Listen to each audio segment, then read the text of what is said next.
your daily collective read for today. We are going to get started on today's daily collective read in the next few minutes, but if you would like to get on the list for a personal reading, the list, as always, is open. As always, it is 3 cards for a donation of $29 or more, 4 cards for a donation of $23 or more for my subscribers, Binks in my Lio. Please keep in mind there are 2 things I do not read for across these apps: pregnancy and medical. Happy to give insight on anything in private readings, and you can book a private reading on my site. We are also doing a couple of giveaways today. Our first reading giveaway will be a reading giveaway when we get to 50K likes. So make sure you are tapping that screen. We'll get to 50K in no time. The other reading giveaway we're doing right now is a free reading for the highest gifter between now and the conclusion of the daily collective read. So I wish you a lot of luck if you're participating in that giveaway as well. Prior to beginning today's daily collective read, I will be giving a brief recap on what we've been seeing in the cards over the last few days. If you would like to catch that full reading, you can find it over on the place where we keep the videos. You can find it over on the place where we keep the photos. You can also find it as a podcast over on my spot at Tarot Church and over on my Substack. But before we begin today, first and foremost, most important question: how are you feeling today? There are no wrong answers when we're going through an eclipse, when we're going through a retrograde season like this. Any way you're feeling, as long as you feel grounded, as long as you're working through frustration in positive ways, is going to be a benefit. Okay, we have got, if you noticed a bit of a shift that occurred over the last few days as we're navigating this retrograde season, one of the big changes that we have experienced was the fact that Mercury moved out of retrograde. My stance on this is things actually may have started feeling harder since Mercury shifted out of retrograde, because it was retrograding in Leo. And I do feel like, to a certain extent, the ability of Mercury retrograding in Leo with so many other planets retrograding in Aries, it was allowing us to be able to look at things with a sense of compassion. Now, one of the other things I want to kind of let you, and like one of the reasons I'm stressing so much, why I really want you focusing right now on grounding, on feeling good in this energy, is because, I would love to say that this energy is going to ease up, but we are right. We've got a full moon, we've got a full lunation, we've got a full moon cycle coming up, and then we've got some eclipses coming through. And we want to make sure that we're in a good place when that occurs, because as we know, eclipses are just amplifiers for the energy that we're experiencing. One thing that's also very important to notate today is the fact that midway through the day, the moon is going to be moving into Cancer, which can, again, we've already got Venus and Jupiter in Cancer right now. So we're already navigating a space of feeling a lot of that heightened sensitivity. We want to, if you're feeling it already, I want you focusing on making sure that you're well rested. I want you to focus on feeling well hydrated. I want you to kind of allow the space by which you recognize that speaking upon emotions allow us the context of being able to change things or to work through things. I'll tell you right now, from what I've been reading in the cards and what we've been experiencing energetically, I actually feel that this time that we're experiencing right now is the culmination of a lot of these temperance relationships that we have seen that the energy and separation has been in over the last few months. Why have we been articulating that these are temperance relationships? And we're speaking specifically from the time of the solstice period up until the present.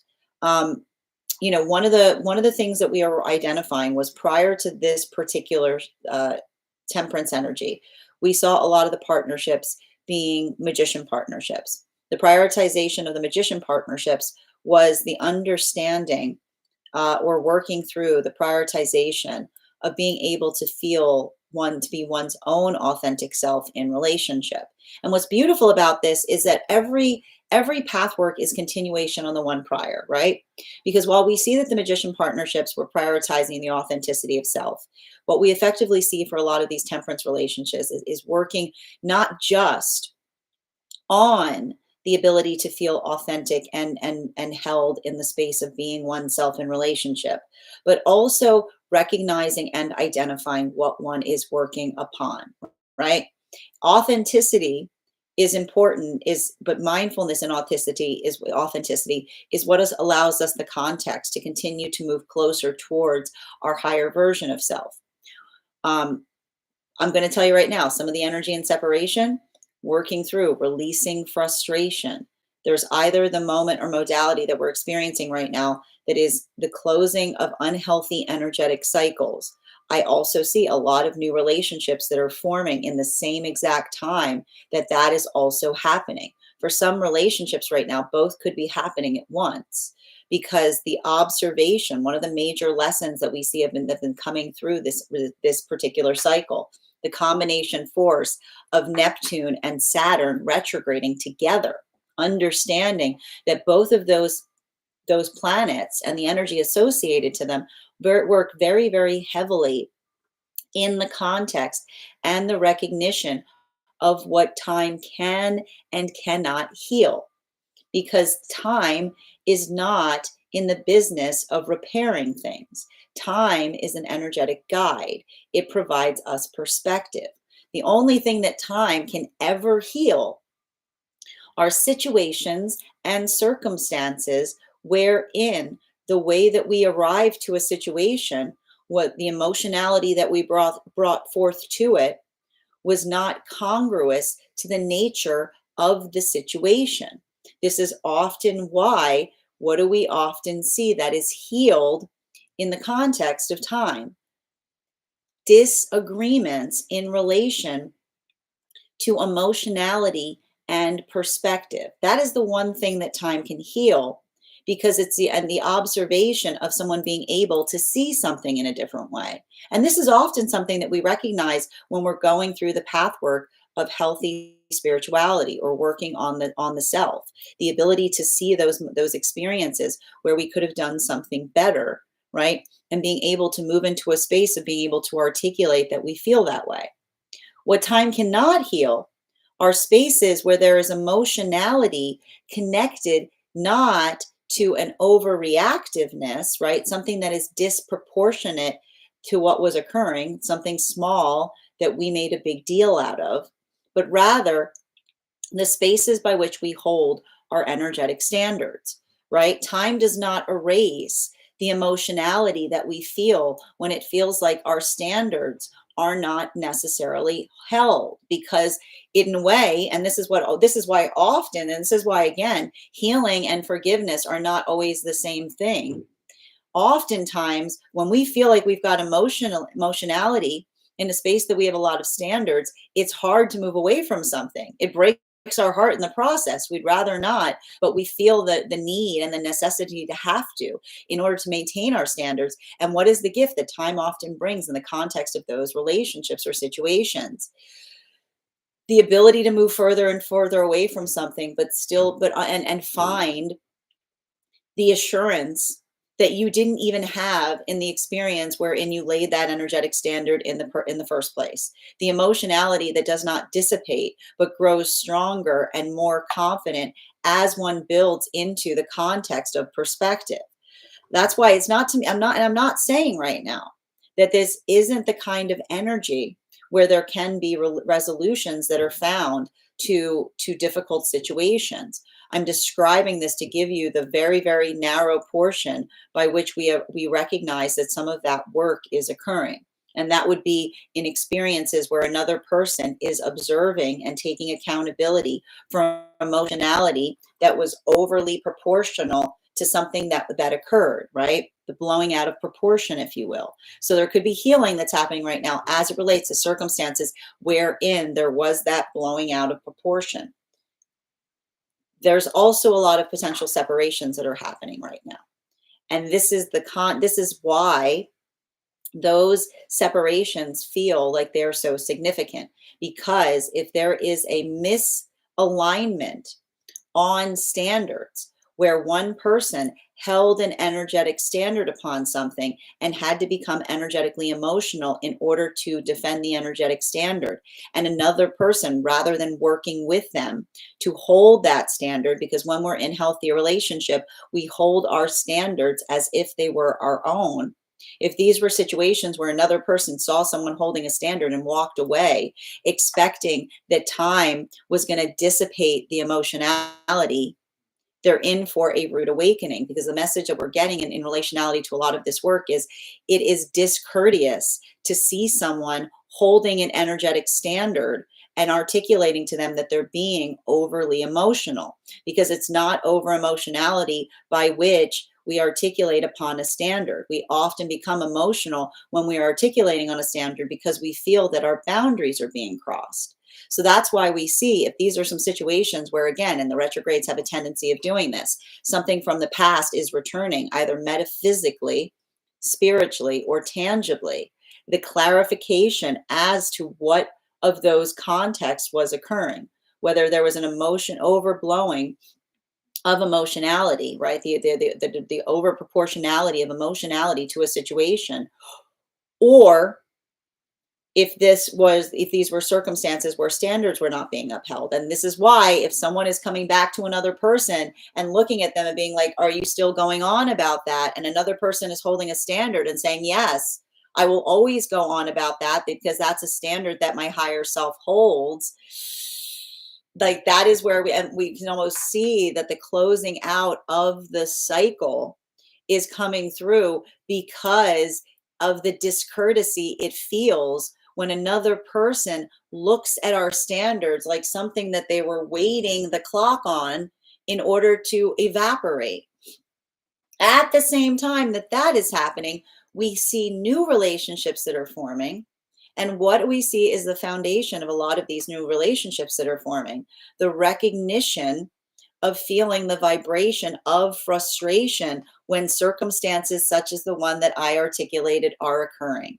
For a lot of these new relationships, the ability to be open about the past may have been talking heavily about circumstances or situations of that very nature. And you can imagine that in the context of that occurring right now, and at the same time, that kind of situation potentially returning, not only, and remember, we said that these are temperance relationships, not only is the energy looking at one another and appreciating their own ability to predicate upon what they could anticipate as it relates to something that they are healing from, but even more importantly, the fact that they are remaining firm in their energetic standards, not returning back to a situation that caused them pain or caused them harm.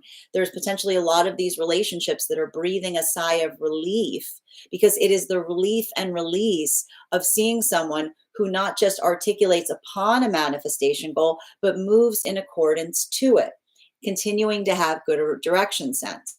So there may be a lot of energy right now that is moving deeper into divine union as we move closer to this Virgo new moon.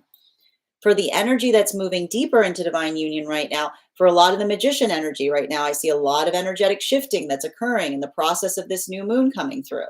For a lot of these relationships, I would not be surprised if we may be recognizing some timelines that may be advancing at this time. Some of these relationships, the certainty that they are feeling as it relates to the nourishment of the relationship itself, as we spoke about these, a good proportion of these were the relationships that came together between the time of the solstice up until the time that Mercury and Venus stationed direct behind Neptune. That ability of feeling mutually appreciated, having a counterpart that's not looking for you to change in order to proceed forward in relationship, understanding a healthy partnership is not predicated on the change we want to see in each other, but the change that we want to see in the advancements of the relationship. For a lot of these relationships right now, that ability of feeling strong and fortified in the partnership is what is moving them and motivating them forward. We also see that there may be a little chirality of healing that's occurring right now as it relates to teasing, because for a lot of the relationships, the ability to tease that they're not going to move forward upon something, that they feel certainty in their heart, that they feel it is inevitable, they feel that delight and excitement doing so. This is potentially them working through and healing from situations where another person was trying to hold a manifestation goal conditionally of perfection. Recognizing, though, and often when someone tries to hold a manifestation goal for perfection, they never intend to give it to us. So the difference between someone who is articulating of cruelty and trying to hide it in the facade of teasing is being healed right now by energy feeling what healthy teasing feels like. This brings us to a lot of the energy deep within divine union. And this is to just show you that qualitatively, there's no space wherein there's one place that's better or worse right now, because this energy right now is most difficult for the energy deep within divine union. Because as we've articulated, this is helping the energy in separation and the energy moving into divine union to be frustrated but fortified in their frustration, having clarity that's motivating them into a deepening energetic connection. A lot of the relationships that we're seeing deep within divine union, the most recent entering that were those chariot partnerships that were coming together between the time that Mercury and Venus stationed direct behind Neptune up until the time that Mars stationed direct earlier this year.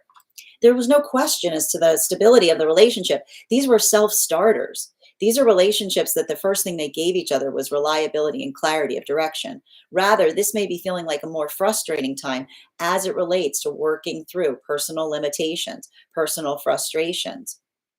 Also, learning to do the heavy work of learning how to articulate in order to get one's needs met. Because the one difficulty that we may see with some of these chariot partnerships is the feeling of not wanting to bother one and each other with each other's burdens. But what we're seeing and identifying in a lot of those relationships right now is learning how to be more comprehensive requires us to be vulnerable, to be able to articulate upon what we're not doing as well, so that we can find a way to do it in a more strong fashion. So we see even now that for a lot of that energy, feeling frustrated, but then trying to ease through it with productivity is bringing finesse to situations, and in the process, either working to heal long-standing issues, either within the self or around the self, or potentially in some cases within the partnership in new ways that feel like they are productive, may feel like they're energetically challenging, but also ultimately feel like they are fortifying.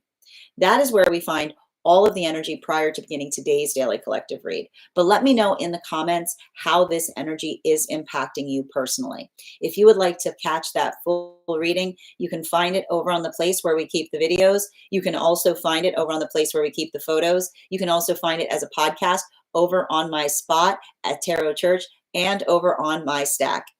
That said, we are going to get started on today's daily collective read in the next few moments. But if you would like to get on the list for today, you'll be the second person read for.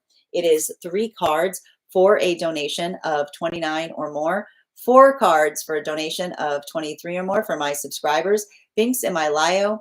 Please keep in mind there are 2 things I do not read for across these apps: pregnancy and medical. Happy to give insight on anything in private readings, and you can book private readings on my site. We're also doing 2 giveaways today. When we get to 50K likes, I'll be gifting a reading back to the collective. We are already at 9.4K likes, so thank you guys so much for doing your part to help to share these messages.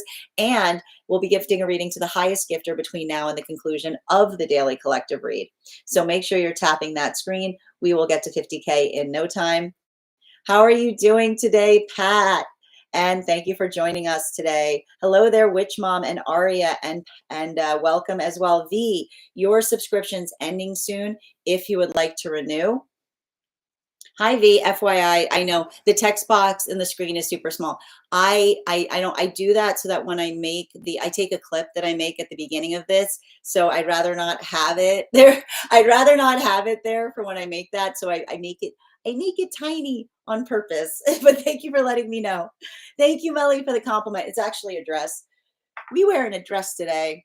Hi there, Kay. Good to see you, and thank you. Guys, please welcome our mod, Kay Megan, in for today. And please thank Kay Megan for all of their help today. I'm going to pin Kay up. Make sure that you give Kay some love. Kay, Mercury leaving retrograde got me messed up. Grounding as much as possible again. Continue to do so. And remember, I keep on getting, remember the message that Mercury was providing us when we were feeling a little of this frustration during this retrograde. Have you tried putting a little compassion on it? Right? And that compassion starts with the self. And I'm saying that right now because with the moon moving into Cancer in a few hours, it may start feeling more emotional as well. I would not be surprised if there are a lot of karmic dreams happening right now. Everybody keeps bringing me karmic dreams this week. The last week has just been karmic dream after karmic dream after karmic dream. And even the guide dreams that are coming through are working to heal something karmically. Hi there, Jerry. Thank you for those gifts and thank you for recharging your heart me's. Guys, please remember to recharge your heart me's if you would like an animal spirit guide on top of your one card if you're a subscriber. Good to see you today, dear. Happy Monday, Melly. Right back at you. How are you doing, TC? Hannah, your subscription's ending soon if you'd like to renew. And thank you for those hearts. Happy Monday, Per. Looking forward to our reading. Thank you for getting on the list. Thank you as well, Hannah. I have put myself on the list. I saw that, dear. Thank you. And thank you for confirming. A dream or other. Ooh. I was having some wild dreams last night. Laughing Laura, thank you for the roses, dear. And Grand Rising Haley, so good to see you. Thank you for the compliment, Ryan. I hope you're having a beautiful start to your day. Haley, I hope you're having a beautiful morning, as I hope all of you are having a beautiful morning. I love the talk about standards today. Resonates a lot. I'm so glad that this is helping, Kay. And B, thank you for the follow. Thank you. Oh, they already inspired you to write up a mantra. And thank you so much for sharing it on the Discord, dear. Make sure that you head over to the mantra station because the mantra channel, because Kay put some beautiful mantras up there. Y'all, I've had 2 dreams about people I haven't spoken to in a while who've reached out to me after it. I told you. What did I just say? It's the retrograde. It's a retrograde. It's retrograde season. You know, but that's wild. Look at that. Look whose intuition is on point. Good to see you, Bridget, and thank you for sharing the live, dear. Dada, thank you for sharing the live as well. All right. Good Grand Rising, Ryan. Hi there. Thank you for sharing the live, Dada. I love seeing all of you in the mornings. Everyone is so sweet. Right back at you, Haley. Happy Monday, guys. And Delta, your subscription's ending soon if you'd like to renew. Thank you for the compliment, Haley. Excellent. This is the best part of my day. Right back at you, Bridget. I definitely look forward to it whenever I've had a bad day. And again, I deeply appreciate all of you being a part of this collective. I know, right? I'm like, okay, I'll claim the psychic power. Yeah, it's a pretty good one, right? You're like, you rang. I'm doing good today, Kay. You know, I mean, I'll be happier when the retrograde season's over, but just kind of taking it as it comes. Dada, thank you for sharing the live. Always appreciate when you guys share the live. V naughty. Good. And there's Nikki just sliding in. Good to see you today, dear. I felt like my body has been vibrating a lot lately. I was having a bit of that last night, Carrie. Like I woke up and I had a bit of that feeling. And thank you, Carl, for the follow. Oh, he wanted to make sure you knew about the text box. No, I did. Thank you. I appreciate you bringing it up. And thank you, Carrie, for getting the number 3 gifter badge. Hi there. How are you doing today, Carl? I'm doing well. I hope you have a beautiful day as well, dear. Grand Rising, Nikki. Grand Rising, Denise. And Bridget's a psychic. And Bridget's psychic. So, Metapaska. I always love. Oh, thank you for the compliment, Arthur. I hope you're doing well today. Well, I lost my spot. Give me a moment. Hi there, Haley. Nice. Yep. We're grounding everybody needs to keep on grounding right now. I think we have the best collective here, but I'm biased. I am too. You can absolutely hop on the list for a mod reason, Kay. You'll be the 2nd person read for. If anybody else wants to get on the list right now, you'll be the 3rd person read for. It's a great time to get on the list. 3 cards for a donation of 29 or more, 4 cards for a donation of 23 or more for my subscribers. Binks in my Lio. Please keep in mind there are 2 things I don't read for across these apps, pregnancy and medical. Happy to give insight on anything in private readings, and you can book private readings on my site. A couple of updates before we move into personals for today. First and foremost, thank you to everybody who attended our recent class on the Tower card. Our next class will be held on Wednesday, September 17th at 6 p.m. PST, 9 p.m. Eastern. We'll be continuing our studies into the tarot with a focus on, I am so excited for this class, on the star card. We are going to be studying the symbology of the card. We're going to talk about the history of the card. I'm going to work you guys through spread applications, how to read that card in any direction it may appear in your own readings. I'm also going to be presenting you a unique spread to help you channel the messages of the star card into your own readings. And all you need to do if you would like to become a part of that tarot class program is mosey on over to my Substack and become a paid subscriber. Your paid subscription to my Substack is your ticket of entry into our live classes each and every month. You will also, as a subscriber to Tarot Church, as a monthly member, you will have access to over 9 hours worth of material in the Tarot Church Library Class Archive. As a founding member, you will have access to the entire Tarot Church Library Class Archive. That is access to over 17 hours worth of material in an ever expanding library. And if you don't have to catch up, it's not necessary. But if you wanted to catch up, now is the perfect time to join, because I had a very nice person, better at math than me, do the math. You will have access, you will basically be able to take about 4¼ hours of classes each week leading up into that class, and you'll be all caught up. You have a nice little tarot retreat studying up. That said, you'll also have access to a one-on-one chat with me and the other students to ask any questions you may have in relation to anything we've learned or studied thus far. And if you become a founding member, not only will you receive a discount on the whole year's worth of classes, you will also receive, as I mentioned, full access to the entirety of the Tarot Church Library Archive, which is access to over 17 hours worth of material in an ever expanding library.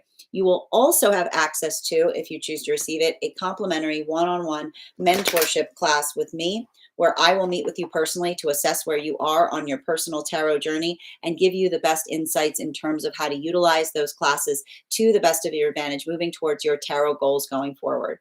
One of the things I tried to do in these classes was make them accessible to the absolute novice tarot reader as well as the seasoned reader. There's definitely something there for everyone. Don't let your lack of experience or your robust experience prevent you from joining us in these classes. And even if you don't become a founding member or a paid subscriber to my Substack, I would encourage you to follow me there to stay up to date on any new offerings or services. I also post my weekly newsletter there, which will let you know about my in-person events, as well as my online live schedule. You'll also have access to my mystic meditation articles. I just wrote one recently on this Aquarian full moon we've exited, and I'll be writing one in the next couple of days about how to navigate this new moon that we've got coming up.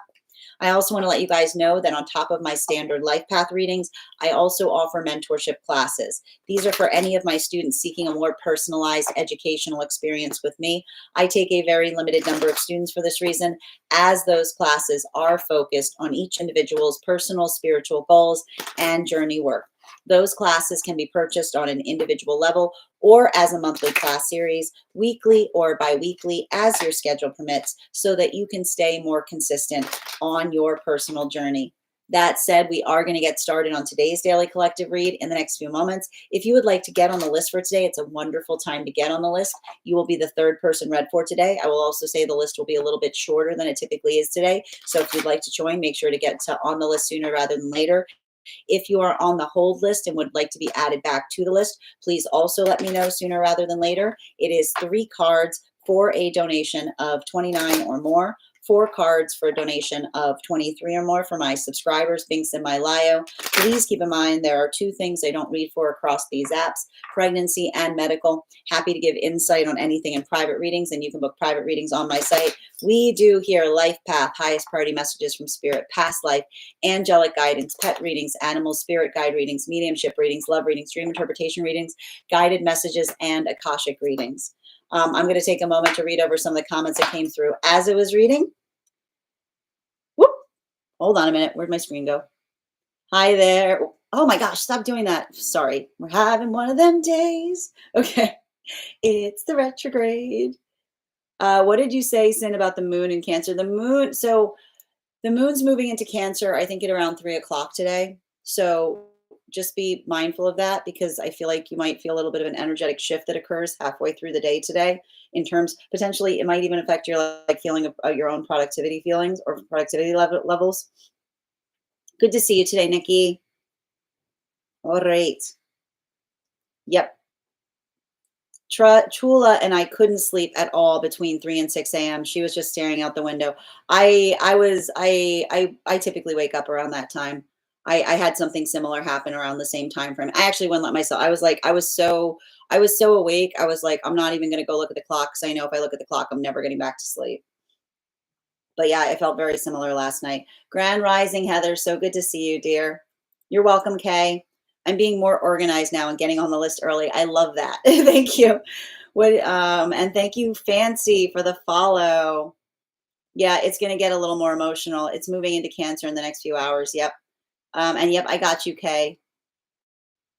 Absolutely. Yeah, it's going to be, I mean, it's only for a couple of days, but I will say the next couple of days, we're going to go through the same stuff we've been talking about, which is if you're feeling sensitive about something, make sure you're understanding if it's something that needs to be worked on. Like, remember, whenever we've got a lot of Cancer energy, um, the emotions that we process are the emotions that we can articulate to another person how we feel to be able to accomplish something in a better way, being productive in relationality to that emotionality.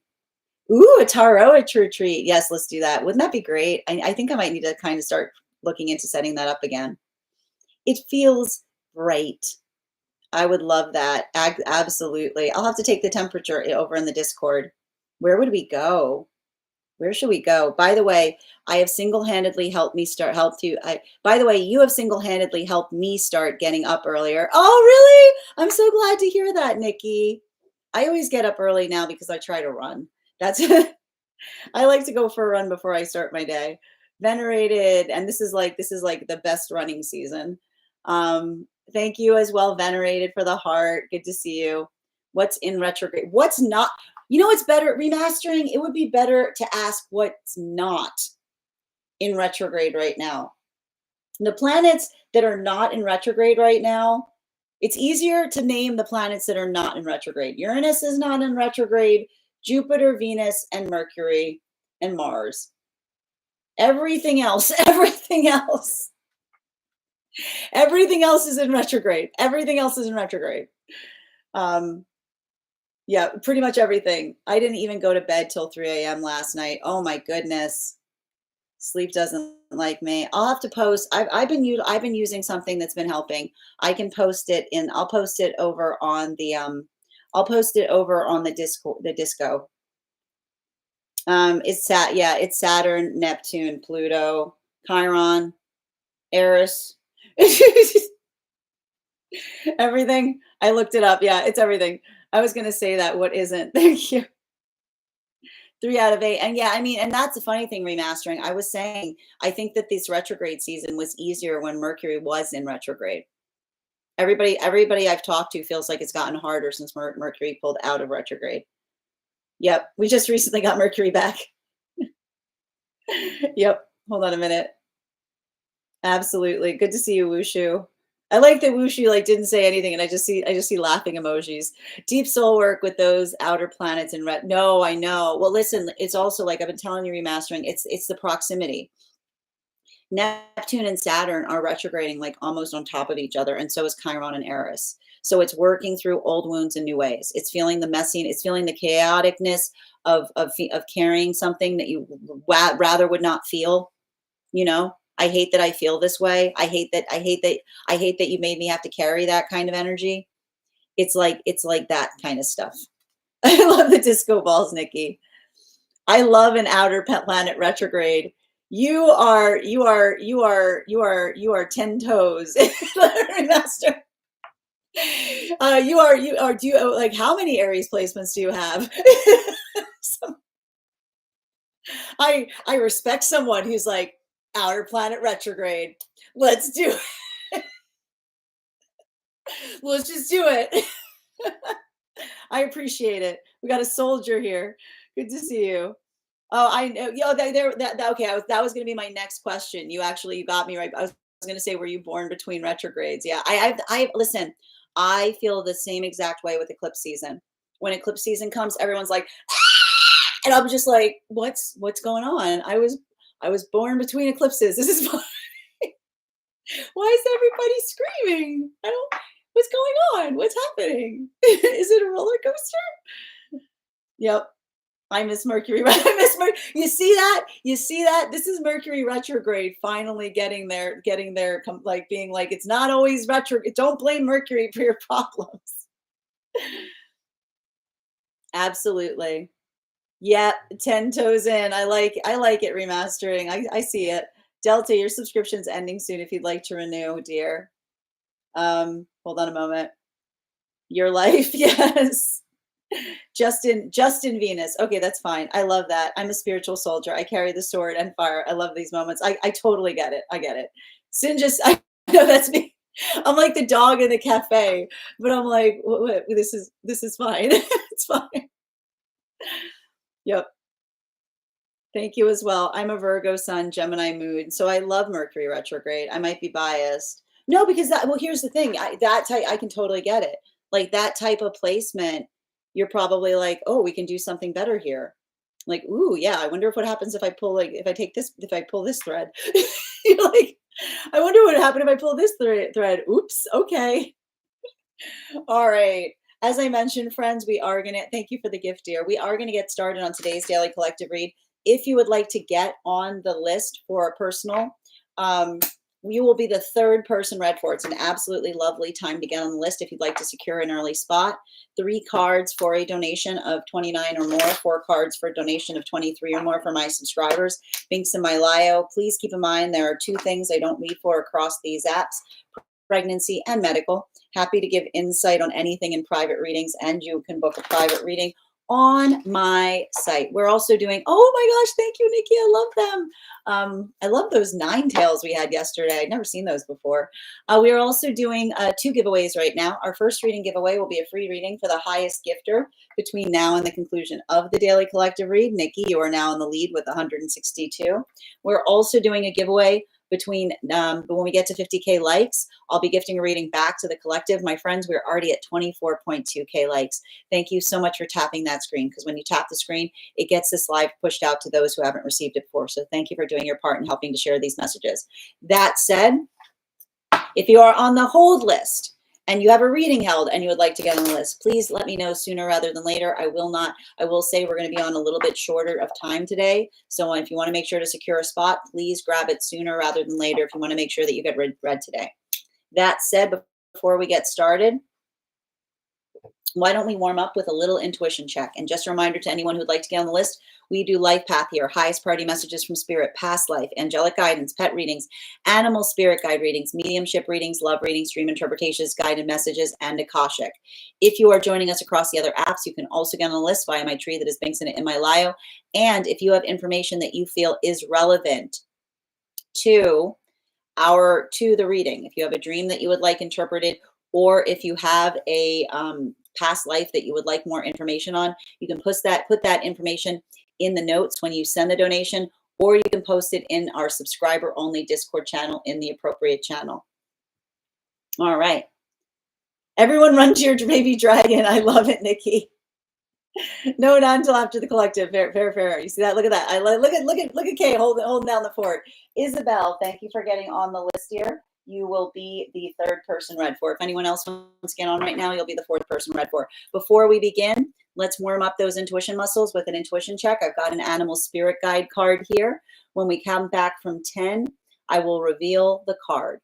10, 9, 8, 7, 6, 5, 4, 3, 2, 1. 'Twas the fox. Thank you guys so much for doing that. We will do that again after. What is the stay?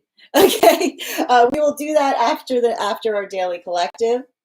That said, oh, it helps. I need to get my mic on. Hold on. Where are you, Mike? Where are you, little Mike? Okay. Are you working now? Hold on a minute. My mic is being temperamental. There we go. That's what we like to see. Okay, let me just make sure we're good here. Okay, we're good. We are all good. Perfect. All right. Sorry. There. Okay. Wait, what was it? My life. Sorry, Ashley. It was the fox. The fox and the hound, so a win is a win. That is a stretch. You're welcome, Ashley.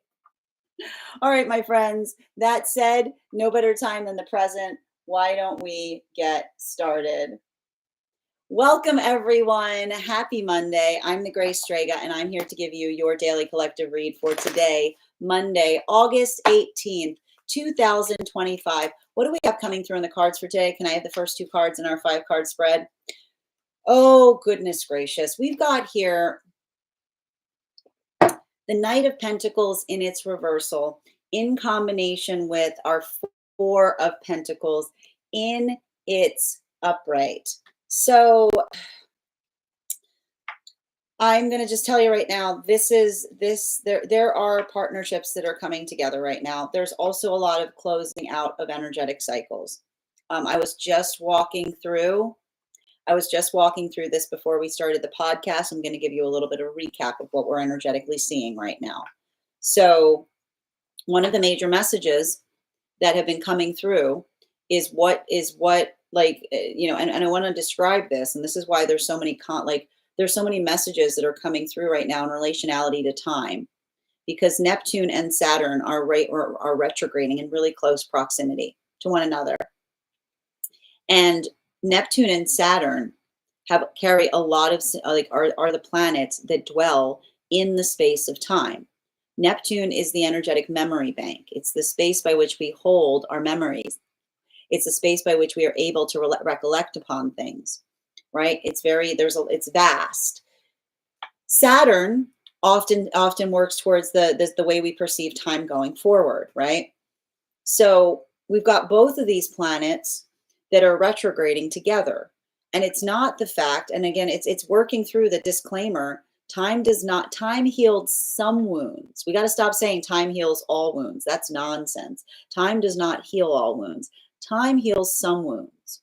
And this is the context by which time heals things. Time is not a repairman. Time is a guide. A guide offers perspective. So what do we usually find in the context of bringing time to things? If we're healing, sometimes our perspective shifts, right? So in the context of time healing something, the only context by which time heals something is because again, Neptune dwelling with the emotions that we carry, the memory of emotions, in the context of a situation where it feels that our emotions were overly proportional to something that occurred, right? Making a mountain out of a molehill, having a reactivity point that was uncalled for, the volatility that we often bring when our egos are moving too much to be energetically protective of us instead of being sensitive for us.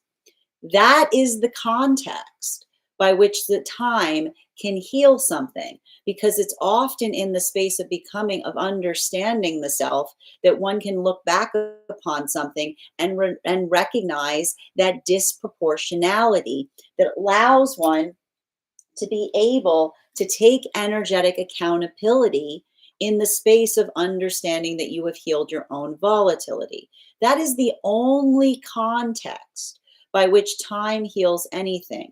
What time does not heal are situations and circumstances where we feel energetically forced to get emotional, to articulate upon a standard. A standard is something that our higher self is rigid upon, because it's not something that we can dismiss. It's something that is important. It's a part of our vital architecture of self. The higher self holds on to energetic ideals, to things that are important. So what often happens when, again, and this is what we mean in terms of time healing something, ironically, in the moments that we're holding standards, we sometimes worry that we're being overly proportional, that we're not doing the right thing. Because often the space of saying, I wish I didn't have to, but I must, the context of doing something difficult and being emotional because you'd rather not, but you feel like you have no choice. This is often the amplification that we feel when we're trying to have to force ourselves to take a standard and make it an energetic boundary. And this is why often when we move through time, we start to heal from those experiences, because time helps us have perspective and recognize that what we did was something that felt in accordance to us, but it tore us apart in the process, right? That's often the space by which we experience trauma, in the space of having to maintain an energetic standard.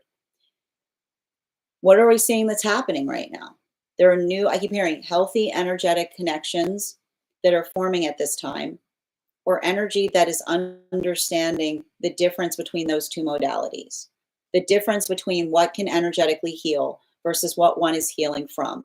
And the significant aspect in terms of what we're seeing that is helping to fortify the direction in a lot of these relationships is the difference between someone energetically returning, right? Someone energetically returning and being able to take accountability for what it is that they're trying to do better. The one space I see some fundamental endings that are occurring right now are situations where another person was waiting out the clock on another person's emotionality, having the expectation that they could energetically return back towards a situation or circumstance with the expectation that the emotionality that one was carrying would be dissolved by time, that time would do the work of dissolving that pesky energetic standard. And this is why I see, remember, I keep on hearing there are rude awakenings that are potentially occurring right now. But the reason I keep on hearing that they're rude awakenings is the observation of the discourteous nature of looking towards someone, being energetically emotional upon this a standard, and trying to return back to them, and not in being respective of why they held the energetic standard, but almost having that context of saying, are you finished yet? Are you done being so emotional over that standard? Can we proceed back in accordance to what one desires? Because it's in that moment that one realizes and observes the difference in manifestation goals.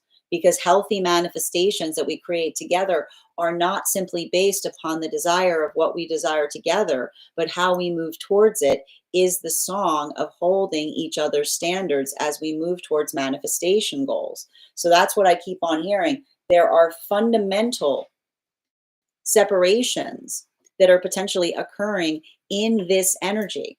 And I keep on hearing what's beautiful. The thing that's beautiful about it for some of the energy and separation is the observation of situations of that nature. They may be frustrating, they may be infuriating, but it's the clarity of understanding that is fortifying instead of traumatizing. It's the clarity of observation that allows one to be able to energetically proceed going forward with a full understanding of what one is healing from. For a lot of these new relationships right now, I'm going to tell you right now, I just keep on hearing relief, relief, relief, relief, relief. Because I'm going to tell you, some of these new relationships that are forming, they predicated upon this. We had sword in the stone energy earlier this week. You can go see it over on the Substack. We had a 3 of Pentacles with an ace of swords in its reversal in it, which is the space by which another person predicated upon something unhealthy from the past returning in this way. So what we potentially see is some of these relationships, the articulation of healing together, and then right on time, just almost as someone predicted, someone coming back and trying to again move back towards another person, expecting that the standards would be dissolved instead of trying to resolve. And that moment, that modality of another person moving, like articulating their frustration about it. What is the song of these temperance relationships coming together right now? You have a right to be upset. You have a right to be upset. And also the relief in not only seeing someone that is articulating upon what they heal from, but has the energetic fortitude to move in accordance with their manifestation goal. So that's what I keep on seeing. There's some energy right now potentially moving deeper into divine union, predicating upon this Virgo new moon. For a lot of the energy moving deeper into divine union right now, the magician partnerships specifically, the ones that were coming together between the time of the solstice up until the time that Mercury and Venus stationed direct behind Neptune. Boom, look at that. I summoned it back. We've got here our Ace of Swords in its reversal. Here's that.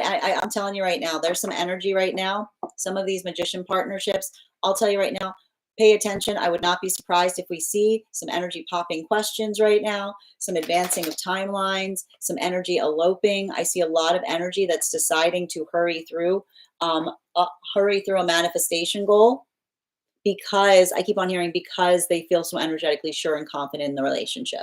And I feel like one of the funny things about it right now is I see even now, if this is the energy doing so, it's working through the energy surrounding the partnership, right? The energy almost articulating upon the expediency by which these relationships are energetically forming.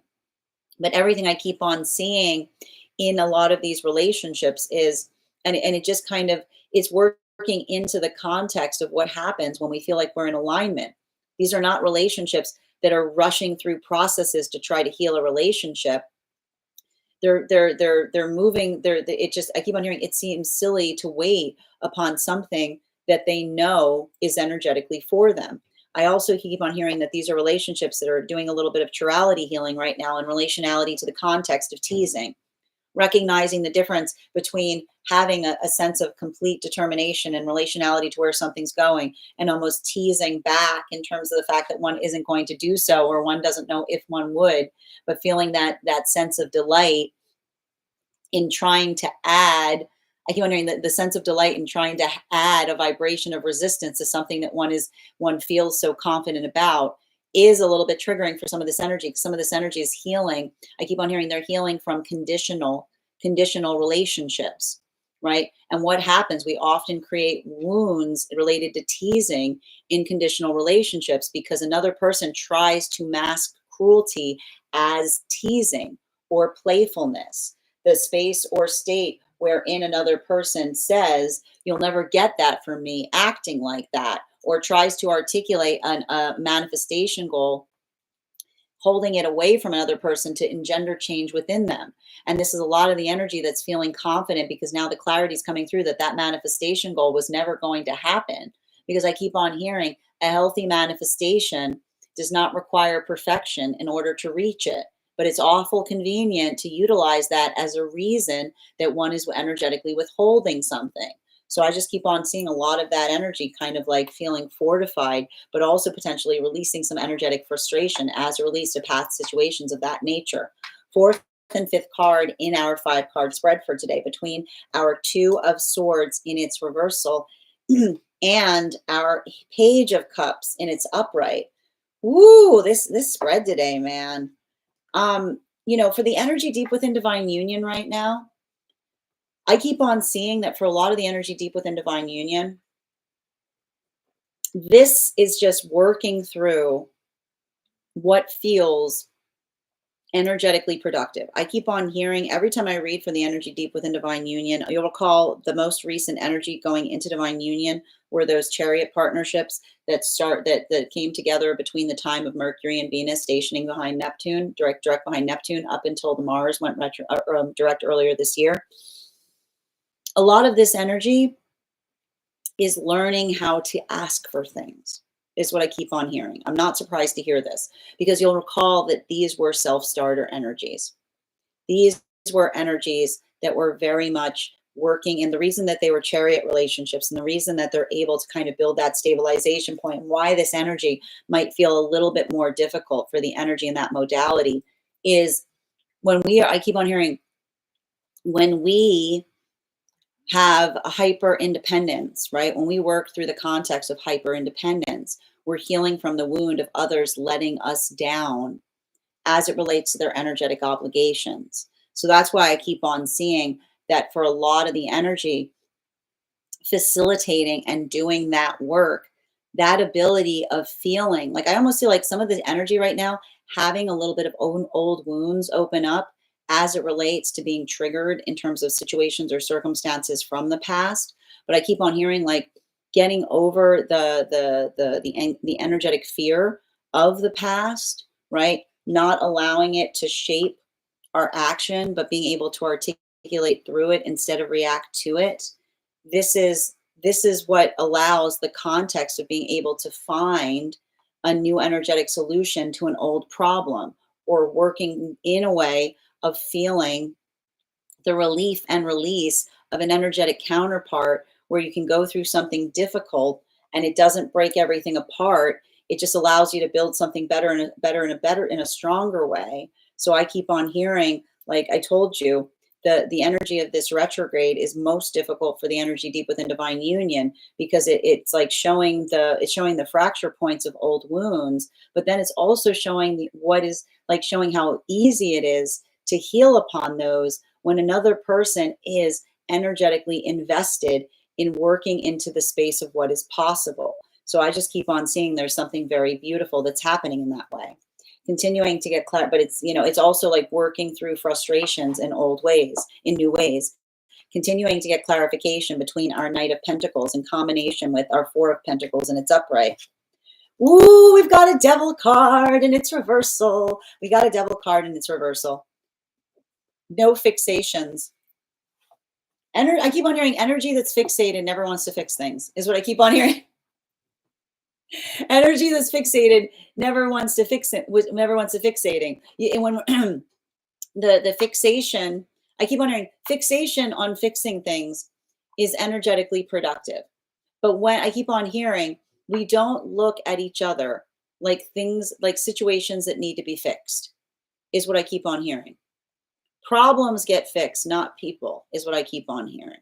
Because the space by which, and this is what I meant, and I can hear the either the energy coming into union, having conversations of this nature, or another person closing out an unhealthy energetic cycle with another, in the context of someone that was not invested in fixing a problem, but hope that the lack of their presence would fix a person so that they wouldn't have the problem anymore. Right? Because again, when we try to move away from a problem, instead of working through it, we're trying to we're trying to create desperation that allows one to dissolve an energetic standard. And that's why I keep on hearing some energy. If these are energies where someone's trying to come back, not willing to work upon something, but being like almost checking to see if the energetic feeling is no longer there, right?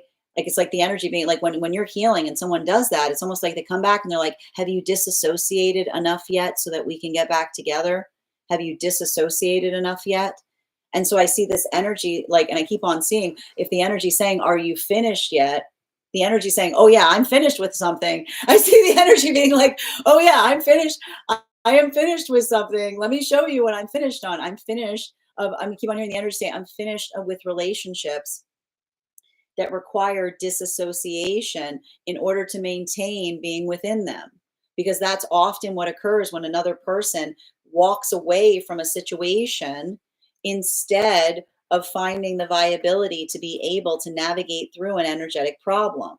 And I keep on hearing and I can see the energy almost saying to another person, how insensitive can you be on the feelings if you expected to move away from them with the expectation that time was going to fix that for you instead of the ability to energetically work through it, is what I keep on seeing. So for a lot of this energy, I told you, the ending of unhealthy energetic cycles, the beginning of new, stronger ones, potentially articulating upon the audacity in the circumstance or situation like of something like this energetically occurring.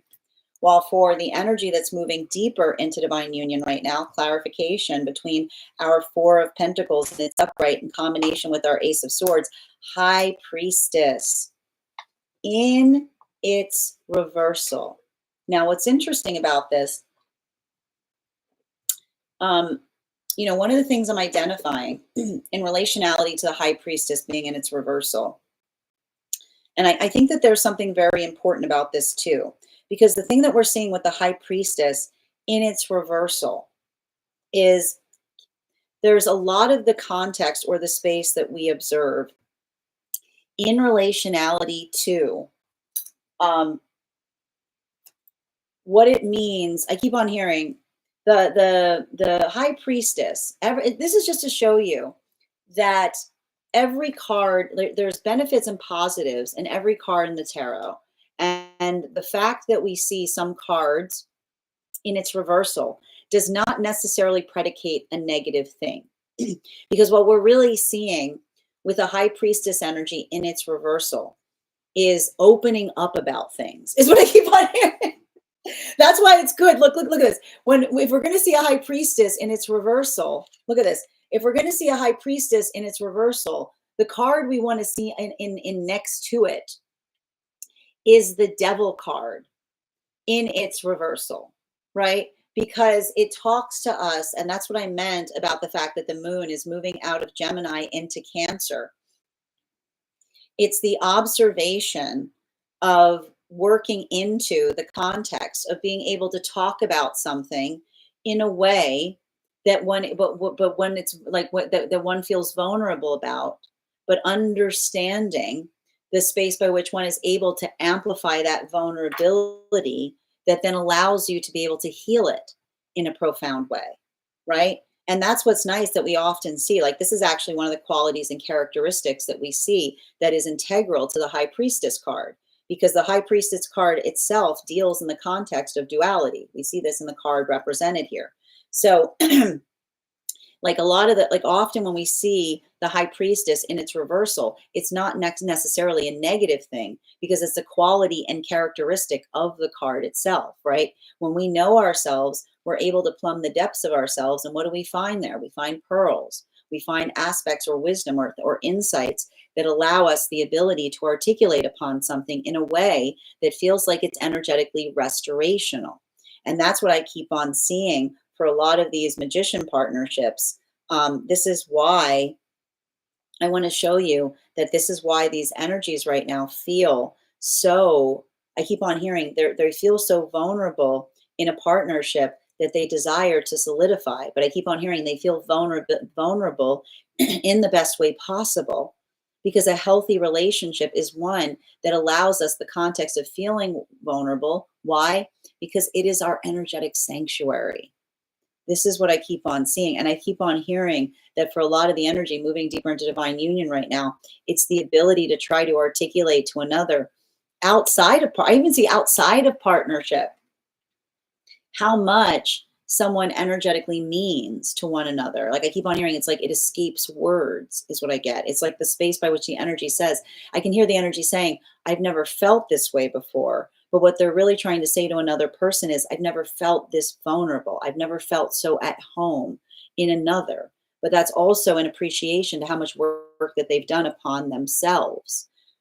Continuing to get clarification. And this is what I meant about the energy right now, deep within divine union. Like, this is the energy that's most difficult, because we've got here the Ace of Swords in its reversal in combination with the Two of Swords in its reversal. One card to clarify, please. We've got our, we've got our nine, we've got a Nine of Pentacles here. I'm really like, I'm living right now. This second row right now is beautiful. What are we identifying? You know, this is giving me a lot of this. I'm seeing here with a lot of the energy deep within divine union.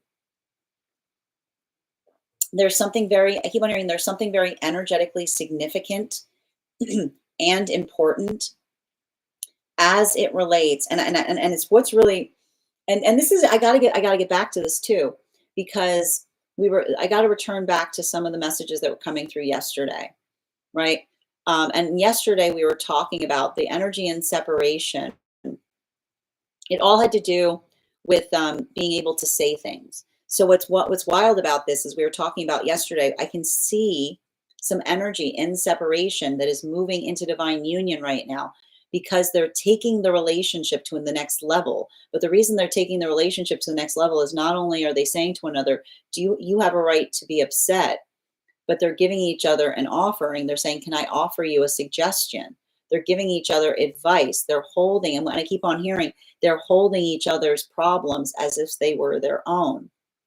And this is further healing a lot of these relationships, especially if these were situations where another person tried to articulate upon a difficulty point, and instead of another person offering advice, they basically said, I'm out of here.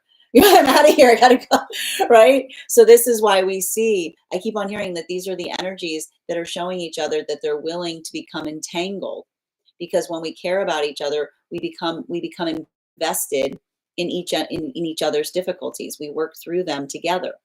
Now, continuing to get clarification for a lot of the energy moving deeper into divine union right now, what we're effectively seeing that's occurring is, for a lot of these experiences, this is the opposite that's happening for the energy deep within divine union. Because for the energy deep within divine union, there's something I keep on seeing as it relates to navigating through passive aggressive energy. And the thing about this is why we talk about the fact that passive aggressive energy is so unhealthy for us. Because when we're carrying passive aggressiveness, if we are working through something that's energetically difficult, we have the ability to put breath to it. The frustration that fortifies us is from the higher self, is one that we can bring breath to, because by bringing breath to it, we're able to energetically solve it. But when we have a frustration that's more from the space of our ego, a good signpost in recognizing it is, if it feels silly coming out of your face, it's usually something that's an inside problem. That's an inside problem. If there's a frustration that you're feeling, but you feel silly having it come out of your face, that's usually working on something that is an internal problem that we need to work upon. So that's why I think it's interesting, because while I see energy right now in separation, healing with the offering that they're giving to each other in the context of advice, I see the energy that's deep within divine union working through the path work of recognizing and identifying. Almost like I almost see the energy like working in the context of trying to clear the energetic air, if you will. And how do we clear the energetic air? Which is the space by which another person says, and I keep on hearing like this is almost happening outside of partnership itself. If you have something to say, like say it, because I keep on hearing like the space by which we recognize and identify that the quiet, like the I keep on hearing like the frustration that feels like, I keep on seeing the energy. I believe yesterday, the way I was articulating it was,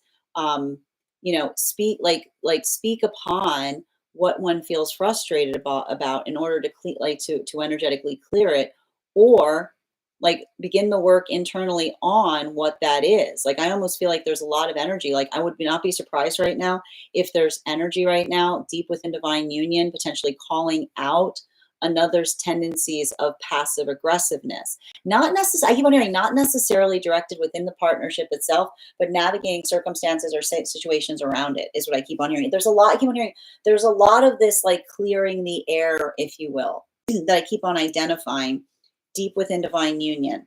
Continuing to get clarification between our Two of Swords and its reversal and our Page of Cups and its upright. There's our Four of Cups in its reversal. That's what I keep on seeing. This is the energy in separation. I'm gonna work you through the two different modalities that I'm seeing right now in separation.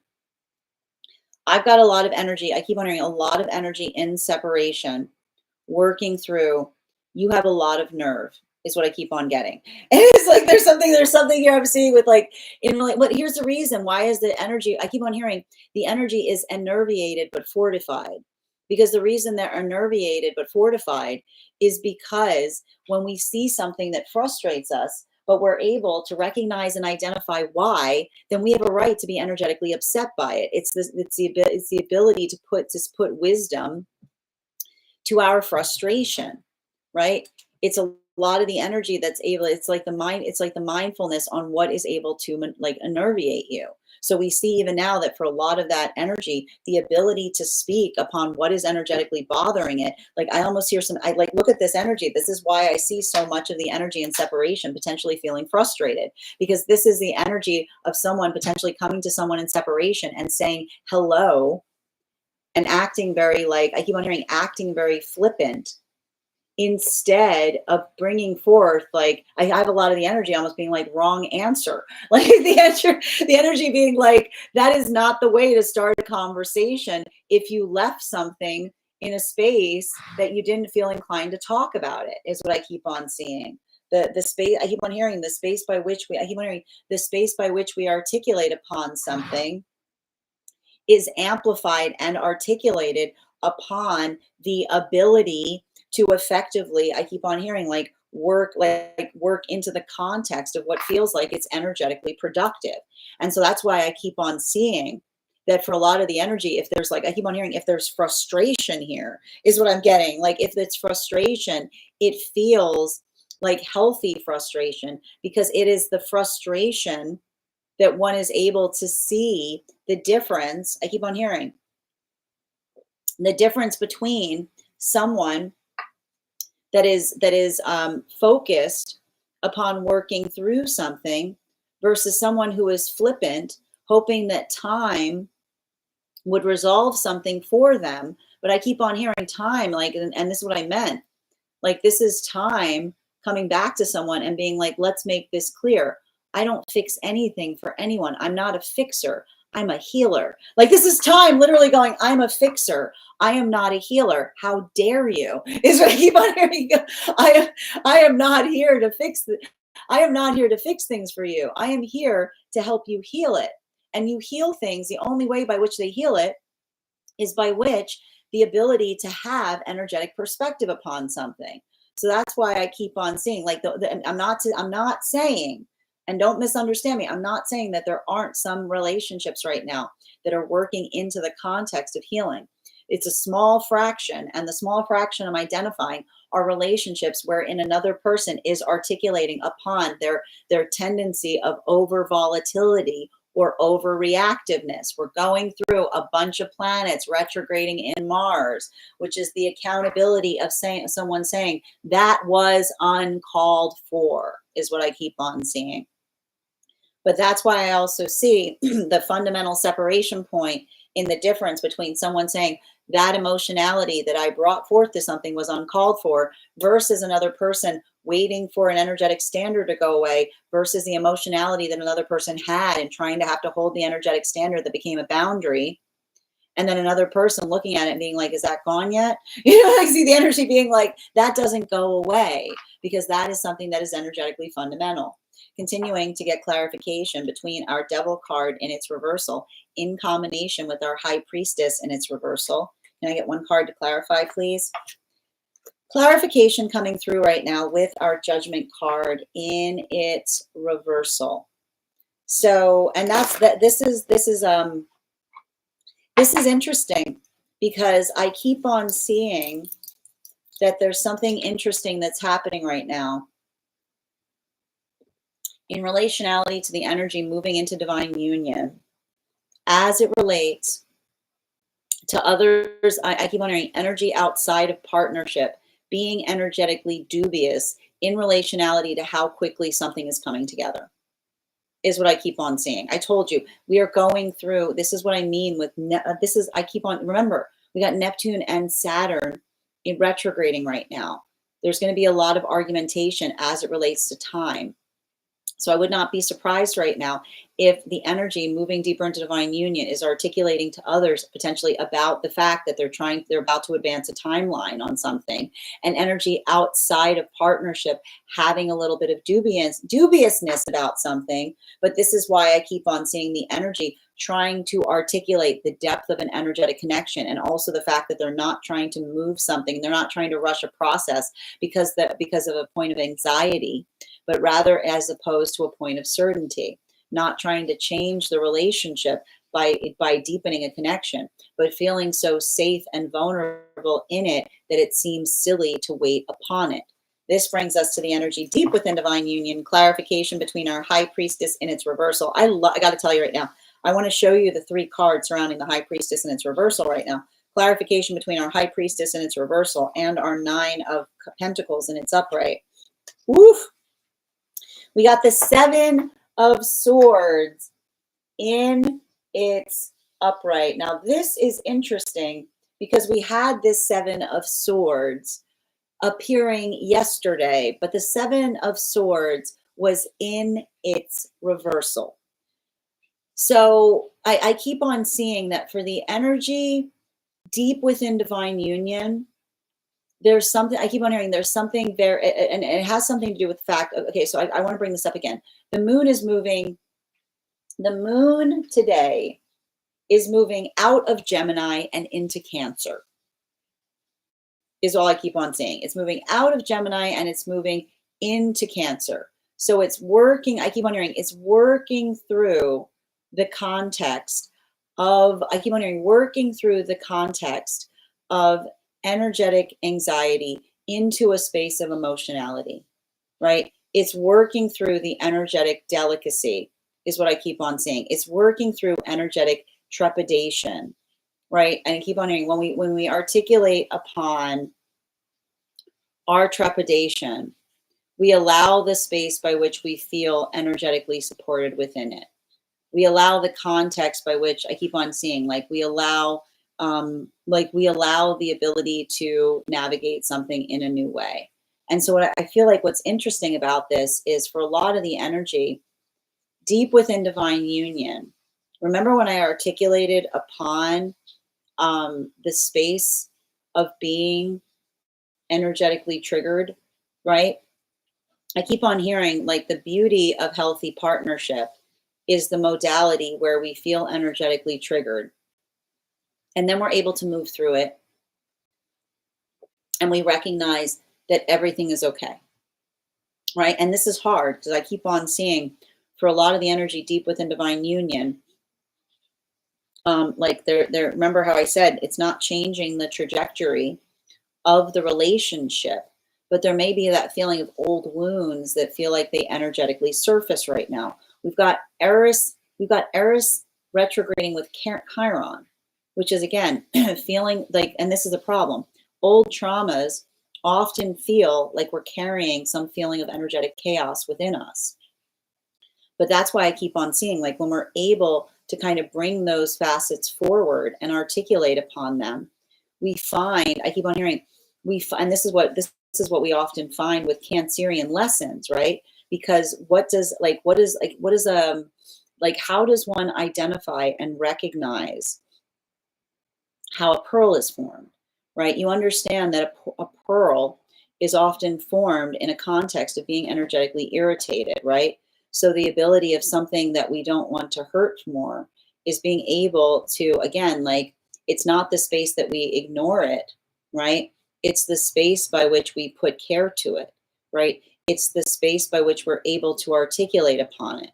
Because again, I keep on saying our own ability to take our energetic trauma and bring it visible to ourselves. That is what allows the context by which we can heal it, because that tenderness that we're able to express upon it is one that allows another to be able to energetically share it. So I wouldn't be surprised if there isn't a lot of energy right now deep within divine union who may have felt energetically triggered upon something and has been internally sorting it out and is now kind of getting into the space by which they're able to amplify and articulate upon that vulnerability. But in a way, I keep on hearing the ability to articulate upon a vulnerability that feels like an energetic gift, because it's not the space by which we have to constantly, I keep on hearing, we are never healed from all of our triggers. But the way we heal from the triggers that we can't release is by being able to understand them, to be able to give them to another. That is how we energetically heal together, because it doesn't require us to become superheroes. It doesn't require us to become energetically perfect. It's the ability to be intentional as it relates upon what we're vulnerable about that allows each other to heal. Like it allows us to be able to I keep on hearing, like to love each other even more deeply, because we protect each other from those places or spaces that we understand are tender or sore subjects or something that is hard for us to navigate. Continuing to get clarification between our 9 of Pentacles in combination with our 4 of Cups in its reversal, we've got here our 5 of Pentacles in its reversal. So for a lot of the energy right now in separation, I'm going to tell you right now, I keep on getting, there's something that's happening for some of the energy right now deep within divine union. And I keep on, for the energy coming in separation, but it's an observation that I'm identifying in working through. And I keep on hearing the same message, which is if often the retrogrades bring things from the past back, metaphysically, tangibly, or spiritually. But it's in the moment that we experience something and we feel frustrated by it, not devastated by it, something that we see that disappoints us, that frustrates us, that gets under our skin, but does not roll us, like does not knock us over, is what I get. Like that is often Like that is often the identification point that often articulates how far we've energetically come. Because I keep on seeing that capacity of doing so, the ability to energetically work through something, but then also I keep on seeing having that capacity or having that ability of being able to be energetically resolved upon something.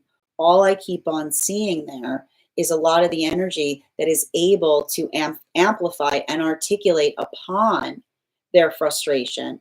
And I keep on hearing there's some kind of deep healing that's happening right now as it relates to recognizing misalignment in the difference between over volatility and holding an energetic standard. There's often a confusion that happens when another person does not have the same standards as we do, where we will be articulating upon something that is energetically important. And unfortunately, when we have to like none of us want to hold an energetic standard, but a standard becomes a boundary when another person isn't being respective of it. And it's not uncommon for us to get emotional as we articulate upon our standards. But that's why I keep on hearing that if these are situations where another person was holding a fixed point of need, it's not needy to have a standard. A standard is a fixed point of need. We all have them.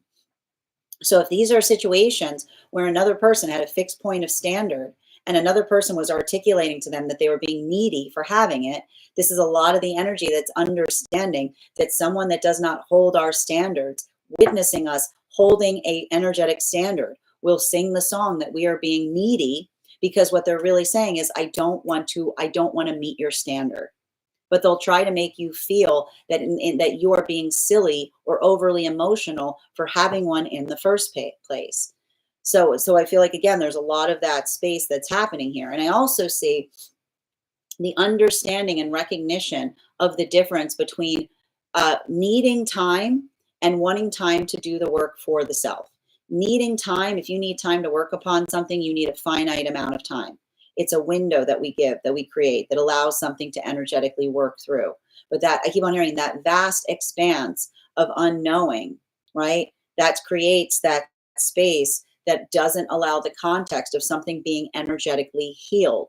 Because I keep on seeing in a healthy relationship, we are ever patient, never waiting, which is the space by which we identify and recognize that it's okay to need a minute, right? Like if you're going through something that you're feeling energetically frustrated about and you're not feeling inclined in that moment to be able to think rationally upon it, then it makes sense. You go take a walk, is what I keep on hearing. You get a breath of fresh air. I keep on hearing a walk, not a week, is what I keep on hearing. A walk, not a week, which is the space by which we understand that in healthy relationship, when we're feeling frustrated, we go for a walk.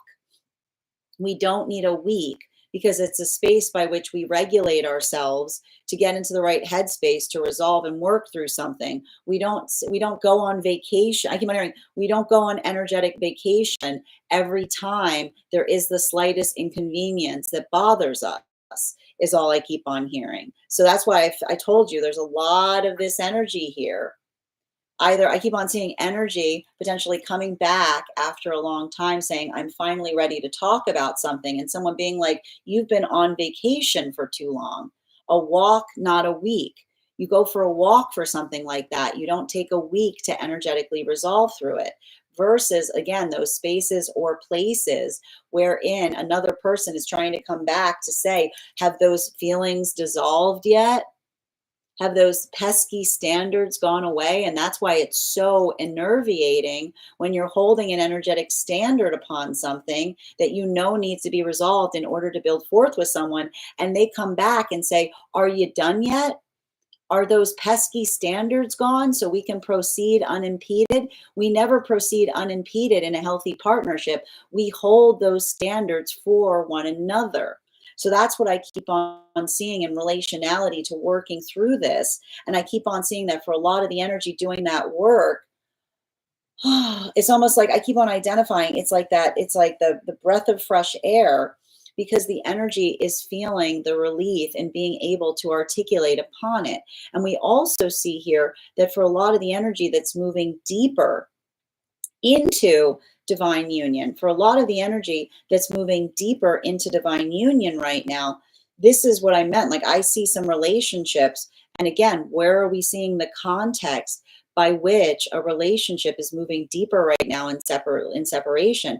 This is, I keep on hearing, this is the culmination of a lot of those temperance relationships, and they're being articulated upon the circumstance or experience wherein another is able to say, not just to another person and saying that bothers me too, but another person being able to offer energetic advice towards something, and another person being able to feel receptive towards it. So a lot of, I keep on seeing like a lot of that energy that's occurring there, but I keep on hearing it's the frustrate, and I keep on hearing the difference that's happening in these relationships that is fortifying is, again, you see the context where there was a difficulty point and another person moved away from it, right? Like that difficulty, another person being like, I don't want anything to do with it, right? Almost like looking at the relationship like something that they're saying, this is getting too messy. I don't want to get entangled within it because there's problems, versus an energy that understands that relationships always have problems, right? A healthy partnership is not a space where problems don't exist. But when we are invested, when we are healthy and when we're in a healthy relationship, we are entangled in those energetic spaces because we work to energetically resolve them together, is what I keep on seeing. So there's a lot of that space that we're identifying and recognizing that is allowing the context by which something, I keep on hearing, like the space by which we identify and sort something out that allows the space of being able to be energetically easier. So everything I keep on seeing here, like that's what I meant about some of these temperance relationships coming together at this time, because I keep on hearing there's a lot of that energetic commitment that is occurring there as it relates to the appreciation. I told you the culmination of the relationship based upon and built upon the investiture of the energetic mutual effort. Continuing to get clarification between our judgment card in its reversal in combination with our 7 of swords in its upright. Can I get one card to clarify, please? We've got here our Queen of Pentacles in its reversal. So what are we seeing right now with the Queen of Pentacles in its reversal? For a lot of the energy right now that's moving deeper into divine union, everything I keep on seeing right now in relationality to some of the energy moving deeper into divine union, and I keep on seeing this, I feel like this has probably started happening ever since Mercury came out of retrograde. I feel like I keep on seeing that there's some energy right now moving deeper into divine union that wants to advance an energetic timeline. But you'll recall that these relationships feel like they are expedited. Why do they feel like they're expedited? You'll recall that some of these relationships came together between the time that Mercury and Venus stationed direct behind Neptune. So I believe, I just need to do the math on this, I believe that was around March. So I can see even now that these energies, right? Like there's a lot of like I keep on hearing that the energy that is working in the context of authenticity, they know what is for them, is what I keep on seeing. They don't feel, I keep on hearing, they don't feel that they need to go back and forth upon something.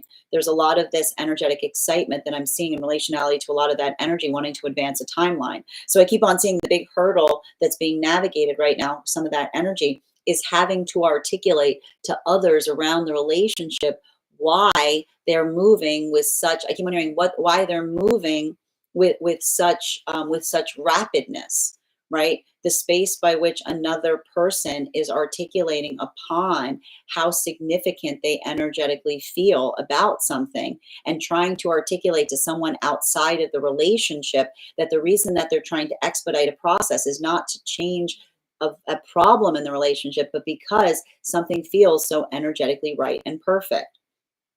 This brings us to a lot of the energy that's deep within divine union. Clarification between our 7 of swords in its upright in combination with our 5 of pentacles in its reversal. We've got here our King of Swords in its upright. So I want to show you this. This is actually a positive in the space of counterparts, because one of the things that we identify that we appreciate is we don't necessarily like the beauty of a healthy relationship is that it doesn't require us to be in the same modality at every moment.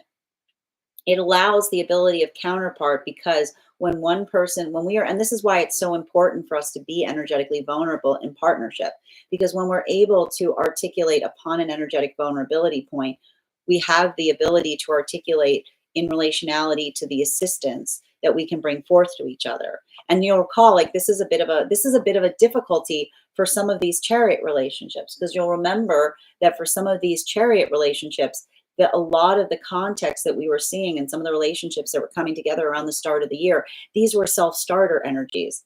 They don't like asking for things. They don't like feeling like they're energetically like a burden to one another. So I see this energy that is working on healing by being able to, I keep on hearing, by being able to ask for things. And what's interesting about that, for the feminine, it's the context of being able to articulate upon something that they tangibly need, the ability to kind of articulate upon, I keep on hearing, like, the practicality upon something that would allow for that point of easement is what I keep on seeing.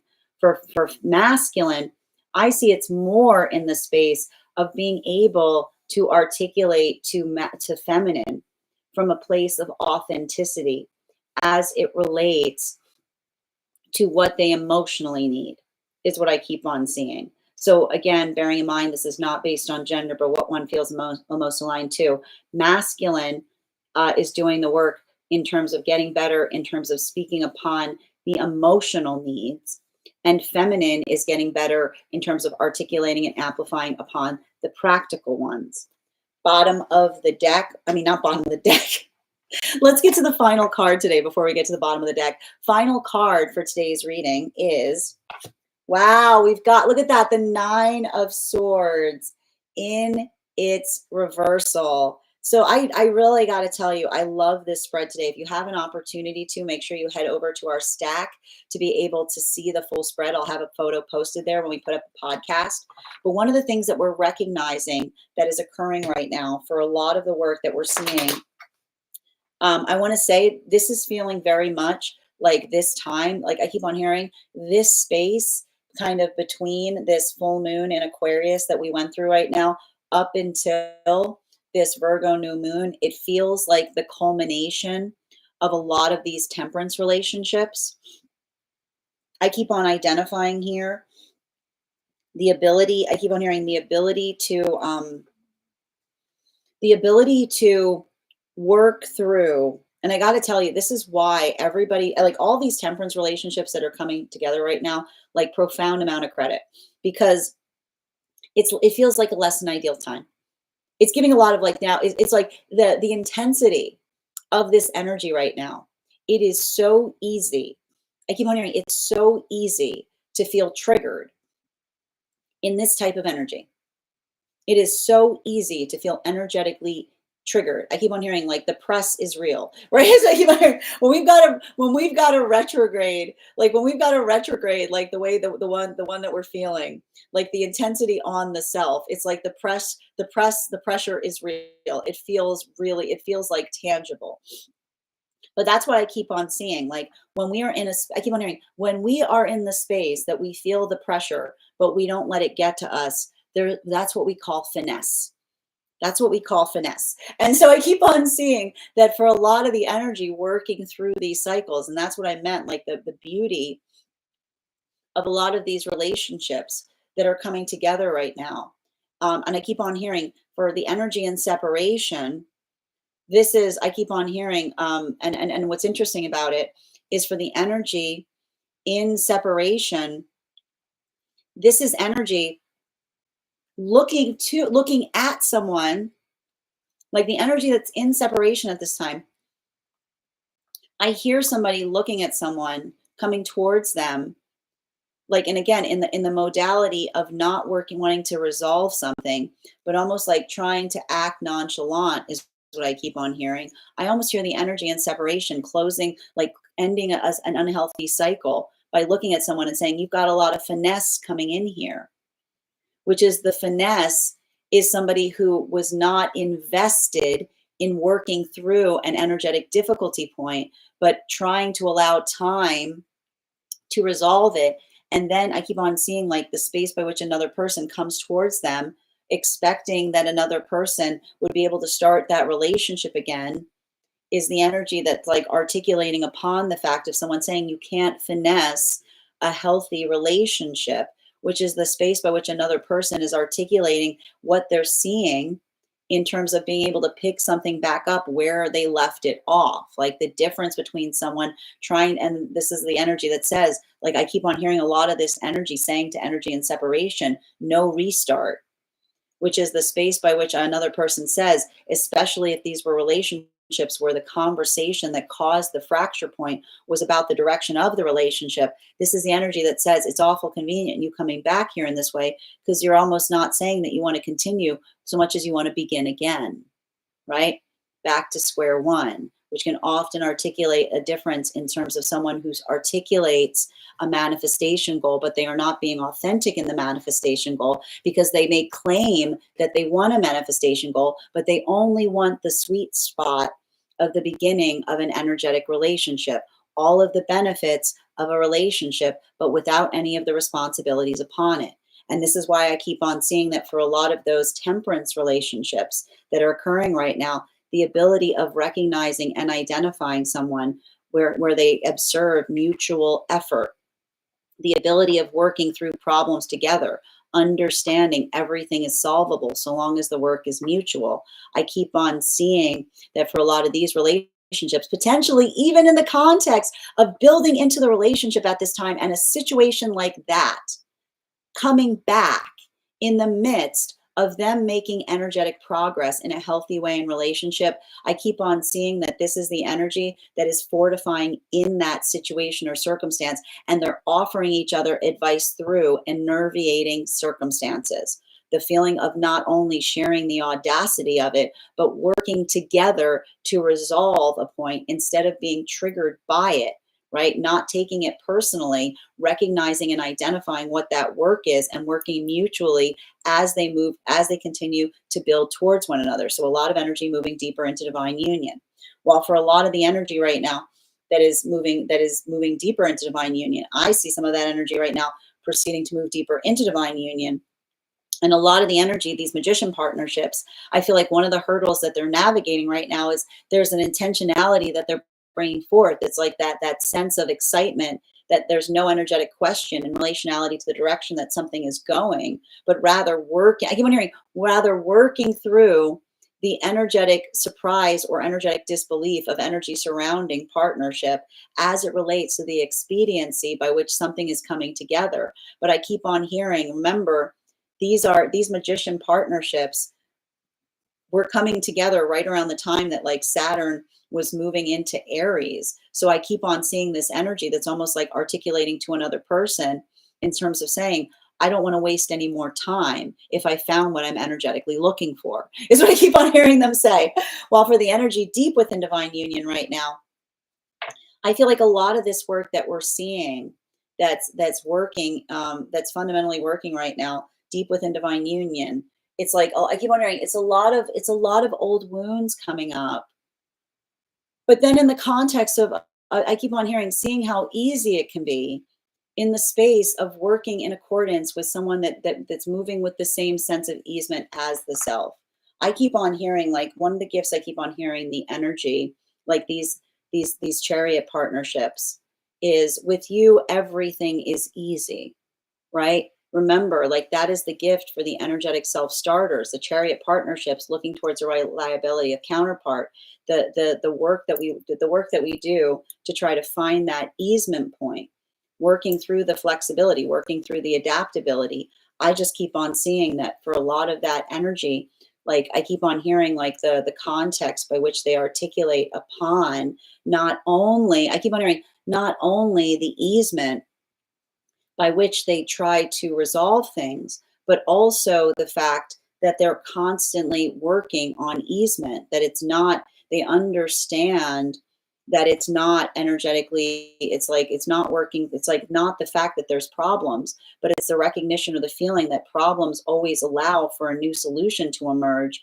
And that often that solution is even better, right? Like when we work, I keep on hearing, when we work to resolve problems, we often leave spaces even better than we find them, because that's the space by which we're able to refine them.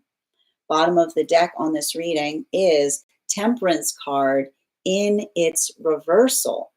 So for a lot of the energy right now, I got to tell you, I told you, like one of the issues that we're experiencing right now with this retrograde cycle is it's doing a little bit of a number on us in the context of recognizing or feeling the weight of time. I would not be surprised right now if you tell me, if you tell me that time both feels like it's moving slowly but quickly right now. This is often very characteristic in retrograde cycles. It's like it's working through, it's like I keep on hearing it's working through a lot of that energetic frustration point. And I keep on seeing like that space or that identification point of effort. Um, I keep on seeing like I feel like the important thing to I'm just going to reaffirm this because it's really significant. If this energy is getting to you right now, I need to stress this. You don't need to feel like you need to lean into every energetic cycle. Yes, there is work to be done in retrograde energy, such as the one that we're experiencing. But if you are not feeling energetically stable in this relation, in this energy right now, or you're working through that in a way that it's making a lot of energy, like this type of energy can bring a lot of anxiety up, it's okay to just focus on feeling energetically grounded right now. And the reason I say that is because we've got a lot of emotional energy that's coming up right now, both with the fact that we've got a Pisces full moon on the horizon, but also we're starting to move into eclipse season. And we're potentially going to still be in a lot of these retrogrades when that occurs. So it's very important to make sure, I just keep on saying this, make sure that you feel like I don't want you to be in this space of not feeling good in this energy and being like, oh, it's okay, it'll probably go away. It's going to potentially intensify because often eclipse cycles, they don't change energy, they're amplifiers for what we're currently experiencing. So make sure that you're feeling energetically supportive right now. And if not, make sure that you're communicating your needs in order to better facilitate being so. That is where we find all of the energy. That is our daily collective read for today. I want to thank you guys so much for being here and experiencing it. Just a reminder, if you would like to book a private reading with me, you can book one on my site. Please keep in mind, if you book a private reading with me, that it is a two-step process. You have to book the reading and you have to pay for the reading. Please make sure you do both if you would like to have that reading. Most importantly, please remember that I will never, ever, ever, ever, ever, ever, ever, ever, ever reach out to you for a private reading. I will never DM you. I will never PM you. I will never slide into your inbox and tell you that I have a very important message that only I can deliver. The only way you can book a reading with me is if you book one on my site. So I would encourage you to do it there. A couple of updates before we move into personal readings today. First and foremost, I would like to thank everyone who attended our recent class on the Tower card. Our next class will be held on Wednesday, September 17th at 6 p.m. PST, 9 p.m. Eastern. We will be continuing our studies into the tarot with a focus on the Star card. If you would like to become a part of that tarot class program, all you need to do is head on over to my stack and become a paid subscriber. Your subscription to that stack will give you access to as a monthly subscriber, over 9 hours worth of material in the Tarot Church Library Archive. Now, if you become a founding member, you will have access to over 17 hours worth of material in an ever expanding library. It's not necessary to catch up, but if you wanted to catch up, now is the time to join that class program, because you'll have about 4.5 hours worth, 4.25 hours worth of classes to catch up on each week before we have that next class, if you'd like to catch up on all the classes. You'll also have access to a complimentary one-on-one mentorship class with me and the other students to ask any questions that you may have in relation to anything we've learned or studied thus far. And if you become a founding member, not only will you receive a discount on the whole year's worth of classes, but you will also receive, as a founding member, full access to the library, as I mentioned, and access to a complimentary one-on-one mentorship class with me, where I will meet with you personally to assess where you are on your own personal tarot journey and give you the best insights in terms of how to utilize those classes to the best of your advantage moving towards your tarot goals going forward. One of the things I tried to do in these classes was make them accessible to the absolute novice tarot reader as well as a seasoned reader. There's definitely something there for everyone. Don't let your lack of experience or your robust experience prevent you from joining us in these classes. And even if you don't become a paid subscriber, I would encourage you to follow me there to stay up to date on any new offerings or services. I also post my weekly newsletter there, which will let you know about my in-person events as well as my online live schedule. You'll also have access to my Mystic Meditation articles, which I release bi-monthly to give you updates on what we've been experiencing energetically. I'll also be happy to let you guys know that on top of my standard life path readings, I also offer mentorship classes. These are for any of my students that are seeking a more personalized educational experience with me. I take a very limited number of students for this reason, as those classes are focused on each individual's personal spiritual goals and journey work.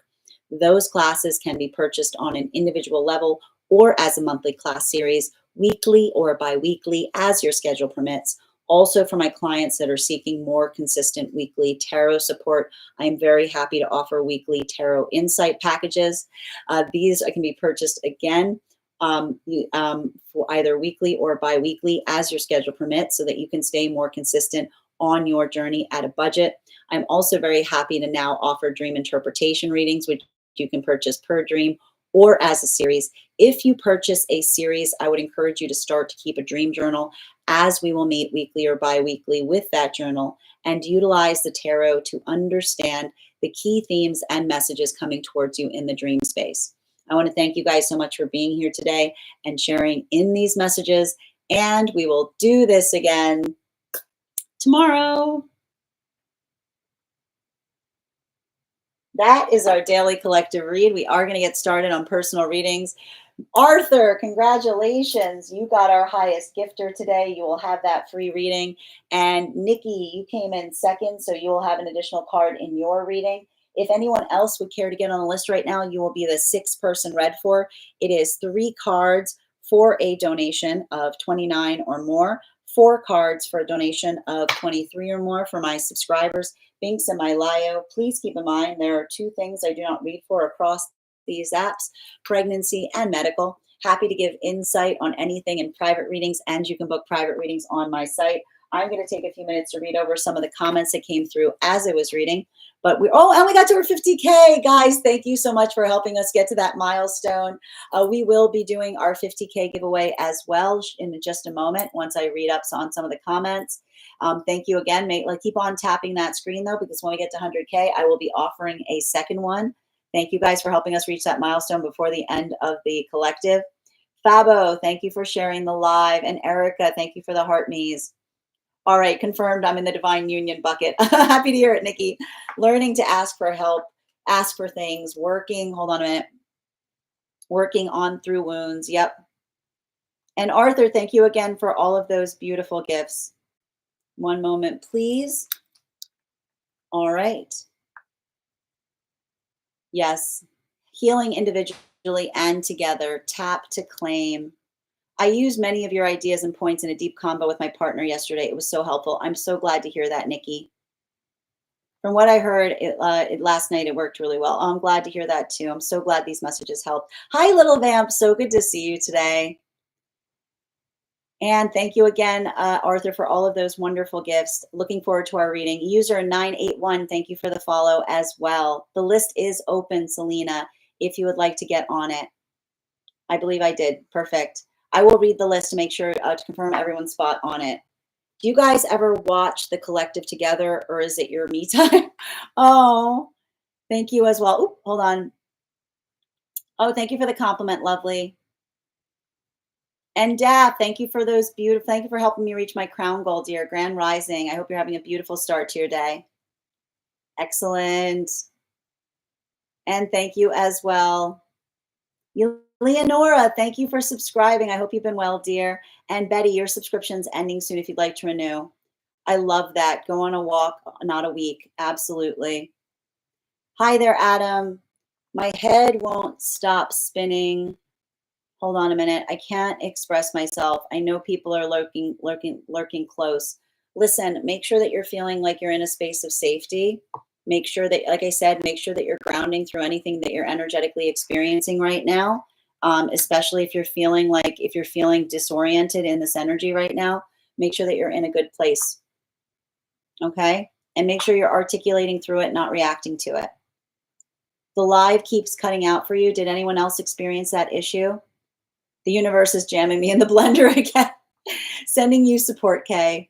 Felt that. Absolutely. And we got to 50K. Thank you, guys. Yeah, it does sound performative to live like that. Absolutely. And thank you so much for those gifts. Bridget, I just got a call from my doctor. Oh, I'm so glad. Good job, dear. Yes, on the time thing, sure. Thank you as well, Ella. I'm so glad to hear that you're going to get some relief there, dear. You're so welcome, Sly. Oh my gosh, exactly. Are you guys also experiencing some unusual nostalgia lately? Yeah, yes, we've got Mercury, we've got Saturn and Neptune retrograding right now. Like unusual nostalgia is what you can expect right now, especially with the fact that Pluto's retrograde too. Did I say cars instead of car? That's funny. Thank you for catching that. You're so welcome, Sly. You're so welcome, Kay. And guys, please make sure to give our mod K Meg some love for all of their help today. Since May. Oh my gosh, that's so long, Bridget. I'm so glad to hear you're getting some relief. All right. Yes. Oh, wow. You see that? In Australia, you can get one within a week. That is really frustrating. I mean, I'm happy for you guys, frustrated for us. Oh, that's so great. What happened to your finger, Alexandra? Yep. I'm so glad to hear that you found a good specialist here. And wonderful. Congratulations, Arthur. Hold on a minute. I'm completely shocked by this news, but so happy. Exactly. Yeah, okay. It's kind of the name of the game here. I mean, I can't imagine what it would have been like if I had to wait. Oh, so you're like, don't even get us started. Don't even get us started. Cassie, your subscription's ending soon if you'd like to renew. Oh, Nikki, you didn't abandon your post. I'm totally okay when you fall asleep here. I'm glad that you feel safe enough to rest. It's my me time. Y'all would have catch me tearing up during the collective while modding. Okay. So thank you so much. You're amazing. And thank you for being a part of it. Yep, that makes a lot of sense. Glad to know I'm not the only one. You're not, dear. You're so welcome, Bridget. And again, we are excited for you. Yes, I'm happy for us. Like, what the heck for you guys? That makes a lot of sense. All right. No, it's okay. Let's continue right now. So we are going to continue. We're going to get started on personal readings. As I mentioned, if you'd like to get on the list is, if you'd like to get on the list right now, the list is open. You will be the 6-person read for, 3 cards for a donation of $29 or more, 4 cards for a donation of $23 or more for my subscribers. How are you doing today, Andrea? So good to see you. Thank you for your readings. Oh, thank you for the compliments, dear. I appreciate it, and thank you for being. Thank you for keeping following us over on the place where we keep the videos. And for anyone who is on the other apps, you can also get on the list today. We are doing here Life Path, highest priority messages from spirit, past life, angelic guidance, pet readings, animal spirit guide readings. Nikki, thank you for getting on the list, dear. And if anybody else wants to get on the list right now, you'll be the 7th person read for. If anybody, we do here Life Path, highest priority messages from spirit, past life, angelic guidance, pet readings, animal spirit guide readings, mediumship readings, love readings, dream interpretations, guided messages, and Akashic. All right, we are going to gift that 50K. Yes, thank you for waiting till afterwards. Everyone else was jumping on the lift while I was asleep. No problem, dear. And if you have information that is relevant for our reading, if you have a dream that you would like interpreted or a past life you would like more information on, you can post it in the notes when you send the donation. You can also post it in our subscriber only Discord channel in the appropriate channels. The first person we are reading before Did you see, oh, you got on the list, Bridget? Yeah, I got you on before Nikki. I'm going to read the list right now to confirm. If I do not name you and you are on the list, please send me your name and the initial, just the initial on where you sent the donation, please. Okay. The app does not like hearing about the other apps. Big no-no. Okay. We've got here Alona, K. Megan, Isabel, Bridget, Arthur, Nikki. That is my list right now. And if you are on the hold list, no, there aren't multiple Nikki's, but you got the second highest gifter, so you're having an additional card in your reading. There's just one Nikki on the list today. You're welcome, dear. All right, we're going to get started. Before we do, let's do that 50K. Let's do that 50K giveaway. I've got our animal spirit. Oh, I am thinking of a number. I am thinking of a number between you saw nothing, Oracle Erica. You saw nothing. Okay. I am thinking of a number. Yes, goldfish. It was a goldfish. I am thinking of a number right now between, hold on a minute. I'm thinking of a number right now between 1 and 48. First person that posts the number will get the reading. First person I see, not the first person that posts it. Sometimes I see things in a different order than you guys post them. No. Mm-mm. No. No.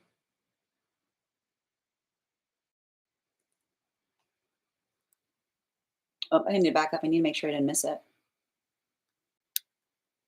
Let's check that out again. I'm just looking now. I need to double check. Okay. Looking. Hold on. I got to go back to the beginning. Okay. Oh, I'm glad I did too, because I predicted myself. I missed the number. So I see it now. I just want to make sure if that was the first one I saw. Okay. There we go. I'm glad. You see, I'm very glad I checked. Okay. Hold on a minute. Yep. Nikki got it. Congratulations, Nikki. All right. We will do that again when we get to 100K. In the meantime, let's continue. Yeah, because you know what it was? I had to go back because I realized what was happening is the mic. I need to do something about that next time. The mic was making it hard to see the top numbers. So it just took me a minute. I had to go. I was like, wait, I feel like I missed it. I know you just paid for a reading. Thank you though. And so again, it's entirely up to you if you want to hold that or if you would prefer to have 2 readings today. The number was 24. Okay, let's get to it. All right. We will do that again when we get to 100K. So make sure you're tapping that screen. We'll get to 100K in no time. We're already at 58.4K.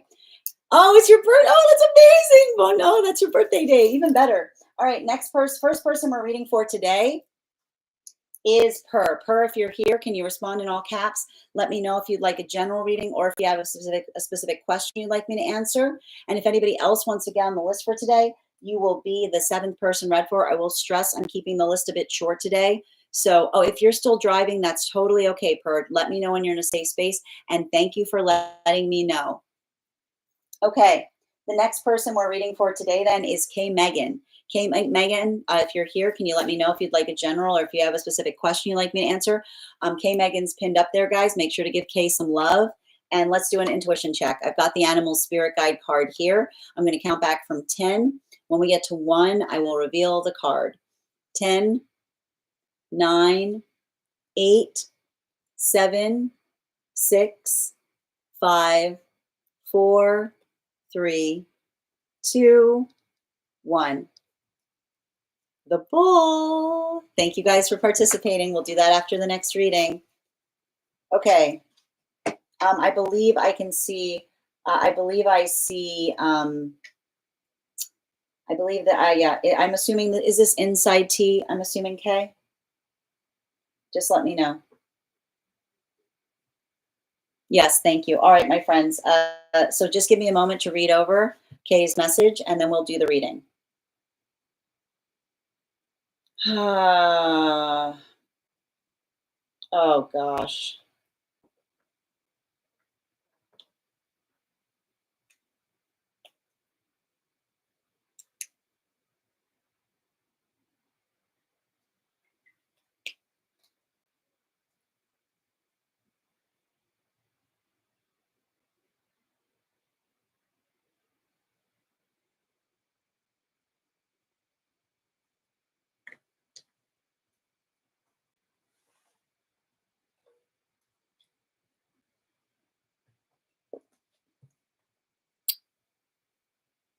Hmm.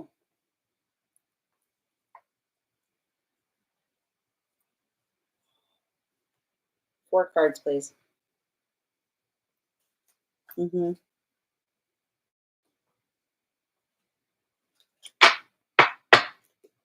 Many things can be happening at once.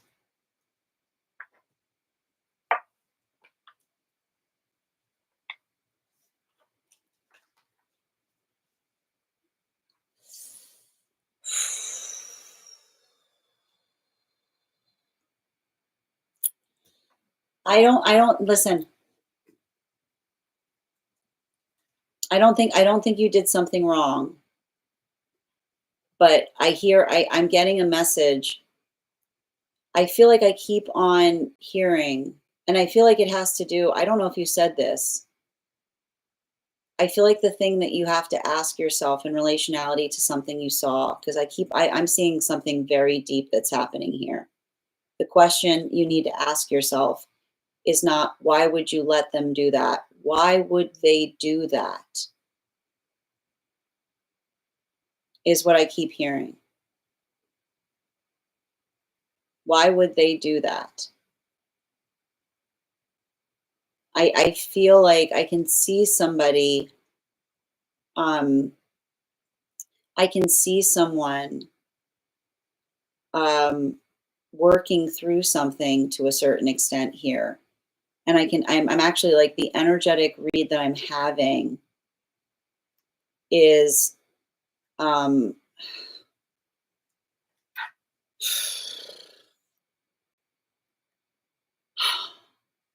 I'm gonna put it this way. There's a sensitivity point that's so, there's a sensitivity point that's so delicate in this reading, Kay, that I'm actually going to request that I can respond, um, that I can respond to it offline, is what I see. Hold on. Just bear with me a moment, friends.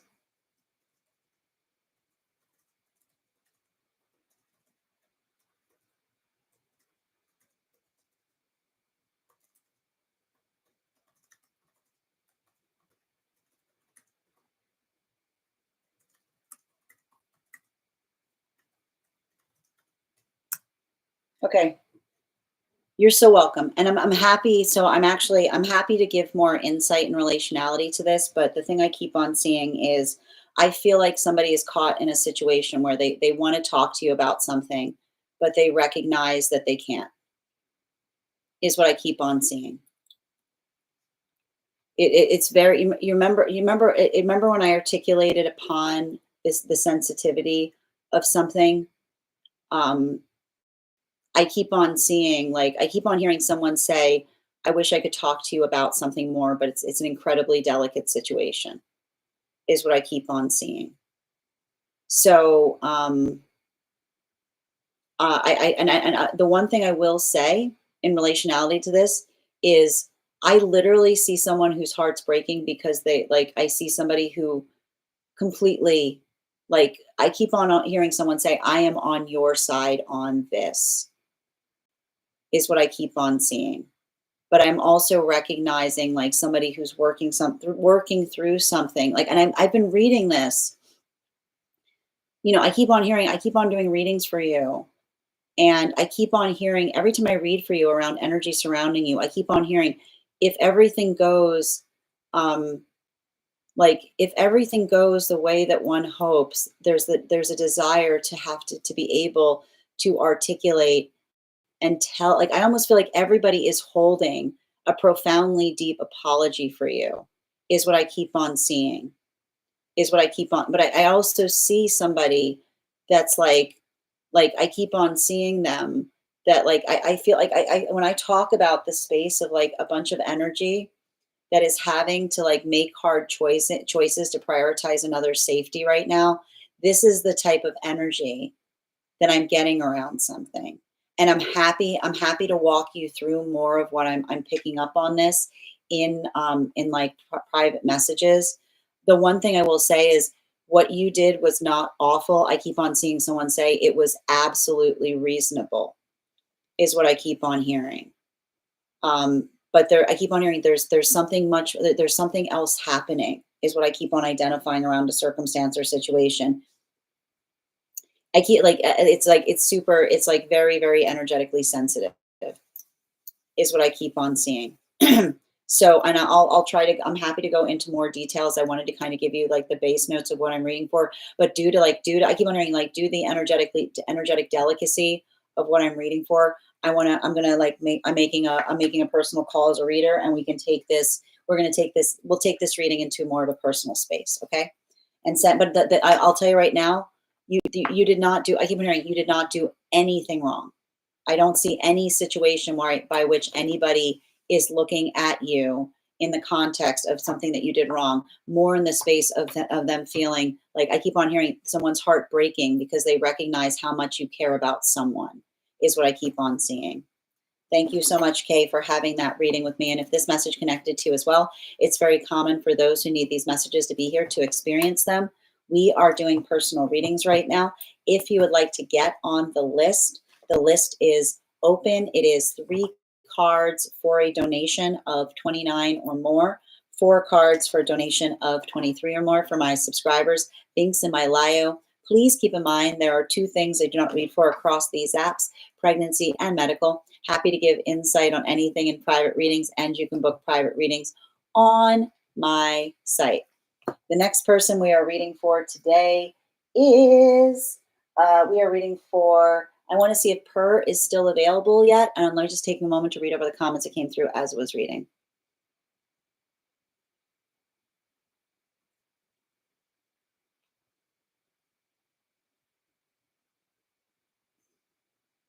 Yep. And yep. And absolutely, dear.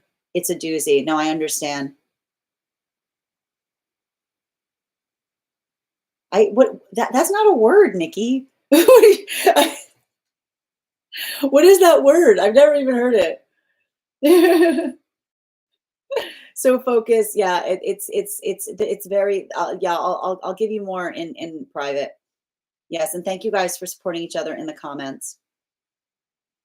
Yeah, yep, absolutely. You're welcome, dear.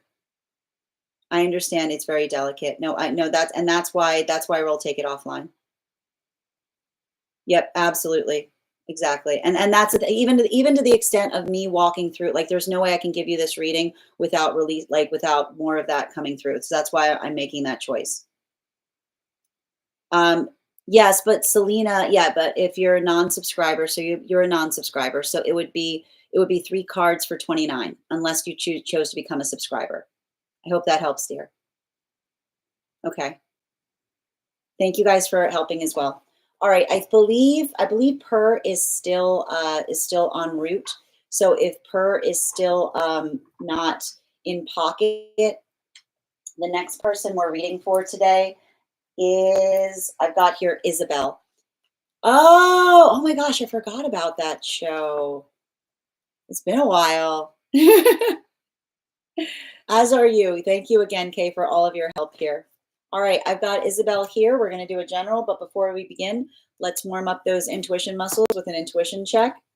I've got the animal spirit guide card here. We're going to count back from 10. And when we get to 1, I will reveal the card. 10, 9, 8, 7, 6, 5, 4, 3, 2, 1. We're having a theme today. We got the bull again. Let's continue. All right. Where are we? And so, and I'm also going to pin up, where'd Selena go? No, I'm not Selena. Where, no, I'm sorry. Where did Isabel go? Sorry. Where did Isabel go? I got to find her again. There she is. And also, friends, we are already at 60K likes. When we get to 100K, I will be gifting the reading, a reading back to the collective. So make sure you're tapping that screen, and we'll get to 100K in no time. Can I please get 3 cards, please, for Isabel? Highest priority messages from Spirit, please.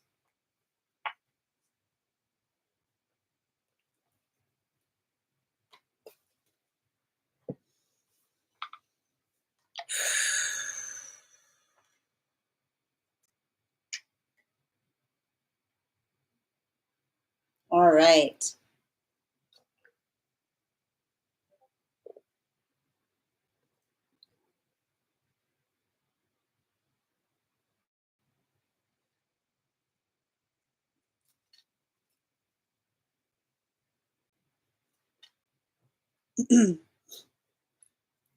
This feels like you can't please everyone, and especially if someone is making unreasonable demands. I keep on hearing the squeaky wheel should never, ever, ever, ever, ever, ever, ever get the grease, is what I keep on hearing. Like all you teach, I keep on hearing, like all you teach when it's like when a like squeaky, I keep on hearing squeaky wheels should not get grease. Like squeaky wheels, like all, because I keep on hearing it's the understanding that all that does is create a space by which another person, especially if I keep on hearing, especially if the squeak is unreasonable, is what I keep on getting. Like it's saying, it's understanding. It's all I keep on seeing this here. Like, um, and I also keep on hearing what a like it's what a, I keep on hearing what a discourteous point of view, which is the space by which another person says, if something isn't going the way that one wants it to, one should just get louder. And I keep on hearing like volume does not change answers, is what I keep on hearing. Like volume should never, no one should ever be taught that volume changes an answer, is all I keep on hearing. And I feel like there's something like there's something important about this. And I keep on hearing, and if you're, I keep on hearing, if you're having a hard time like working through that with another person, remember that you are sacred.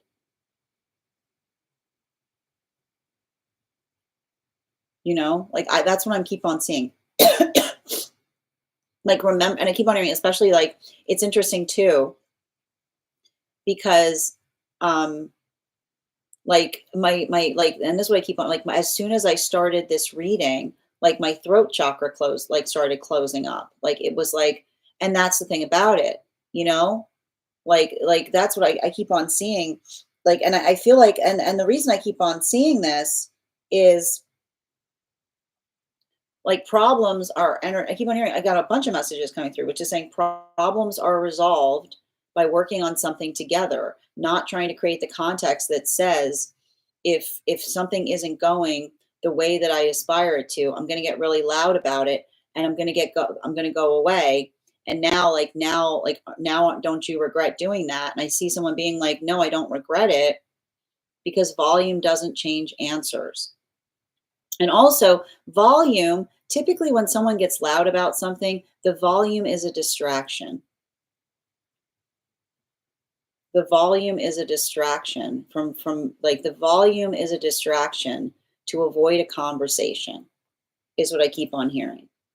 Recognize the volume that becomes a distraction to avoid a conversation, which is the space by which you ask someone a question. They get really volatile about the audacity by which you ask them, or they start yelling about something else, and then you just have to I keep on hearing, bring them back to ground not by matching their energy, but by reaffirming and saying, you still haven't answered the question. When someone doesn't want to talk about something, they'll start talking about anything, like anything under the sun, beyond facing the fact that they say, I don't want to tell you that, because like that's usually a sign that someone doesn't want the same things as you.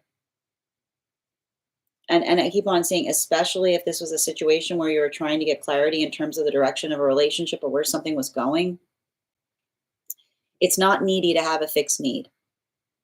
But someone that doesn't want the same things as us will see us having a fixed need and tell us that we are being needy for having that fixed need.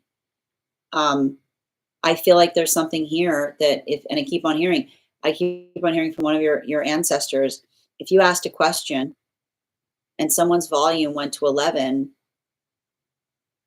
that's probably the sound of you hitting it right on the target. You know? Like I keep on seeing something where another person's going, I can't believe you would even say, I can't believe you would even suggest such a thing. Bing, bing, bing, bing, bing, bing. Where are all these feelings coming from? When I keep on hearing, when we feel something that is unreasonable, the response is not to get loud. The response is to say, I'm so sorry that's how I was coming across to you. What can I do in relationality to what needs to be energetically healed? And the reason I keep on seeing this is because I feel like I have a sensation of someone that plans to come back. I see somebody working through some kind of space, not wanting to deal with something, trying to articulate that some kind of standard that you were holding them to was just not for them. Talking about the fact that they need to go on some kind of energetic vacation. I keep on hearing, a healthy relationship, we don't take vacations from our problems. We resolve them together. And I keep on we were literally reading upon this in the daily collective. A walk, not a week, right? If we need a minute because we're feeling something, we go for a walk. We don't say I need a week. I need to go on a retreat. I need to go away. We can heal together, is what I keep on hearing. Don't let, again, don't you've got a strong ancestor on the other side saying, don't let someone put you on a shelf. Is what I keep on hearing. So make sure someone doing this is not trying to say to you, oh, I just need a little time. But what they're really doing is putting you on a shelf as they try to sort out what it is that they want. We don't put each other on shelves in healthy relationship. That's not something we do. And again, the space, and I keep on hearing, if somebody needs time on something, it's usually a finite amount of it. Right? In the context that we need energetic time on something, the difference between a pipe dream and a plan is a date. So if someone's really working through something that's difficult and they need to go into a space, even in the context of doing so, it shouldn't leave you hanging on the edge of your seat to wait for another person to decide what it is that they want to do or what it is that they want to invest with you. I keep on getting, it's not, don't let someone say to you, you're everything I've ever wanted, but I'm just not ready. Because that's usually the sound you hear of someone who's got issues with commitment. And that could be a day or that could be 1,000 years. I want you right now focusing on your manifestation goals. I want you writing them down. I don't want you attaching any person to them. I want you to just write down what your ideal relationship looks like, write down the divine counterpart, and then look at what it is you're healing from, and look at that template and ask yourself, are they similar or are they different? Because and the thing about it, I see somebody here You are their manifestation goal, man. You are everything they were looking for. And they're energetically blowing it. Like they are energetic. I've got some kind of energy here, and I've got like, and it's interesting too because I've got ancestors around this too. Like you're not the only one upset about this. I feel like there was some kind of like death, like, and this is what I mean. Like it feels like I feel like they're like the thing that I keep on seeing is, somebody had like so I feel like somebody's telling you that they need to heal. You were their healing. You were their healing is what I keep on getting. You were their healing. And I see this type of situation where someone is like, like this what I mean. Like I feel like this person was asking for energetic healing, and then coincidentally you showed up and I see them being like, I don't have time for you. I need to continue my healing journey. And I see their guides and everybody on the other side going, like that, like throwing their like throwing their hands in the air, like, you know I keep on hearing, there's one person on the other side with this person that said, I keep on hearing that this person that they're saying that they wouldn't recognize a sign if it walked in and introduced yourself in terms of like, um and like, and I keep on hearing like a bell is ringing because they're saying even your name. I keep on getting even your name was supposed to be a sign to them that like I keep on hearing that you were the healing that they were energetically seeking. Oh, make it make sense. Bottom of the deck, my lord. Some people, I get frustrated when I read energy. I need a this is like I need a signier sign kind of energy, man. You know what I mean? Like, I can't with energy like this. You know, like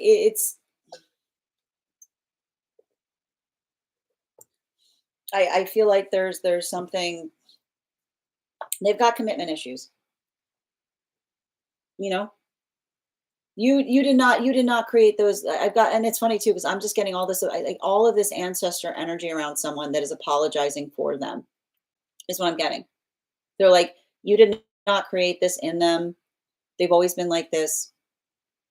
Um, I keep on hearing, especially if someone is trying to create that context where they're like, wait for me, and they're like they're not giving you like I keep on hearing like they're not giving you a finite time. We don't do that to each other.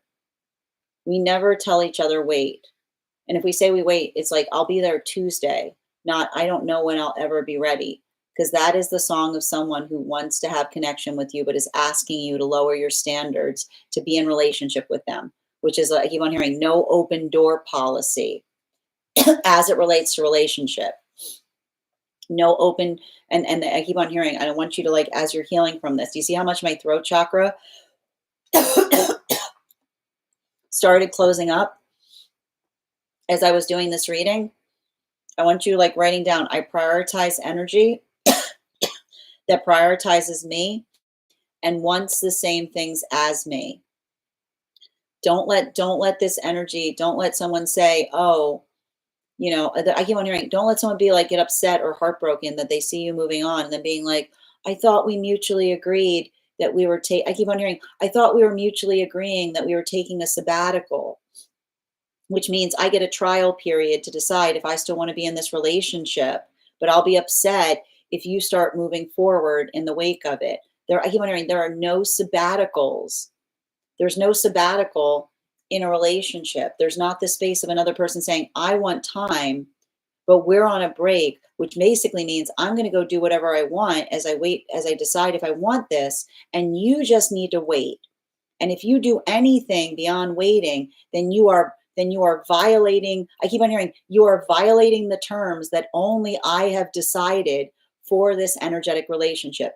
That is the sound of someone putting you on a shelf. That is the song of someone putting you on a shelf.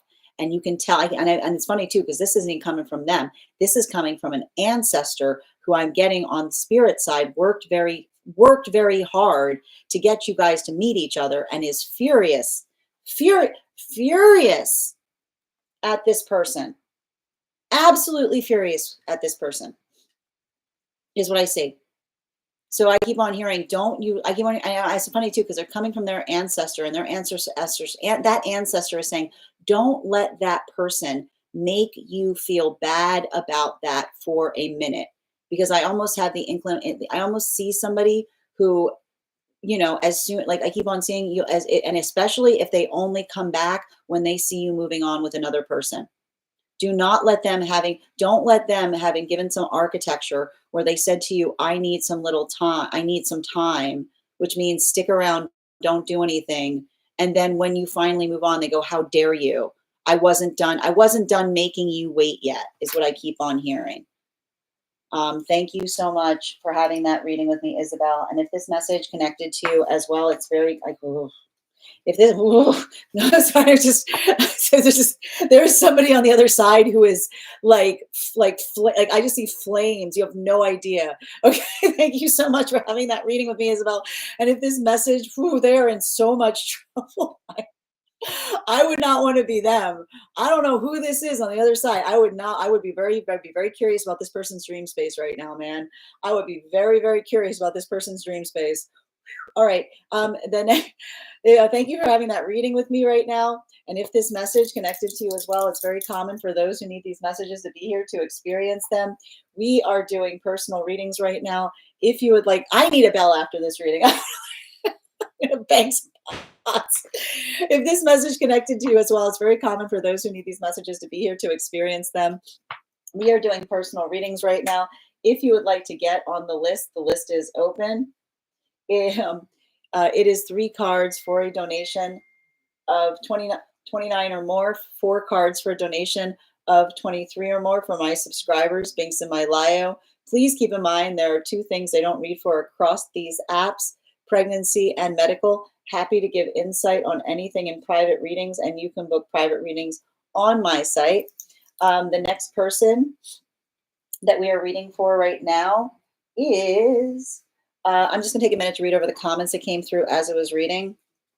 Great. Did you hear them too? Oh, good, because I thought that I was like, it's fine. It's one of those days. Hi, Per, welcome back. All right, one sec. Where are we? Hold on a minute. Bum, ba, bum. Good. Hold on a minute. I call. Hold on. Oh, and again, sending you so much support, Kay. And I'll definitely connect with you after this to give you more details on what I was seeing. Oh my God! Again, I almost said that, but it was like, what are the odds? Amazing. Yep. Sort of. No one commented on Sin's top today. Oh, thank you. It's a dress. Is it spicy? I hope it's like a nice spicy. You did. It's a dress. Oh, I missed it. Thank you guys. Selena, absolutely, dear. Just hold on that, dear, because I've got you. I'll give you the list right now. We've got Bridget, and then we've got Arthur, and then Nikki, and then we've got you. So we've got 1, 2, 3. We've got 4 people. Okay. Okay. I'm getting to pay attention to effort. Spirit's probably still talking about the breakup. Yeah, I see it. No, they've got. It's not even. It's like somebody specifically on their side who's got like. It's funny too because there's like literally an apology coming through from someone in spirit on their side, coming to you and saying, It's funny. They're saying, I owe you an apology, is what I keep on seeing. That's where I was getting a lot of that. That's where I was getting that's where I was getting much of this like argumentativeness stuff. Like I see somebody who's like almost yelling at to someone in spirit. And what's happening about it is like I almost hear them saying to another person, like, how could you? Also an indicator that they feel fear, they have a loss, and they have a loss of control. Good point. Oh, Ruby, thank you for getting on the list here. You'll be read for after Selena. Interesting. We never fought. He left because he wanted to heal. This is where all of that argumentation I'm getting is. Like, I see somebody in spirit that is like I literally see somebody, like, I'm telling you, I see someone in spirit like holding a shoe. Is what I keep on seeing. Like, if I see somebody in spirit being like holding a shoe and being like, if I was over there, like, is what I'm seeing on this. You know? That's what I meant in terms of the energy being really upset. Yes. And just your subscription is ending soon if you'd like to renew. That makes sense. I wanted clarity in future. You wanted clarity in future, and they said that they needed to heal. Well, I can understand why they're so upset. I can see why this person's so upset. Spot on. Thank you. Wow, I get it. His healing was a distraction to my clarity. Absolutely, Isabel. I've been in a similar boat. Thank you guys for supporting each other in the comments. I've been calling on the ancestors to help me decipher this. Sending you support, Abby. Anytime I come in, it's spot on. Welcome, Ruby, and I look forward to our reading. This has literally just happened to me. Sending you guys support. Yes, exactly. Exactly. Thank you for also receiving this reading, Abby. Hold on. Make it make sense. Oh, thank you for the compliment, Abby. It makes no sense. No, and what's crazy about it, what I'm reading for Isabel, is I see somebody who is like praying to someone in spirit for you. Like, I was here, like, and this is why someone in spirit is so upset. They were asking someone in spirit by name. I keep on hearing somebody in spirit say somebody was asking someone for you, and then you arrived. And this is why they're so upset. And that's why they are apologizing to you. I hope that helps. I got that throat chakra feeling funny too. Thank you as well, dear. Thank you for confirming that. Yep, I just brushed my teeth. I've been out with my friends. Well, that's good for you is what I keep on hearing. Good for you. Don't, I keep on hearing, don't put up with it. Yep. Yeah, his dad, I feel, who passed. There's I see something, and that's why they're so upset, because the thing that they're saying to me is they literally asked this person specifically for someone like you, is what I keep on hearing. Yep. Sage said, there you go. Thank you, Ella. And welcome back, Pearl. And again, sending you support on that journey, Isabel. And thank you for having that reading with me. It's all right. I'm here to do it. I'm here to be put through the trenches. There goes your bell. I got a bunch of dings after you said that. That's wild, Miss Bex. Jill, the list. The list currently is, I'll read it. Hold on. That reading got to me, man. All right. We've got Bridget, Arthur, Nikki, Selena, and Ruby. So if you get on the list right now, you'll be the 1, 2, 3, 4, 5, 6 person read for. All right. Yep. Thank you. Thank you for confirming who I was seeing in spirit, Isabel. Not the shoe. They were holding a shoe. Oh, Apple. How you doing, Apple? You can do, listen. I appreciate, listen, you reserve the right to rebuke anything you want, but I need to point out, nobody is forcing you to be in this room, my dear. But yet you come back time and time again. Yeshua, and actually, if you go to the book, you'll notice that Yeshua never spoke anything about tarot. Yeshua never spoke about anything related to sorcery or witchcraft. Yeshua practiced divination. I'd refer you to what Yeshua did before he intervened on behalf of Mary Magdalene.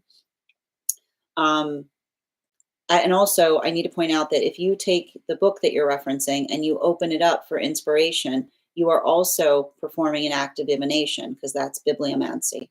Looking into a book for inspiration and just reading it randomly and not reading through the book entirely, that is also a form of divination.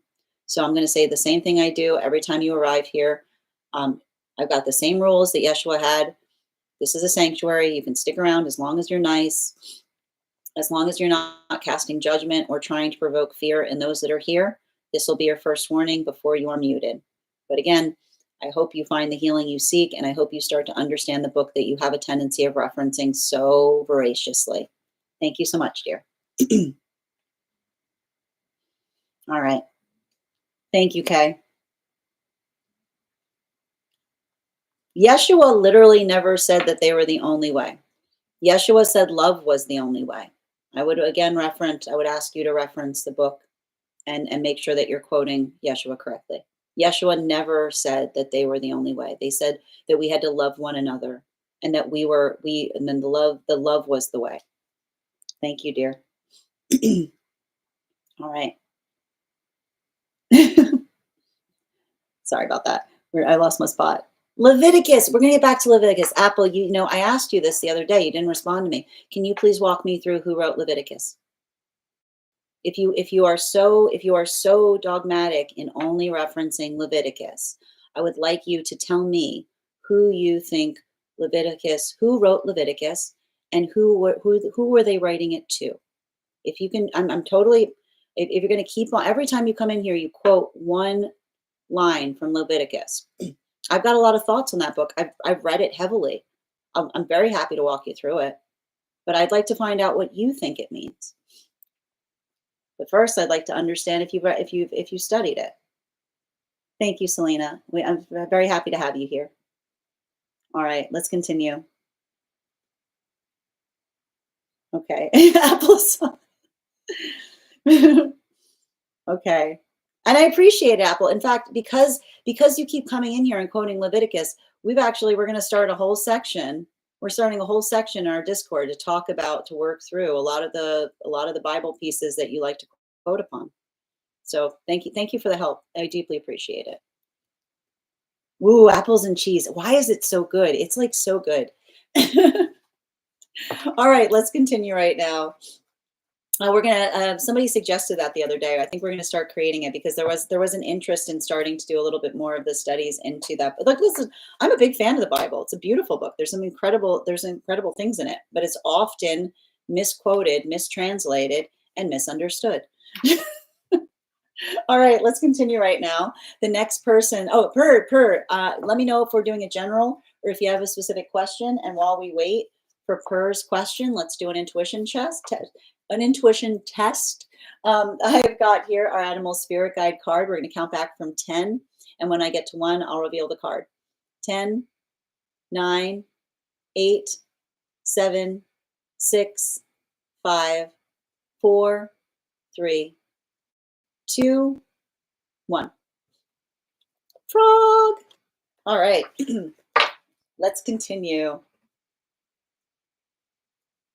No, and again, it's very, there is nothing sadder than to take a book that a lot of the messages in it are beautiful messages about love, and to try to transform it into a tome spreading hatred, violence, and cruelty.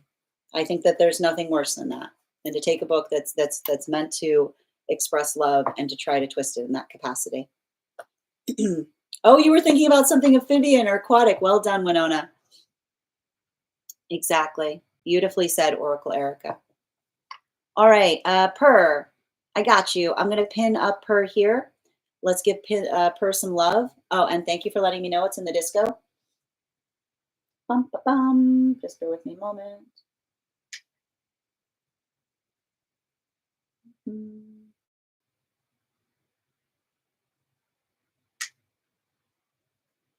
Bum, bum, bum. Are we doing a dream? What section is it in? Hold on a minute. Is it dream? Nope. I got it. I found it. Is this outside tea, Purr?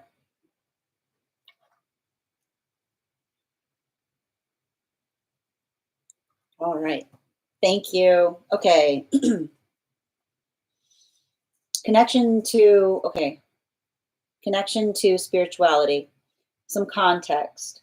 My mom is very down to earth and doesn't really believe in anything spiritual. I was raised atheist, though baptized as a baby, and growing up, she often thought that there was something wrong with me. My stories and fears were just brushed off as nonsense. These days, I don't have any issues since she's accepted and respects my truth for quite some time now. A lot of people come to her for advice. And honestly, she gives such incredibly good advice that it feels like she's channeling the answers and some predictions straight from spirit itself. She has her own mantras like you need to spend money to earn money, etc. Is there a way to read her spiritually? It would mean so much to me to know that she's actually deeply spiritual, even if she doesn't realize it herself. I chuckle silently for the rest of my life. Yep. I'm curious, and I'd never tell her about this. I got you. All right. Can I get an energetic read, please?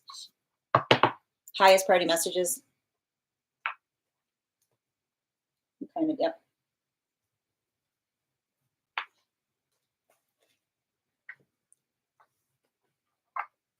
Ooh.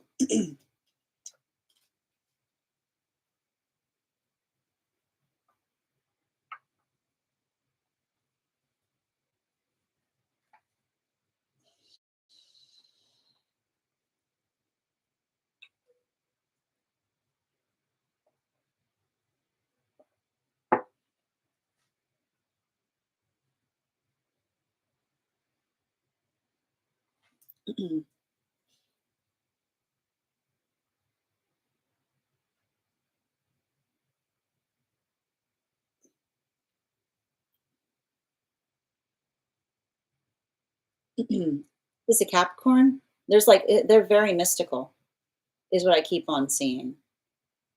You know, I keep on getting some. I just keep on hearing the Earth is magic.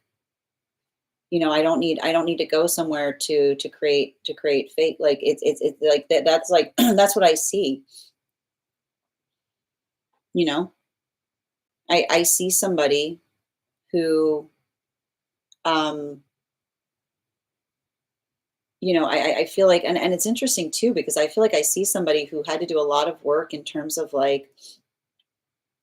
um like it feels like scientist energy is what I keep on getting. I often read like this on those. It's funny because I like sometimes I'll point this out. I've met scientists that claim that they're energetically atheists, but then the way they talk about things, I'm like, they, you know, your science, your spirituality is science. You know, like it's, you know, it's who is it? Joseph Campbell said something really beautiful, which is you know, every the when we put a ring around something, it becomes sacred.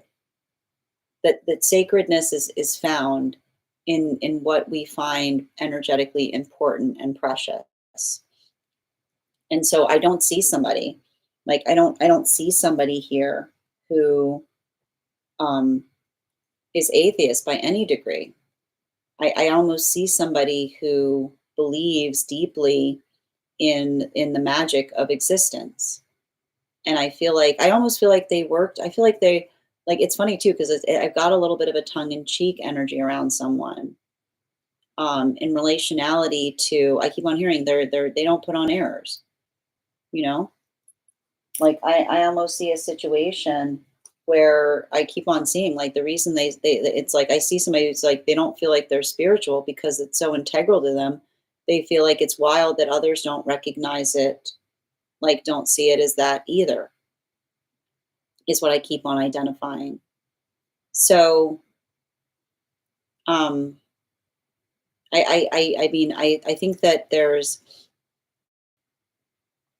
a lot of elegance um, that I'm seeing surrounded by this particular energy, and I feel like a lot of that elegance that I see somebody inhabiting, and I need to tell you, like I can kind of see, like I feel like even in the space, like I keep on seeing. I feel like I see somebody who had to do a lot of work prior to you um, being born. In I keep on hearing like disappointing another because you know I almost see them having to. I'm not sure what this is, but it's saying to me that there's almost something ancestral here in relationality to having to like let another down because they energetically refused to believe something that they themselves like that they themselves did not think was healthy for them, is what I keep on seeing. And that's why I feel like I almost see a situation between you and another person that does kind of feel like it's like a full circle moment, because I feel like I see, like, I almost like I feel like I see you and another person, um like I've got boxing gloves around something, you know? Like, and I think, and this is what I feel like this is what the guides are like, and that's the funny part about it, because honestly, you and another person are not that different, is what I keep on seeing. Like the space by which you look at the world is similar, but I keep on seeing they're much more. I keep on hearing they're much more grounded in it, is what I'm identifying, right? Like I see them, like they work really hard to, like, I almost see like somebody who works very much in the simplicity of the moment, is what I keep on hearing. I keep on hearing someone saying, like saying there I keep on hearing someone saying, like, with veracity, there is no grander scheme. But that the thing I keep on hearing them say is there is no grander scheme than this, is what I keep on hearing them say, which is interesting.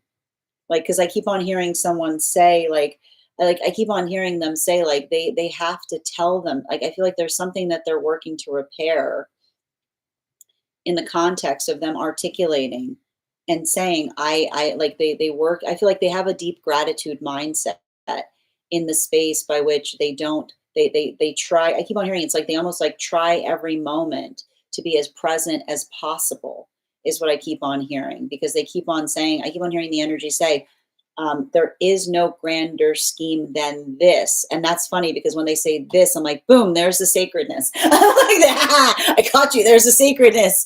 You said then this. And I was like, I got you there. Like when they said then this, I'm like, aha, but that, there you go. So they are very energetically, they have a deep, deep gratitude mindset in that way, where I see you being much more. I keep on hearing like you're much more expansive in relationality to the context of time, is what I keep on seeing. Like I see you like, and that's what I meant, like you're kind of like, you're definitely, I keep on, you're definitely related to them, because I see you being like, no, no, this is good too, but there's more. You know, like, there's more. Like, they're like, we are in this room. And you're like, but what if there's but where is this room in? What is this room? And they're like, the room is fine. Is what I keep on seeing. Bottom of the deck on this reading. Yeah, exactly. Like I feel like it's interesting. I keep on seeing, I want to say, like, I keep on noticing there's some kind of wound this person carries.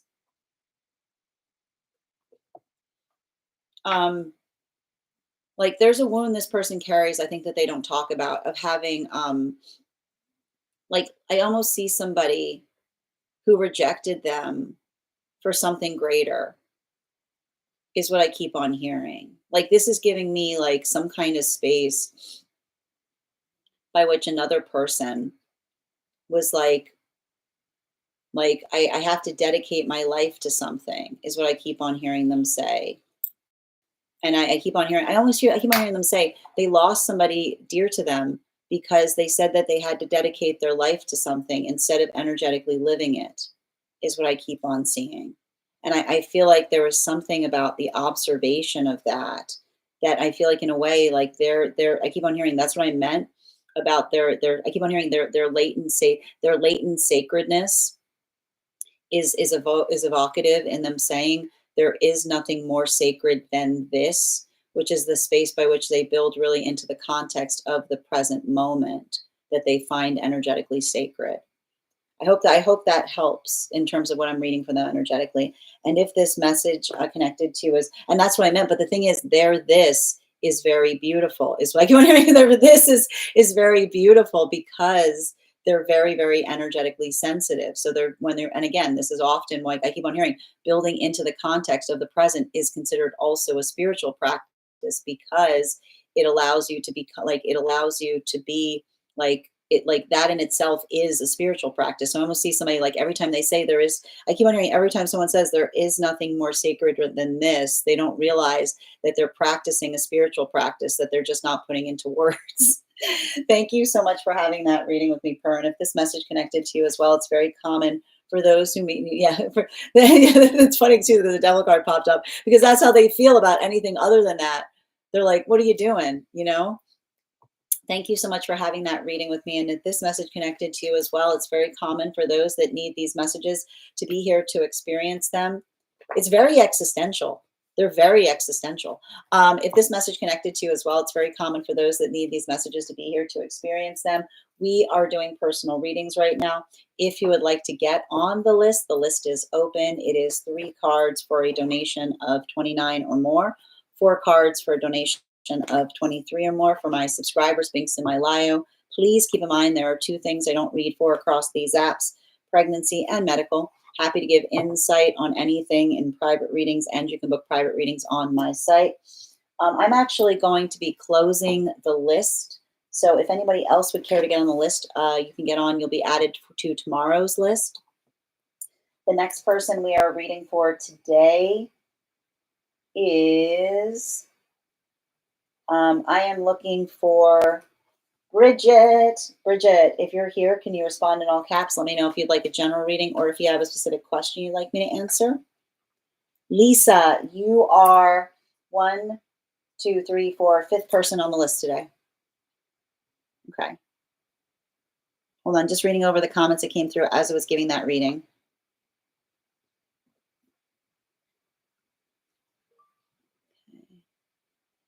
She was kind of a scientist. Okay, thank you for confirming.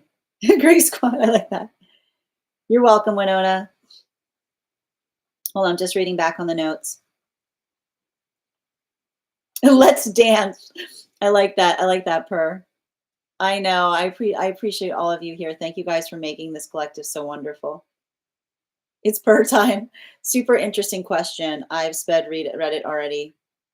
Yep. And it's fun. Yeah, this is my first time here and I'm loving it as well. Thank you. All right. I know a lot of older women and even my dad who are similar. You're welcome, Winona. I love that so much.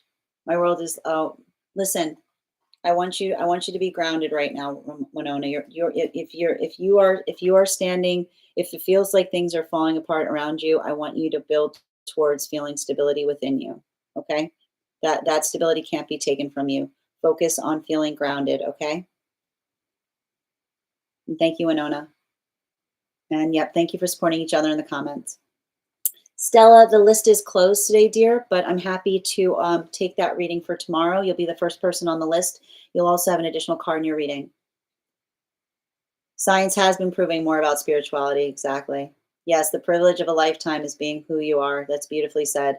I'll definitely look into subscribing. I feel like crying with the beautiful energy here. Oh, thank you, Winona, and thank you for being a part of it. Excellent. This is interesting. She was denying my thoughts and visions when I was growing. Yeah, and this is what I keep on, like I told you, she's got some kind of old wound around it, is what I keep on seeing. You know?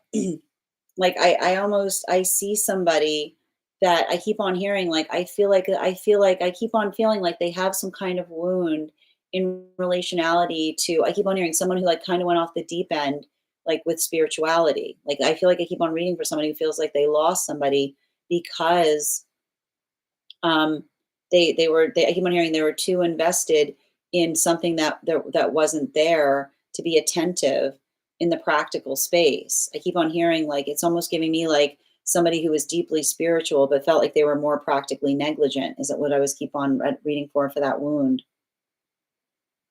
Good to see you, Miss Nikki. And it traumatized me. Yeah, so it was like I keep on hearing it was like it was a reverse traumatization moment. Like they were traumatized by someone who felt like they were so spiritual that they were being neglectful in the tangible. And I see that they did the opposite where they created that. They were like that absolutely not type of energy. Yeah, we are very alike. I'll probably we're having the live is not going to be as long as I am typically on. I'll probably be on for like another hour. But if you miss any, but Winona, it's also streams live on the place where we keep the videos and photos, so you can catch it there if there's any part of this that you missed. Okay, excellent. And thank you for subscribing, Wicked. And thank you for encouraging everyone to tap. You're talking about my grandmother, I believe, always busy with the future. That was beautiful. Yes, thank you for allowing us to read on it. She was very much in the present. I love this, taking this to my grave. Oh, excellent, dear. Okay, wonderful. 2 cards. I got Bridget here. 2 cards on what? Oh, before we continue, let's do an intuition check. I've got our animal spirit guide card here. We're going to count back from 10. And when I get to 1, I'll reveal the card. 10, 9, 8, 7, 6, 5, 4, 3, 2, 1. Cow! All right, let's get to it. And I'm going to pin up Bridget here. Let's give Bridget some love. All right, 2 cards on what potential challenge or obstacle should I be mindful of this week, and 2 cards on how Hazel will emotionally handle my coming and going this week. Okay. 2 cards on what potential challenge or obstacle should I be mindful of this week, and how Hazel. Thank you. And yes.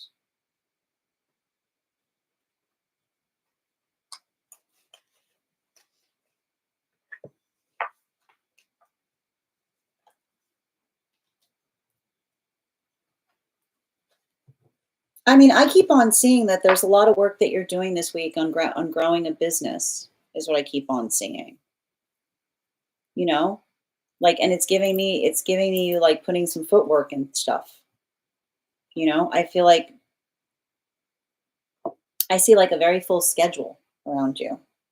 And it's like I keep on hearing like I keep on hearing make sure that you're giving a little space enough space between between appointments is what I keep on hearing. Like I keep on hearing, make sure you're giving yourself wiggle room.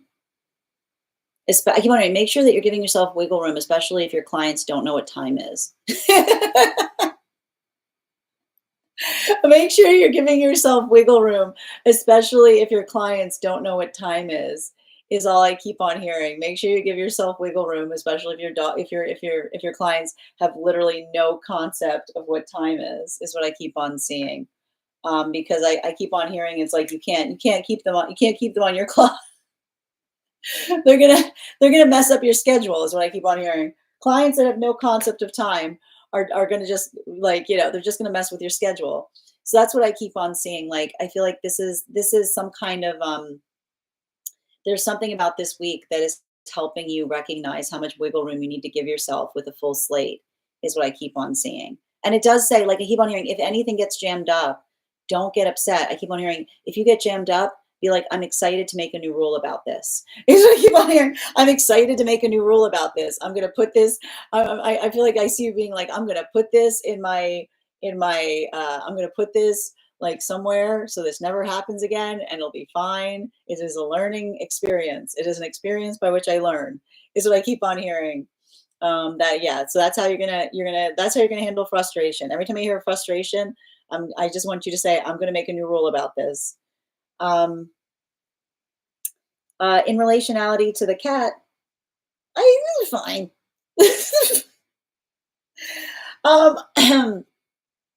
I mean, the only thing I keep on, I don't know why I'm getting this.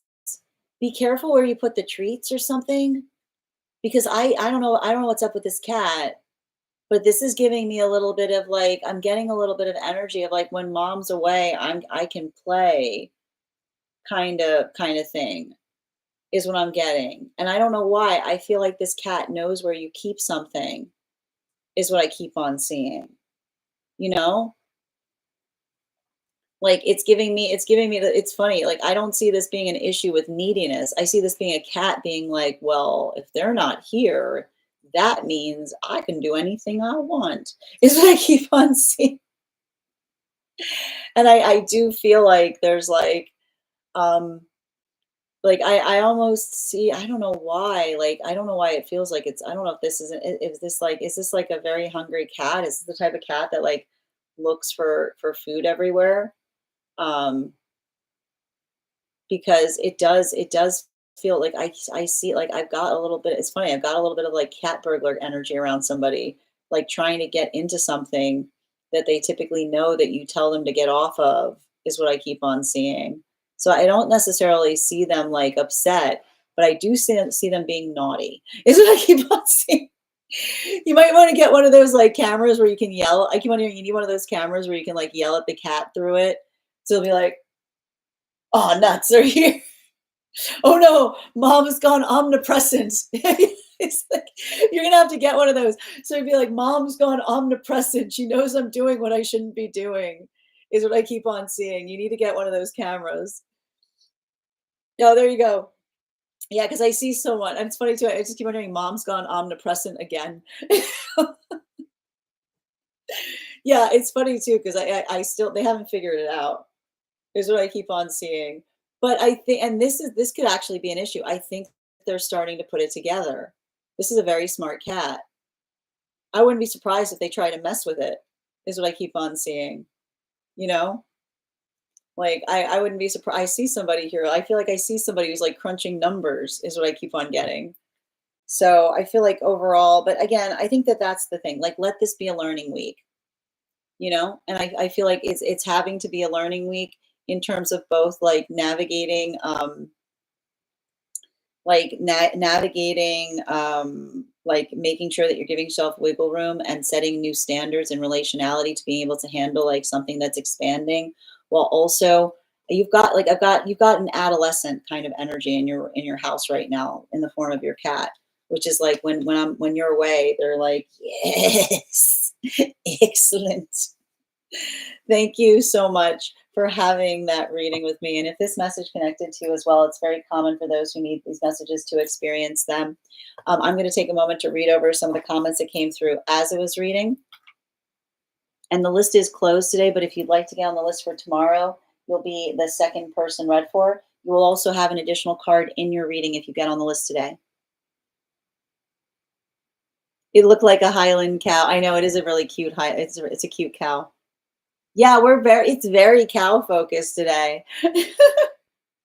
Is it normal to have um I mean, it's typical for things during the retrograde cycles, electronics and things of that nature to like jam up. And it can also happen during the shadow period. So yes. I know, did you notice all the cows today? Yes, give me some love. Yep. The dog business just blew up. That's amazing. Congratulations. Everyone just kind of told each other. That's wonderful. It turned out to be a favor and now it just exploded. Yep. I've been overbooked, so we will be having a puppy date all together. Oh, that's great. And the clients know they did this by accident. Okay, well, that's good. Oh, that's so excellent.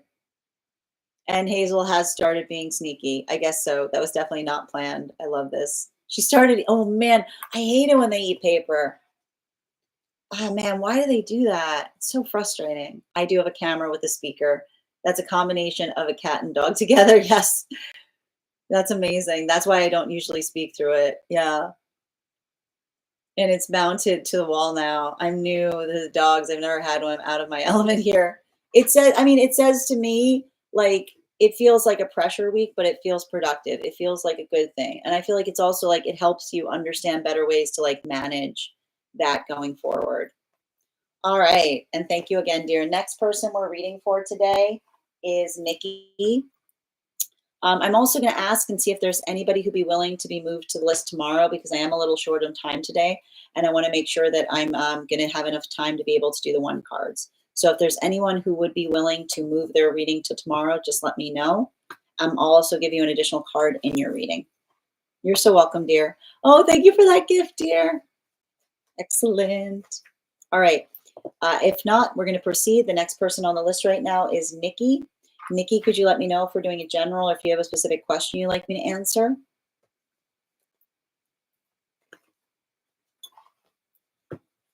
And while we wait, well, that's the thing, Nick. I'm trying to shorten that time right now because I've still got 4 people on the list. So no, Selena, absolutely. I'll definitely honor those on the list. I'm just seeing if there's anybody who would be amenable to be having their reading moved to tomorrow. Okay.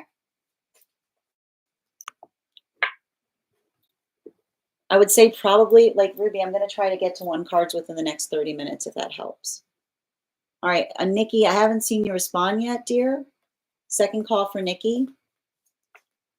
No problem. Thank you, Ruby. And good to see you today, honey. Okay. I'm here. Yes.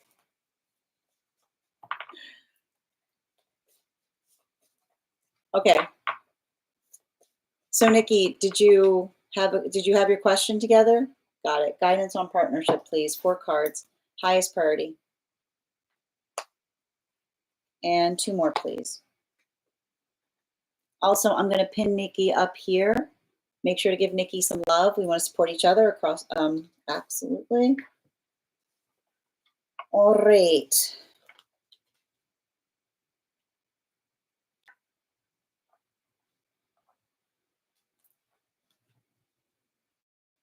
I see. I mean, I feel like I keep on seeing, like, this is heavy. Like, I see somebody with some, like, serious wounds. Like, I just keep on seeing, like, a situation where someone would say, and I feel like it's like one of those moments where, you know, you look at another person and you say to them, like, who would do that? And someone says, like, let me tell you a story, you know? Like, I've got some kind of energy here, you know, like, I've got some kind of situation or circumstance. And I feel like you, I think that in some way you get that, you know? Like, I see you having a situation where you've also, like, I'm seeing a situation too where you've also been energetically betrayed in, like, a very, very profound way. And then what's hard, I keep on hearing, you know, the thing about betrayal that we talk a lot about here is, you know, a wound of trust cuts us once at the time that we experience it, and it cuts us every day for the rest of our life in the fact that we have to question another person's authenticity. Like, that is why a wound of trust feels is one of the hardest wounds of trauma to heal, because a wound of trust when you're betrayed leads you to question everything, because it's the space by which you've had the internal system almost feels like it doesn't want you to trust things because, you know, it didn't serve you in the past. But this is the thing, the only way you can heal a wound of trust is if it feels like you do what feels like the most unsafe thing in the entire world to do, right? Like, feels like you're just walking into the same jaws that hurt you. But that's what love is, right? Love is existing in a space where another person understands your vulnerabilities. We are never, that is why love is such an incredible force, because we are never more vulnerable than when we are in love, and we are never more safe when we are in when we are held in love.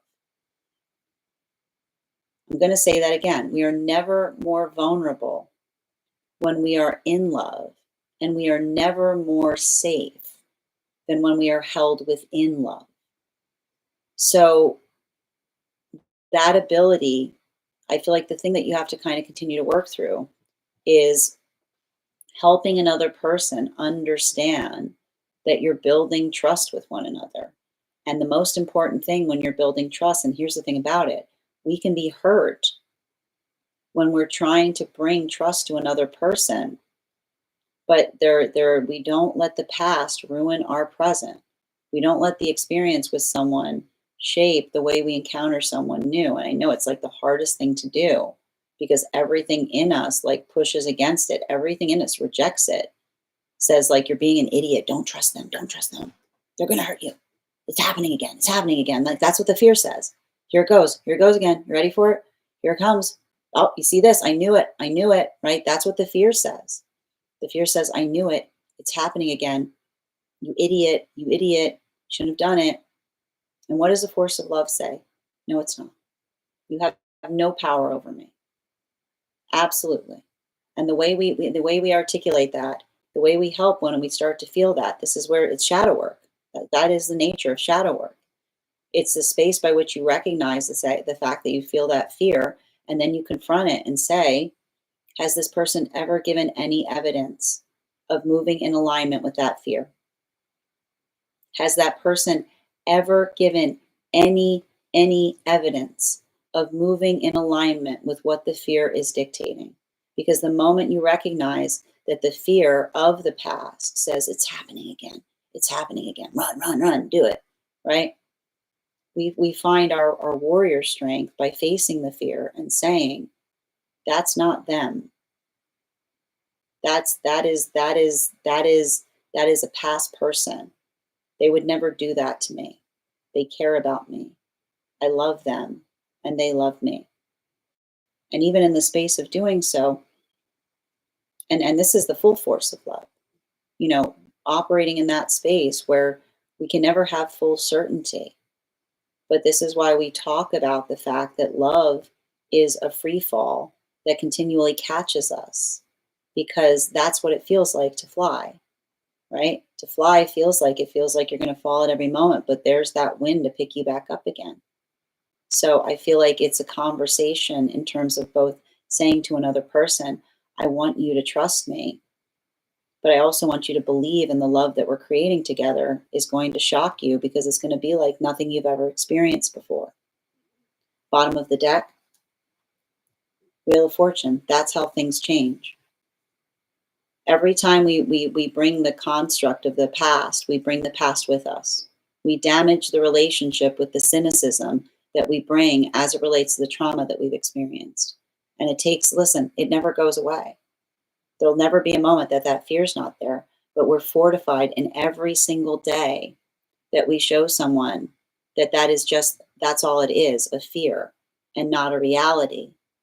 That is how we repair a wound of trust. Thank you so much for having that reading with me, Nikki. And if this message connected to you as well, it's very common for those that need these messages to be here to experience them. We're doing personal readings right now. The list is closed, but if you'd like to get on the list tomorrow, you'll be the second person read for. The next person on the list for today is Selena. I'm also asking if there's anyone who'd be willing to be moved to the list tomorrow. If so, I'll be happy to give you an additional card. I'm going to take a moment to read over some of the comments that came through as it was reading. Arthur, I apologize. You're right. Sorry. Arthur is next on the list. I deeply am sorry about that. Thank you for reminding me. Arthur is next. Okay. Just bear with me a moment. Whoop.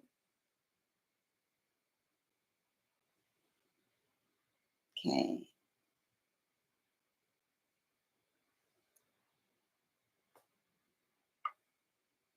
Hi there, Nikki. Guidance on partnership. Confirmation alarm. Yep. Feeling betrayed. Both betrayed. So bothersome. That's exactly right. I was so trusting before the whole situation went down. It turned my world upside down. Yes. Thank you guys. Thank you guys for supporting each other in the comments. I think he's struggling a lot more with the trusting. I feel like I'm guarded to some extent, though. Hi there, Vig. Good to see you today. Thank you guys for supporting each other in the comments. So maybe my guardedness is causing them to have more fear.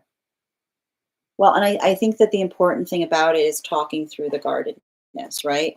It's not pretending it's not there, but explaining to another person why you feel the way you do. Yeah, I can't tell if I'm guarded or just securely attached. Fear is a conversion. I feel like fear is a conversation. A healthy fear is a conversation. It's not a reactive point. That's him with the fear and the anxiety. I feel like I'm okay, but not fully open, maybe. Well, and that's the thing, because I need to point this out. When we see another person carrying fear, it's our instinct to become more guarded. That's natural. The hardest thing to learn is to trust your intuition again when you thought yours was on point. Exactly, beautifully said. And thank you guys for supporting each other in the comments. I think I have to. I'm just scared, and it shows in a different way than them. Beautifully said, dear. All right, let's continue. Arthur, I've got you next. Can you let me know if you'd like a general reading, or if you have a specific question? Oh, you're starting uni again. I'd love to see how my year pans out. I'm nervous as it's a new town and I don't have friends there. Understood, dear. I'm going to pin up Arthur right now. Make sure to give Arthur a follow. Can I please get 4 cards for Arthur, please? Highest priority messages from Spirit.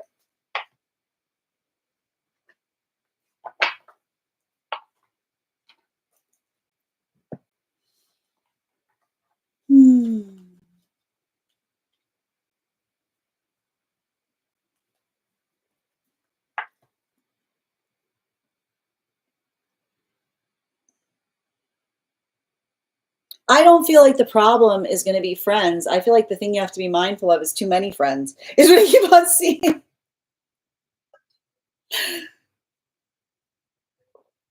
I keep on seeing this right now. Like, I don't know what's up with the vibe of this place, but man, this is saying to me, you know, this is giving me like the type of energy, like this is giving me a little bit of this, like, come out and play. Come out and play.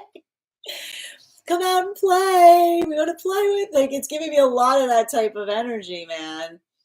Um, like, that's the hard part, is what I keep on seeing. This is like, I keep on hearing like, I don't know where this place is, but it almost gives me a little bit of the vibration of like a large course, like a large course load, but with a lot of exciting things around it, can sometimes lead, um, can sometimes lead to feeling, um, really energetically overwhelmed as it relates to, trying to, like, I feel like the biggest hurdle I see about it is trying to navigate, like, work and social life, is what I keep on seeing. Um, I feel like there's some kind of interesting energy.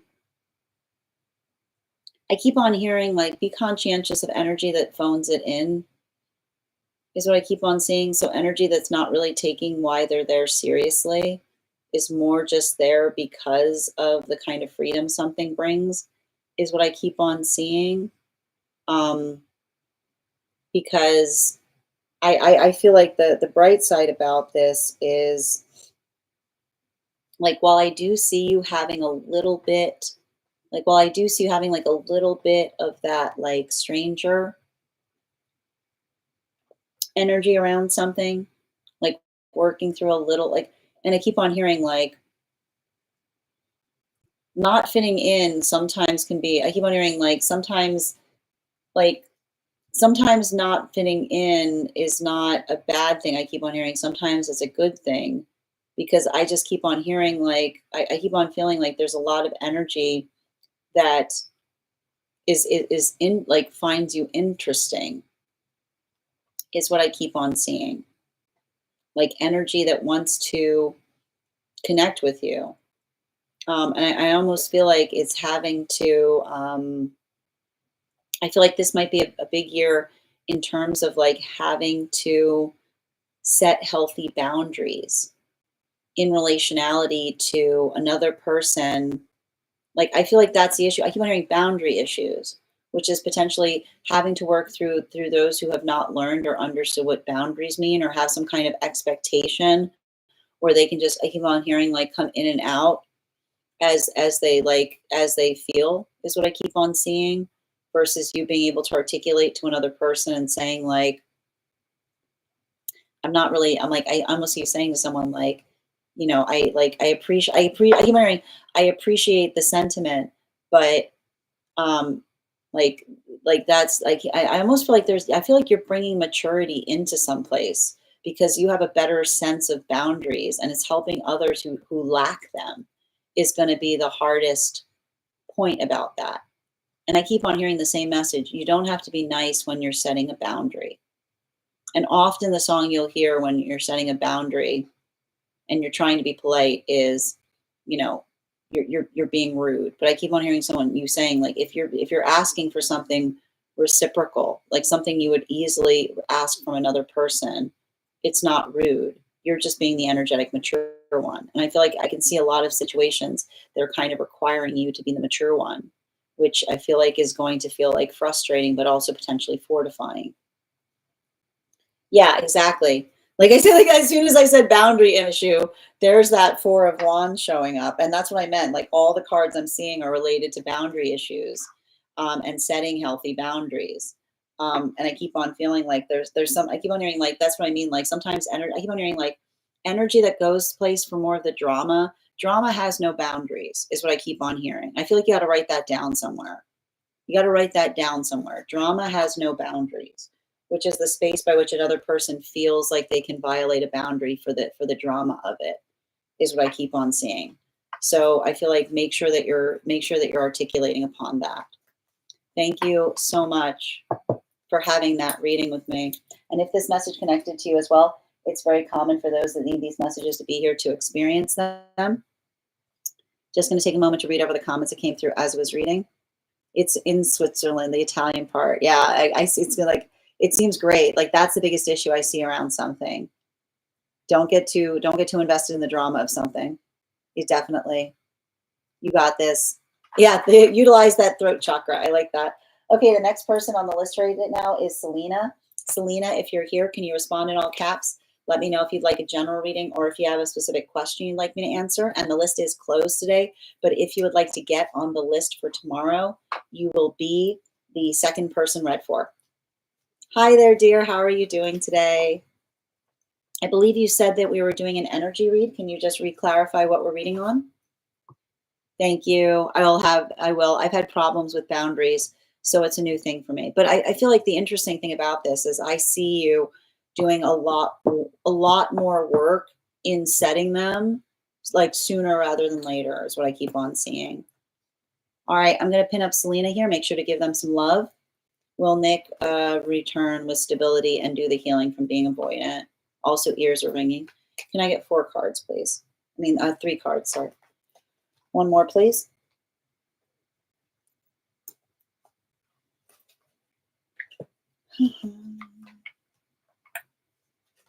I mean, I see somebody coming back, but the question is, the question is whether they're healing or not.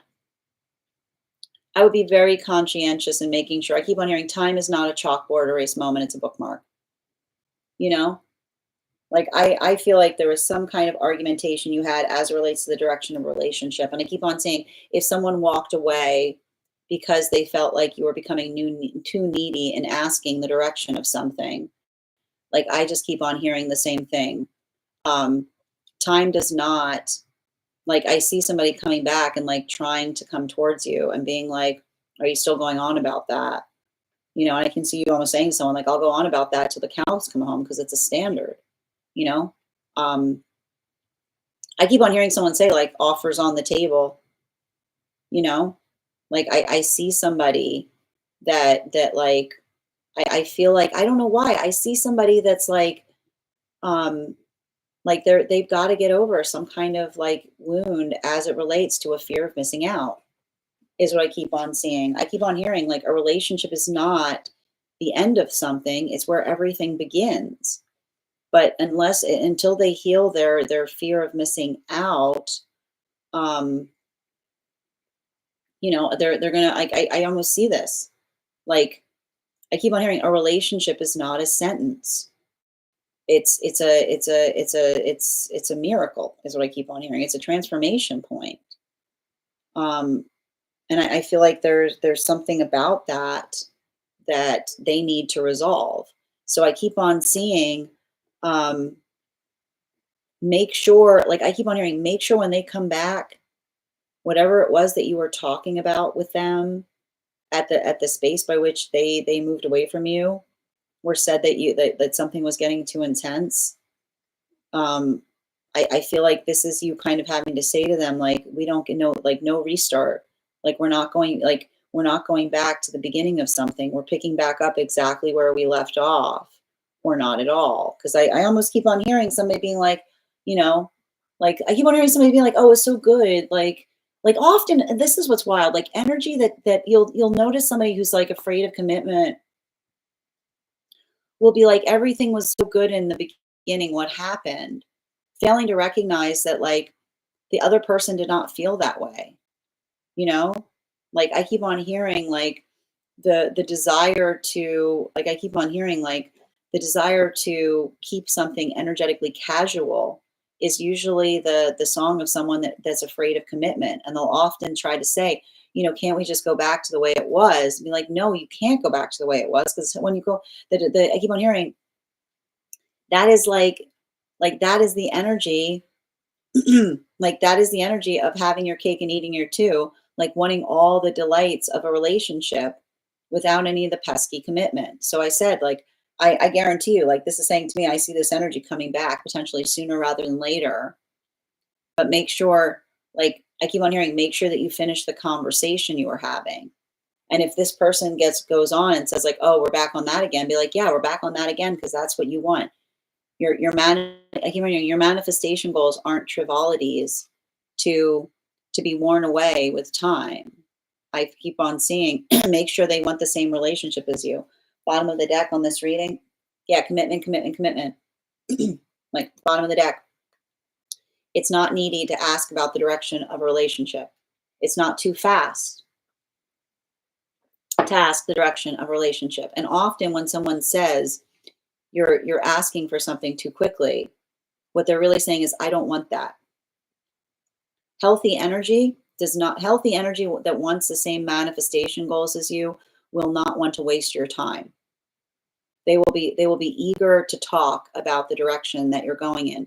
But someone that doesn't want the same things as you will like start to articulate upon the fact that you're moving too quickly.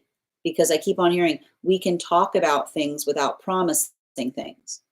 We can talk about the direction that something's going without promising that that is something that's happening. And I keep on hearing, if this is an energy or a situation where even the space of trying to talk about it or trying to name it, because I keep on hearing relationships have a healthy name so that we can build upon the expectation of it.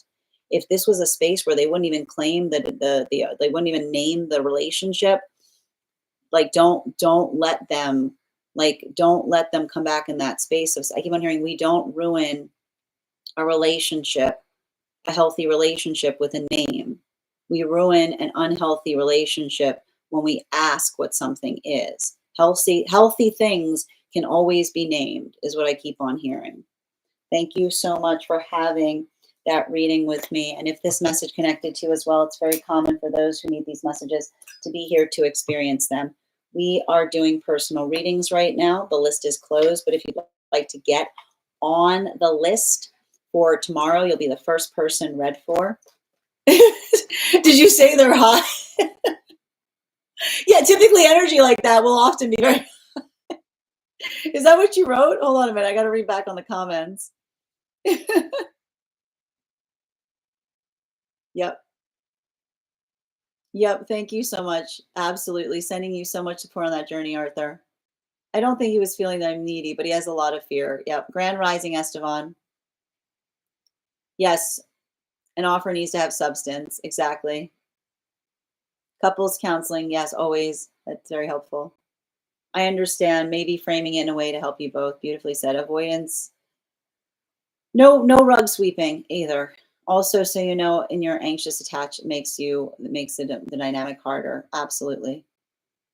Avoidant are so hard completely, but so that's how they successfully manage to be avoidant.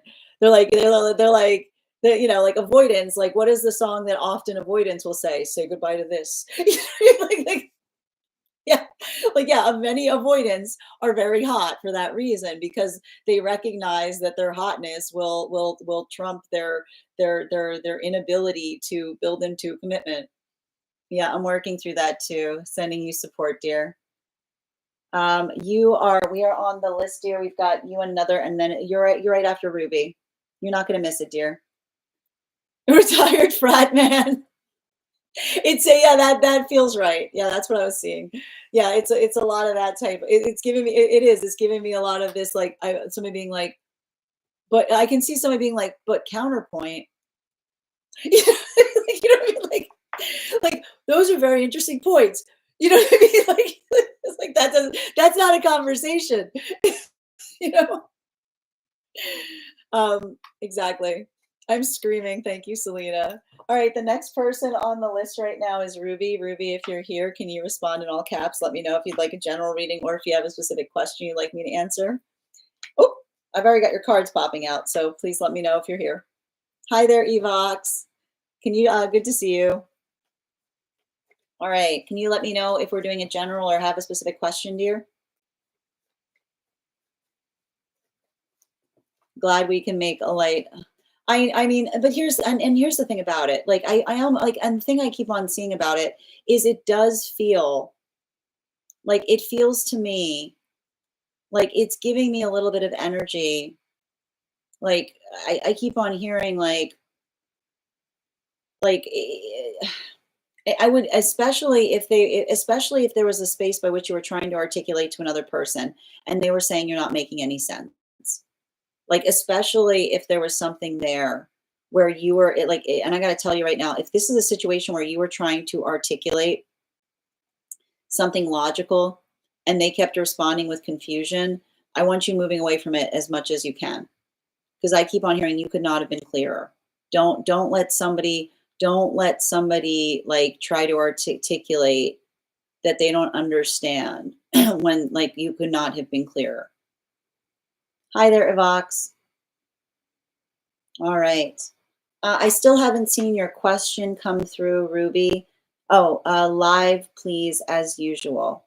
What do you mean live? What do you mean live, please, as usual? Do you mean a general reading? Can you just confirm? Oh, love. Okay, that makes more sense. I was like live. What? I'm like, wait, what? All right, I pinned up Ruby there. Make sure to give Ruby a follow. All right, can I please get 2 more cards? Thank you. Oh, really? Okay. Hold on, you got a lot of cards coming out. Oh, whatever. What is this?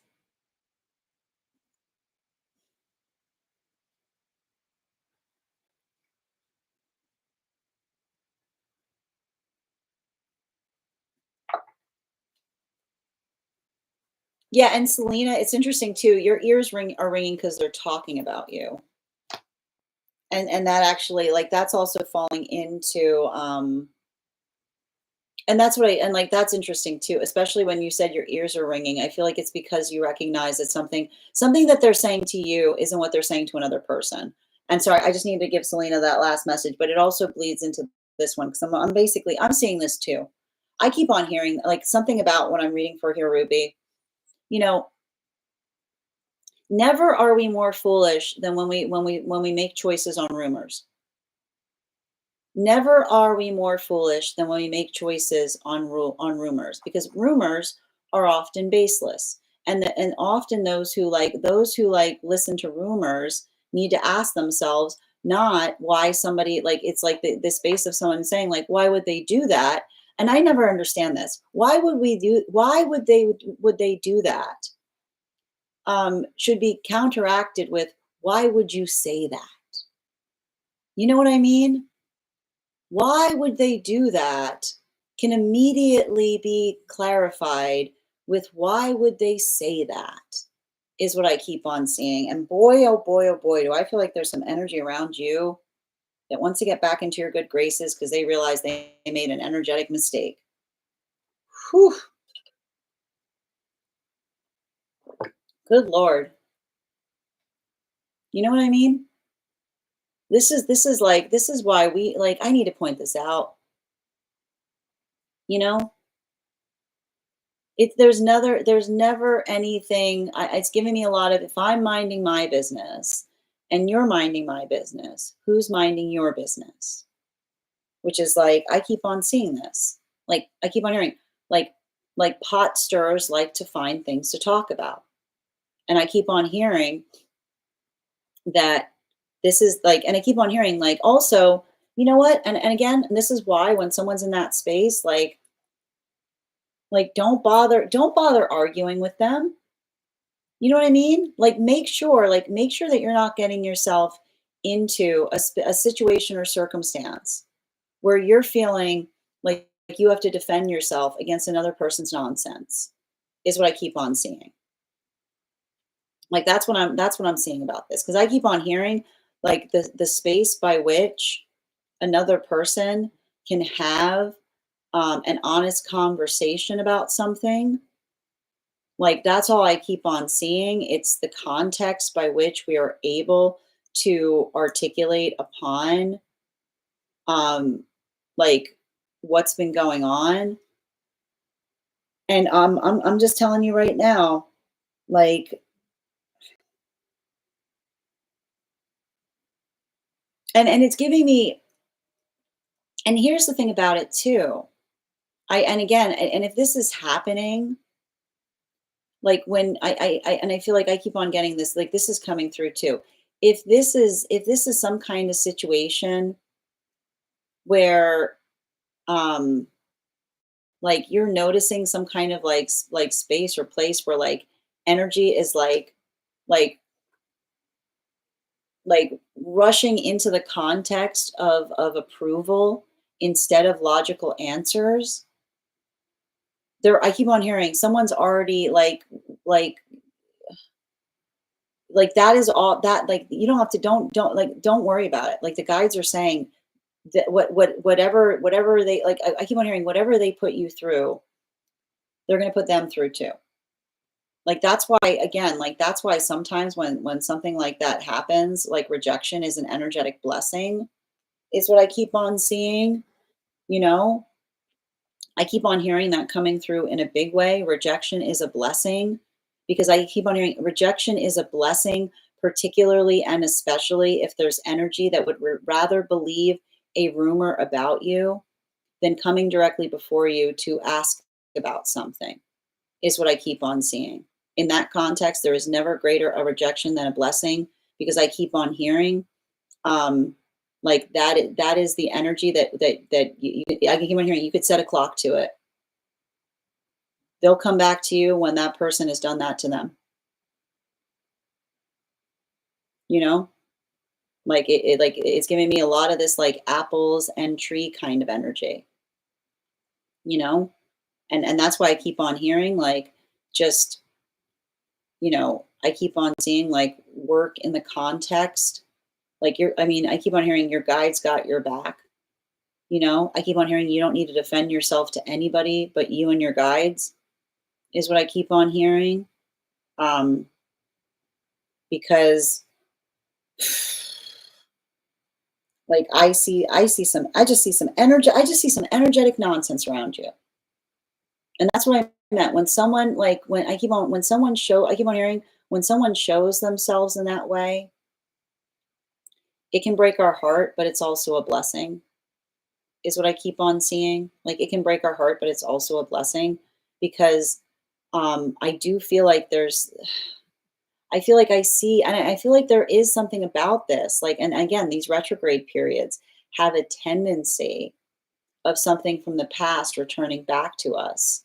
But I feel like it's almost some kind of space by which, like, I almost see somebody, like, I almost feel like somebody, like, trying to apologize or trying to come back into, um, like, your good graces in some capacity, but in the context by which I almost see you saying, like, like, and this is why I keep on hearing it's not about the space of forgiving everything, because it's the understanding and recognition that when another person, like, I keep on hearing, like, when another person doubts us in some capacity, or when another person, um, you know, like it almost says to me, like how you navigate those circumstances. Like I keep on hearing you can accept another person's apology, but you can also give them proximity, which is the space by which you can say to another person, like, I get it. You made a mistake. That's good.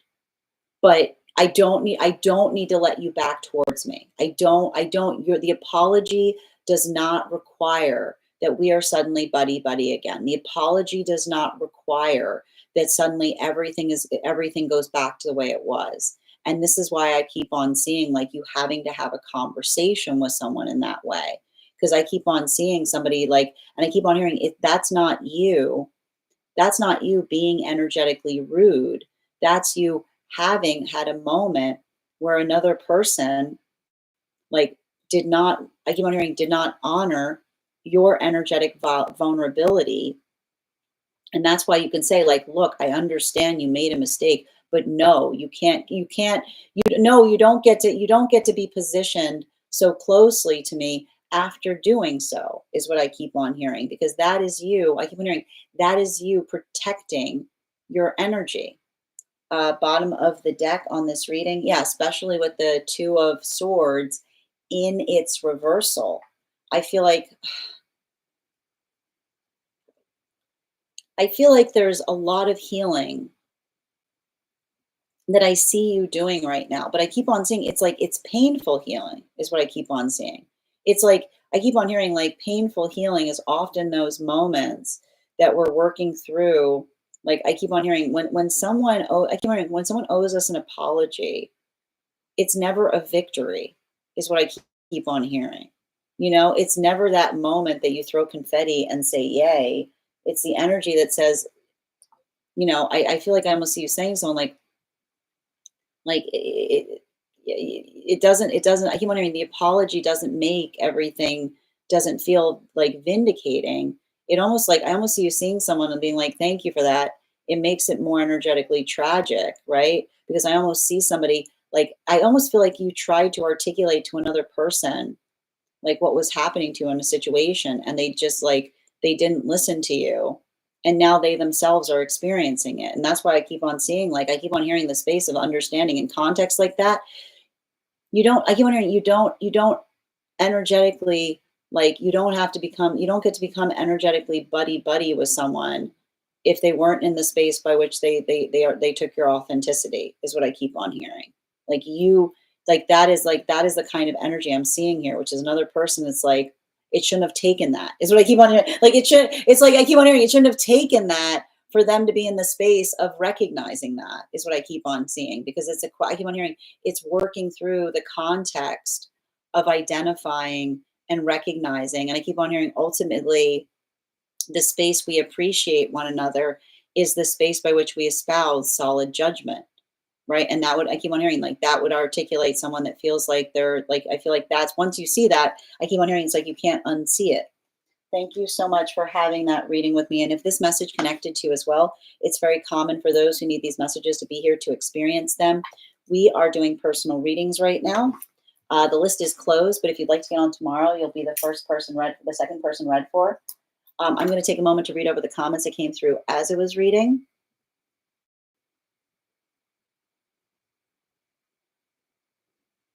And it's interesting too, because like, I got to tell you, I know that you said that you wanted a love reading, but I keep on saying like I keep on hearing this right now, like the interesting space of you wanting a love reading and all of that coming through.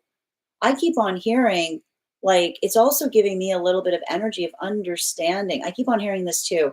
Energy that says that everyone is obsessed with them usually it's not that energy is obsessed with them. It's usually the aura of being surrounded by a bunch of confused people that are trying to understand what they mean to another person, is what I keep on hearing. There's something really important coming through in relationality to that as well, which is I keep on hearing it's like almost the space of which you say to someone, like I almost like see like the space by which if someone says like, oh, they're obsessed, and being like, well then why, no, they're obsessed too, like they're obsessed too, being like, why are there all these obsessed people around you? Because often those who are obsessed are not obsessed so much as they're trying to seek energetic clarity from someone that keeps on articulating that there's an energetic obsession going on. I know this reading isn't for me, but it may as well be. Thank you, Step Up, for also having, I'm going to call you Step because there's another Ruby right now. So thank you, Step. It's weird calling you Step. It's hard to say. Assumptions are killers. Absolutely. Evox. Sorry, I just found that so humorous, that whatever part not reading for clarifications. No problem, Fig. Who is minding your business is tickling me. Thank you, Bella. I can't claim it. It's somebody else said it on the app. It's actually one of the first things I ever saw on this app. They show themselves. Exactly. Makes more sense. Yep. Thank you, Ruby. I want you saying right now, I prioritize energy that prioritizes me and wants the same things as me. You're so welcome, dear. And again, if someone's bringing some nonsense towards you like that, like let the confusion be the clarity. Let the confusion be the clarity. All right, Lisa, if you're here, can you respond in all caps? Let me know if you'd like a general reading or if you have a specific question you'd like me to answer. And as I mentioned, friends, the list is closed, but if you would like to get on for tomorrow, you'll be the first person read for. Second call right now for Lisa. Second call right now for Lisa. And while we wait for Lisa, let's get started on one card readings for subscribers. If you are a subscriber and would like a card pulled, go ahead and put your question in the comments. If you haven't recharged your heart me and would like an animal spirit guide card as well, please recharge your heart me and you'll have that animal spirit guide as well. And also, friends, we're at 89.6K likes. When we get to 100K, I'll be gifting a reading back to the collective. So make sure you're tapping that screen. Step up. It's weird. It's weird. Okay, it's not, it's weird. It's fine. One card on what to expect from the week. I got you, dear. One card, please. This feels like a breakthrough. This feels like something getting easier. This feels like something moving in the direction that you want it to. I'm getting progress. Yeah, especially as it relates to, I keep on hearing news that you're waiting on or a decision that you're waiting on is what I keep on getting. Animal spirit guide. Yeah, especially with the stag. I feel like it has something to do with another person's absence, right? You know, like showing, I keep on hearing like showing up is something important or consistency. Highest priority for cool beans, please. These cards, cool beans, all these cards are so sticky for you. You had to have two cards. It was wild. Same message. An apology does not grant access, right? Like I keep on hearing, it's not, this is why, like I keep on hearing, you can accept an apology, but still maintain proximity is what I keep on hearing. Especially, again, you saw me shuffle. Bottom of the deck, it's not polite to insist. And I keep on hearing apologies are not conditional. It's like, it's not the space of someone saying like, oh, I'll apologize, but only if. That's not an apology. That's an ultimatum and a negotiation is what I keep on hearing. Animal spirit guide. Yeah, fire dragon. If that's happening, you have a right to be upset about it because I keep on hearing a true apology doesn't come with the conditions attached to it. One card on R, please, for Ava.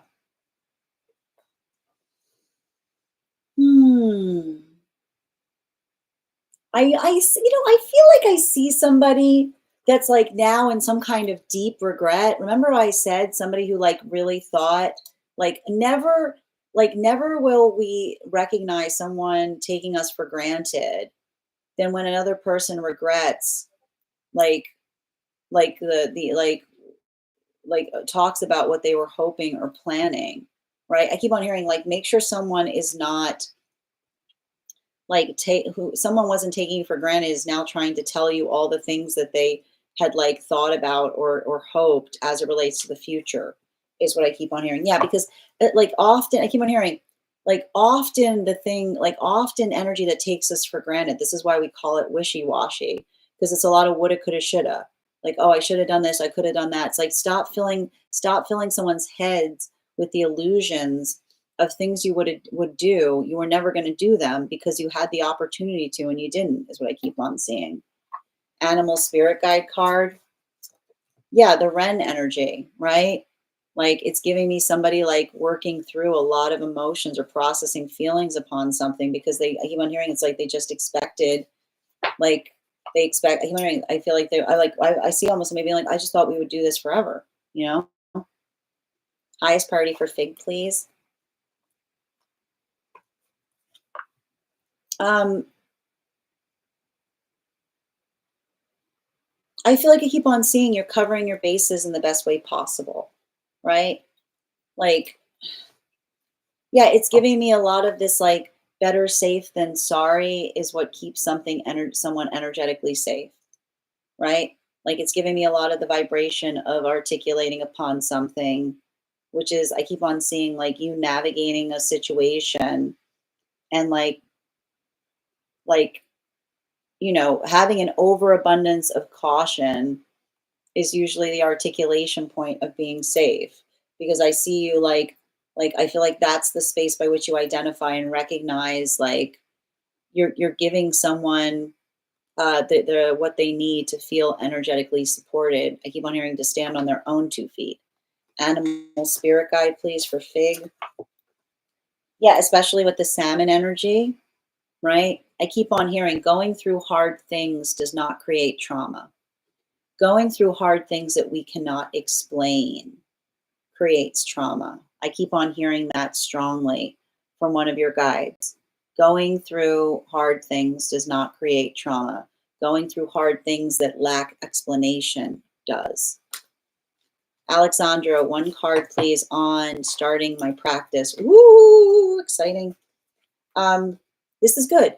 Like I see even now, I keep on hearing, make sure, I keep on seeing like, I keep on hearing like small, I keep on seeing like setting like small goals for yourself right now, like step by step, bottom of the deck. Yeah, like especially with the death card in its reversal is saying like, I keep on hearing like recognize what feels like a safe leap for you. And you don't have to do it the way everyone else does. It's fine. I keep on hearing it's finding your footing is what this is going to feel like for you right now. Animal spirit guide. Yeah, especially with the raven, right?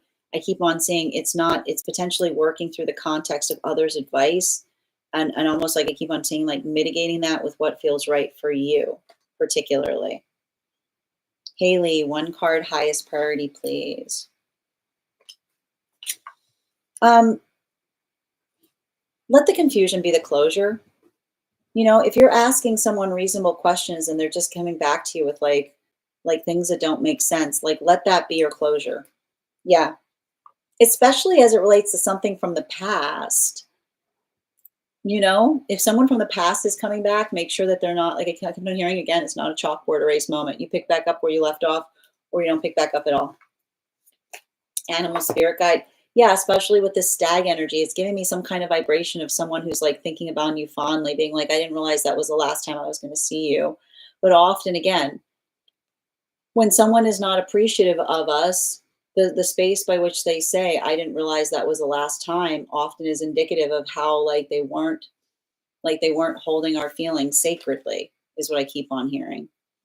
Julia, I got you, dear. 1 card, highest priority, please. For Julia. This feels good. This feels like there's somebody who wants to have a conversation with you about what is energetically achievable, is what I keep on seeing. Bottom of the deck. It's like it's giving me somebody who really wants you to give them a chance, is what I'm getting. Like allowing, I keep hearing somebody saying, like, allow me a chance to prove to you that, like, allow me a chance to prove to you that there's more under the surface. Like, this is giving me a lot of this is giving me a lot of, like, energy that I keep on hearing like tough exterior, but yeah, like you know what I mean? Like I keep on seeing sometimes like it's saying to me like it almost feels like stable, I keep on hearing stable energy won't sweep you off your feet because they don't do moves, is what I keep on hearing. They'll work to prove something to you. Oracle, 1 card on me and counterpart headed forward. Ooh, I like that. Yeah, I feel like you're making better choices. And I feel like that's it. Like the healing is you and them making better choices around old problems. Bottom of the deck. Yeah. And again, not allowing the past to be an armory, but a library, only bringing the past forward when it feels like there's something there that could reference and be helpful in the present context. Bear energy. I see both you and them like very energetically invested in this. And I keep on hearing, remember you won't be perfect in that. Like small, I keep on hearing like small steps lead to great changes. Ella, 1 card, please. Highest good for Ella. Time is, I think we said this, time is a little weird right now. So don't get too impatient upon things. Remember, everybody is working under that feeling. So like if somebody's not getting back to you, just give them like a gentle reminder. Bottom of the deck. Don't assume anything right now during a retrograde cycle. Don't assume anything. Ask questions. Animal spirit guide. Yeah, especially with the horse, right? So it's saying to me, like, assume the best, not the worst. Bridget, one card on counterpart connection, please. This is a rough, they're having a rough go with this retrograde. I told you they're trying to heal from the past. There's potentially a lot of past coming back towards them right now, or feeling very, very pulled back to the past.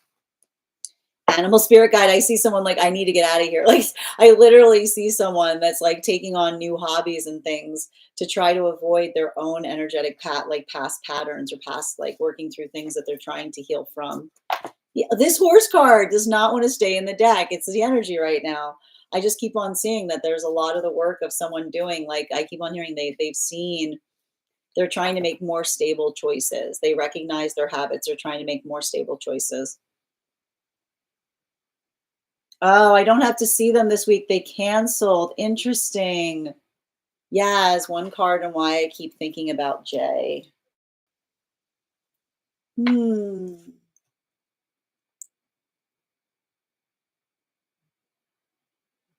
I feel like they weren't prioritizing you, is what I keep on seeing. I feel like I've got some kind of like, I've got some kind of ears burning on this, you know? Like I almost feel like there's like I keep on hearing it's like there's some kind of energy in terms of working through something, and um like if this is someone who like had some issues as it relates to like counterpart connection, I almost see them like thinking sentimentally on you, um because I feel like it's them working through like a lot of loneliness is what I keep on seeing. Bottom of the deck. Yeah, this is giving me some kind of energy of like someone who's reprioritizing stuff. You know, I almost feel like it's the energy of someone who feels like they made a big mistake. Um, Hold on a minute.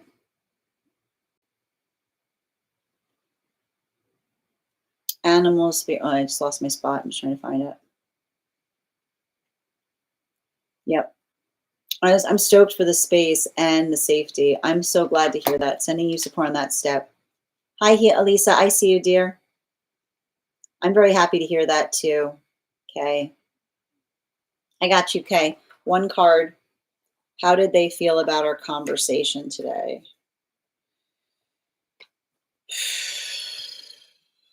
Not so alone. Not so alone.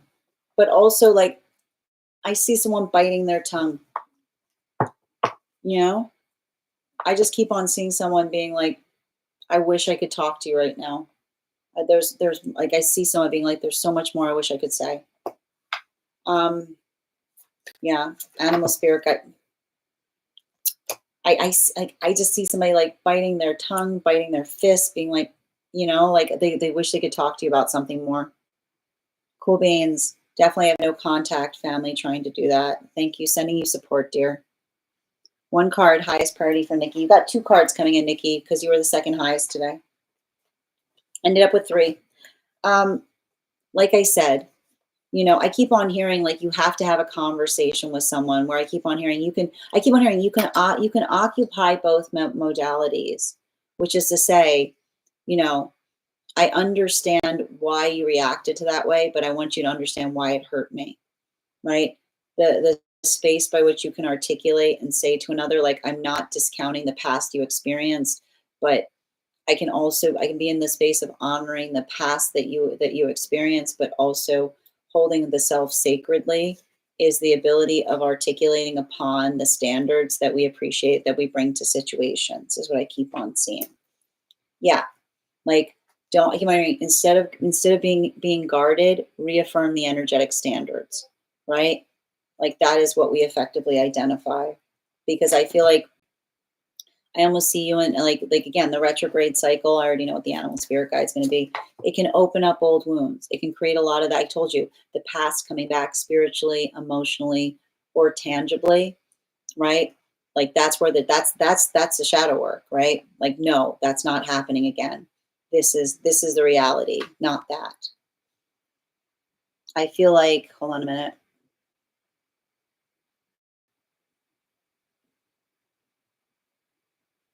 just catching back up. Thank you. Hold on.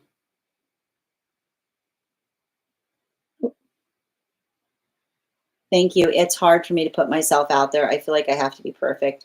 It perfect is illusion. You just need to be consistent. Cassie, your subscription's ending soon if you'd like to know. My grandpa's in the hospital. I'm sending you so much support on that too, Step. I hope you're well. I feel you. Perfect. We are good enough. Exactly, Evox. Yep, I got you. Questions in the disco. Thank you so much.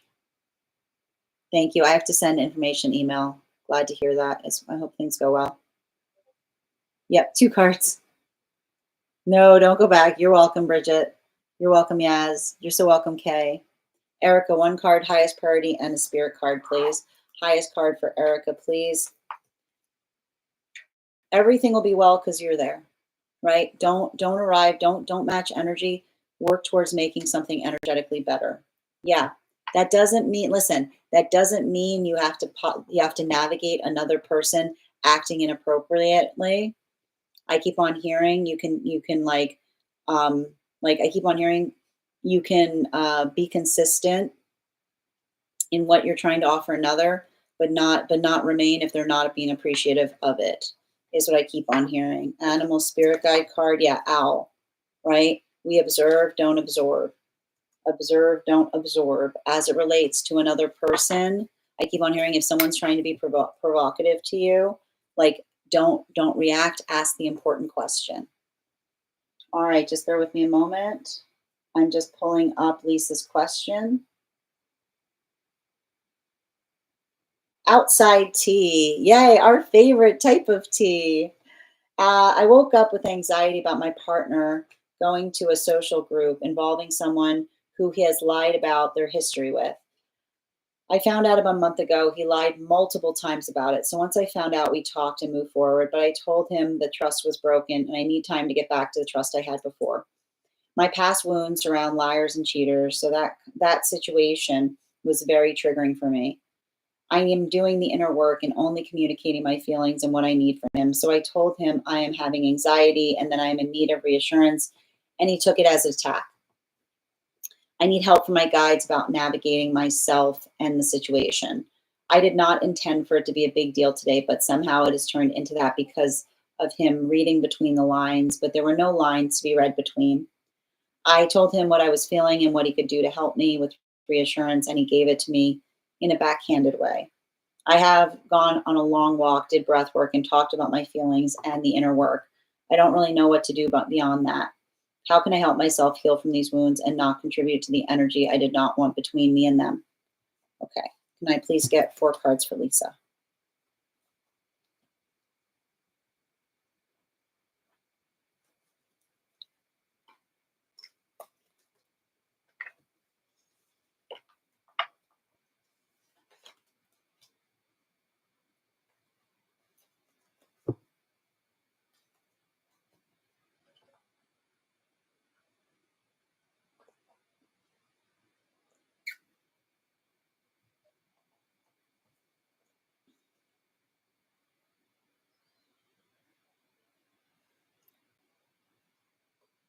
So the way we heal from situations where someone has done something that um, someone has done something that we don't energetically agree to, because I keep on seeing that is the nature of this like wound that's come between you and them, is being able to clearly articulate upon what it is we would have preferred another person do. because everything I keep on seeing in relationality to a past situation was the context by which, um, like, another person was identifying and recognizing that I feel like I see somebody who was struggling to bring something forth to you. Like, I see it. But I keep on seeing the fact that, like, this is like, I almost see like this is the context by which, like, their worst fears are coming to light. But I keep on seeing the phase, the space by which, and I keep on hearing this. there is there is absolutely, this is completely an energetic violation if you can say to them, this is what I would have preferred that you would have done in that situation. And also the recognition that wounds of trust take time to heal, and sometimes they never heal, right? This is often, like, look, this is often the context by which relationships sometimes fall apart, in the space by which another person looks towards another and says, I can't resolve this. This isn't something that I can find resolution for. This is an energetic deal breaker. um, those experiences are, um, the reason I keep on seeing them is, what's so vital and important is everything I keep on hearing. If someone is in a space that they weren't being authentic to you, it almost says that, they have to have, I mean, like, there's something important to notate about understanding that your anxiety around something is well merited, right?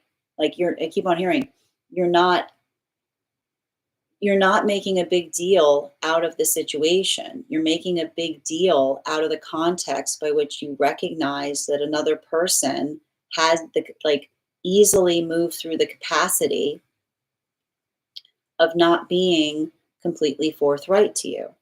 And so I keep on hearing that if someone wasn't being energetically forthright, they need to be in a vibration where they're trying to make it right. And they have to understand that it is absolutely reasonable for you to have this type of energetic sensitivity. Because I keep on seeing that what's really happening in this space is the observation that it felt like, in a position where they were choosing to protect them or to protect you, they made protecting them the energetic priority. And that's what I keep on seeing, is how you have to communicate something to another person. It's the anxiety as it relates to the prioritization of what they are energetically protecting. So you may even have to articulate to someone that if you're expressing anxiety here and they're holding hostility, they're still espousing protectiveness in relationality to that connection, right? Your anxiety is well founded.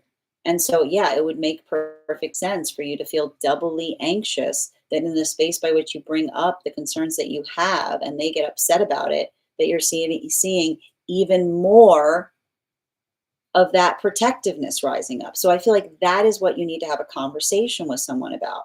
Understanding that when we're in healthy partnership, we prioritize who we are protecting.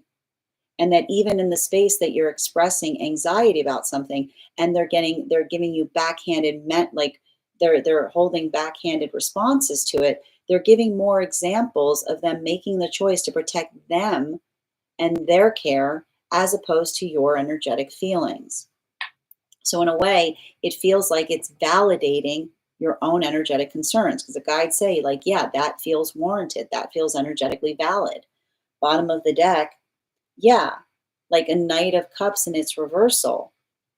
The space by which, and I keep on hearing somebody saying, like, if someone is articulate, you might want to, I feel like you might have to be in a space right now that either, if someone can't grasp this, you might need to bring in some outside intervention. You might need to seriously have a conversation, about talking to another person, about having some kind of energetic therapy around something here. because I keep on seeing and I keep on the thing you have to understand is everything is solvable, but the work must be mutual. So if you're literally saying to someone, I find that your lack of protecting the feelings here distressing, right? The space by which another person is being energetically protective, even in the space that they recognize that they violated your own energetic consents by not being completely authentic about the nature of the relationship. They're continuing to, so again, they created a wound in the beginning by prioritizing that relationship to such an extent that they did not tell you about it. And now they're continuing to prioritize it by getting protective and getting mad at you for showing concern on something that they seem extremely inordinately protective of. If they're not in a space that they're willing to acknowledge that, you may have to, I feel like this may be a moment where you may need to talk about bringing in some outside intervention, because you can't fix something unless another person agrees to observe that that is what is energetically occurring.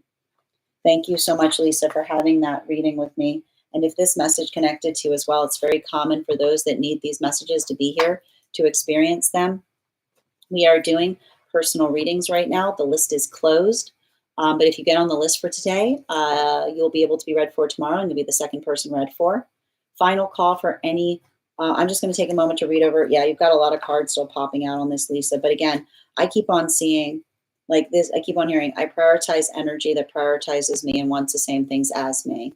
So again, make sure that you're identifying what a person could be doing right now instead of what they're doing to help like fortify your own energetic resolve in terms of like how something should be navigated is what I keep on seeing. Don't get reactive, don't match their energy. But like I keep on saying like this is what I would expect in this circumstance as opposed to what I'm receiving. And thank you guys for hold on a minute. You're so welcome, Julia. Thank you. I heard an owl during my meditation yesterday. That's wild. And we got to 100K. Thank you guys. No, literally, that's what I've been trying to explain. I hope this helps in trying to have that conversation. Thank you, Adam. All right, friends, I'm gonna, yes, you can have your one card. Yeah, right. I keep on hearing it feels like a double wound moment, which is the space by which you like, given the circumstances, you have every right to be upset. And I keep on saying that it's not like, the ability for them to honor the sensitivity on this, it's not without good reason, because they didn't make it clear, is what I keep on hearing. Yeah, it's like, again, it's like when someone isn't clear, it makes it seem like they're intentionally trying to energetically protect something. And I see that even in them being volatile about it now feels like they're doubly trying to protect it because they're doubling down on what it is they're choosing to protect. All right. Okay, so let's continue right now. We got to our 100K milestone, so I'll be doing the 100K giveaway. Whoever wins that will be read for tomorrow. I'm thinking of a number right now between 1 and 41. The first person I see that posts a number will get the reading. First person I see, not the first person that posts it. Sometimes I see things in a different order than you guys post them. No, no, no, no, no, no, no, no. Just making sure I'm not missing it. No,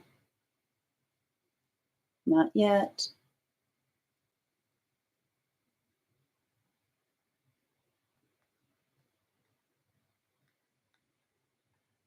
No, nope, not yet. Nope. Nope. Oh, purr, you got it. Excellent job. Didn't you get it the other day? Good job. We will do that again. Well, we're not doing it again today. You'll be on the list for tomorrow. Thank you so much, and congratulations, dear. It was 31. My friends, I want to thank you guys so much for being here today and sharing in these messages. I will be back on tomorrow at 8 a.m. PST, 11 a.m. Eastern. If you would like to be notified as to when I've gone live, you can head over to my profile, activate the bell there. You can also register directly for the event. If you became a subscriber today, welcome. I would encourage you to head over to our subscriber-only Disco channel, introduce yourself to the collective. You'll also find there a special coupon code that will give you an additional discount to your the tarot class subscription class program. I want to thank you guys so much for being here today and sharing in these messages. Huge thank you to my followers, old and new. Your ongoing support means the absolute world to me. Biggest thank you to my subscribers. Thank you so much for all of your support. I could not do this without you. And the biggest thank you to my mods. Thank you for all of your help today, Kay Megan. I hope you guys have an absolutely beautiful day. Please take care of yourselves. Please take care of one another. And we'll do this again tomorrow. Have a great day, everyone.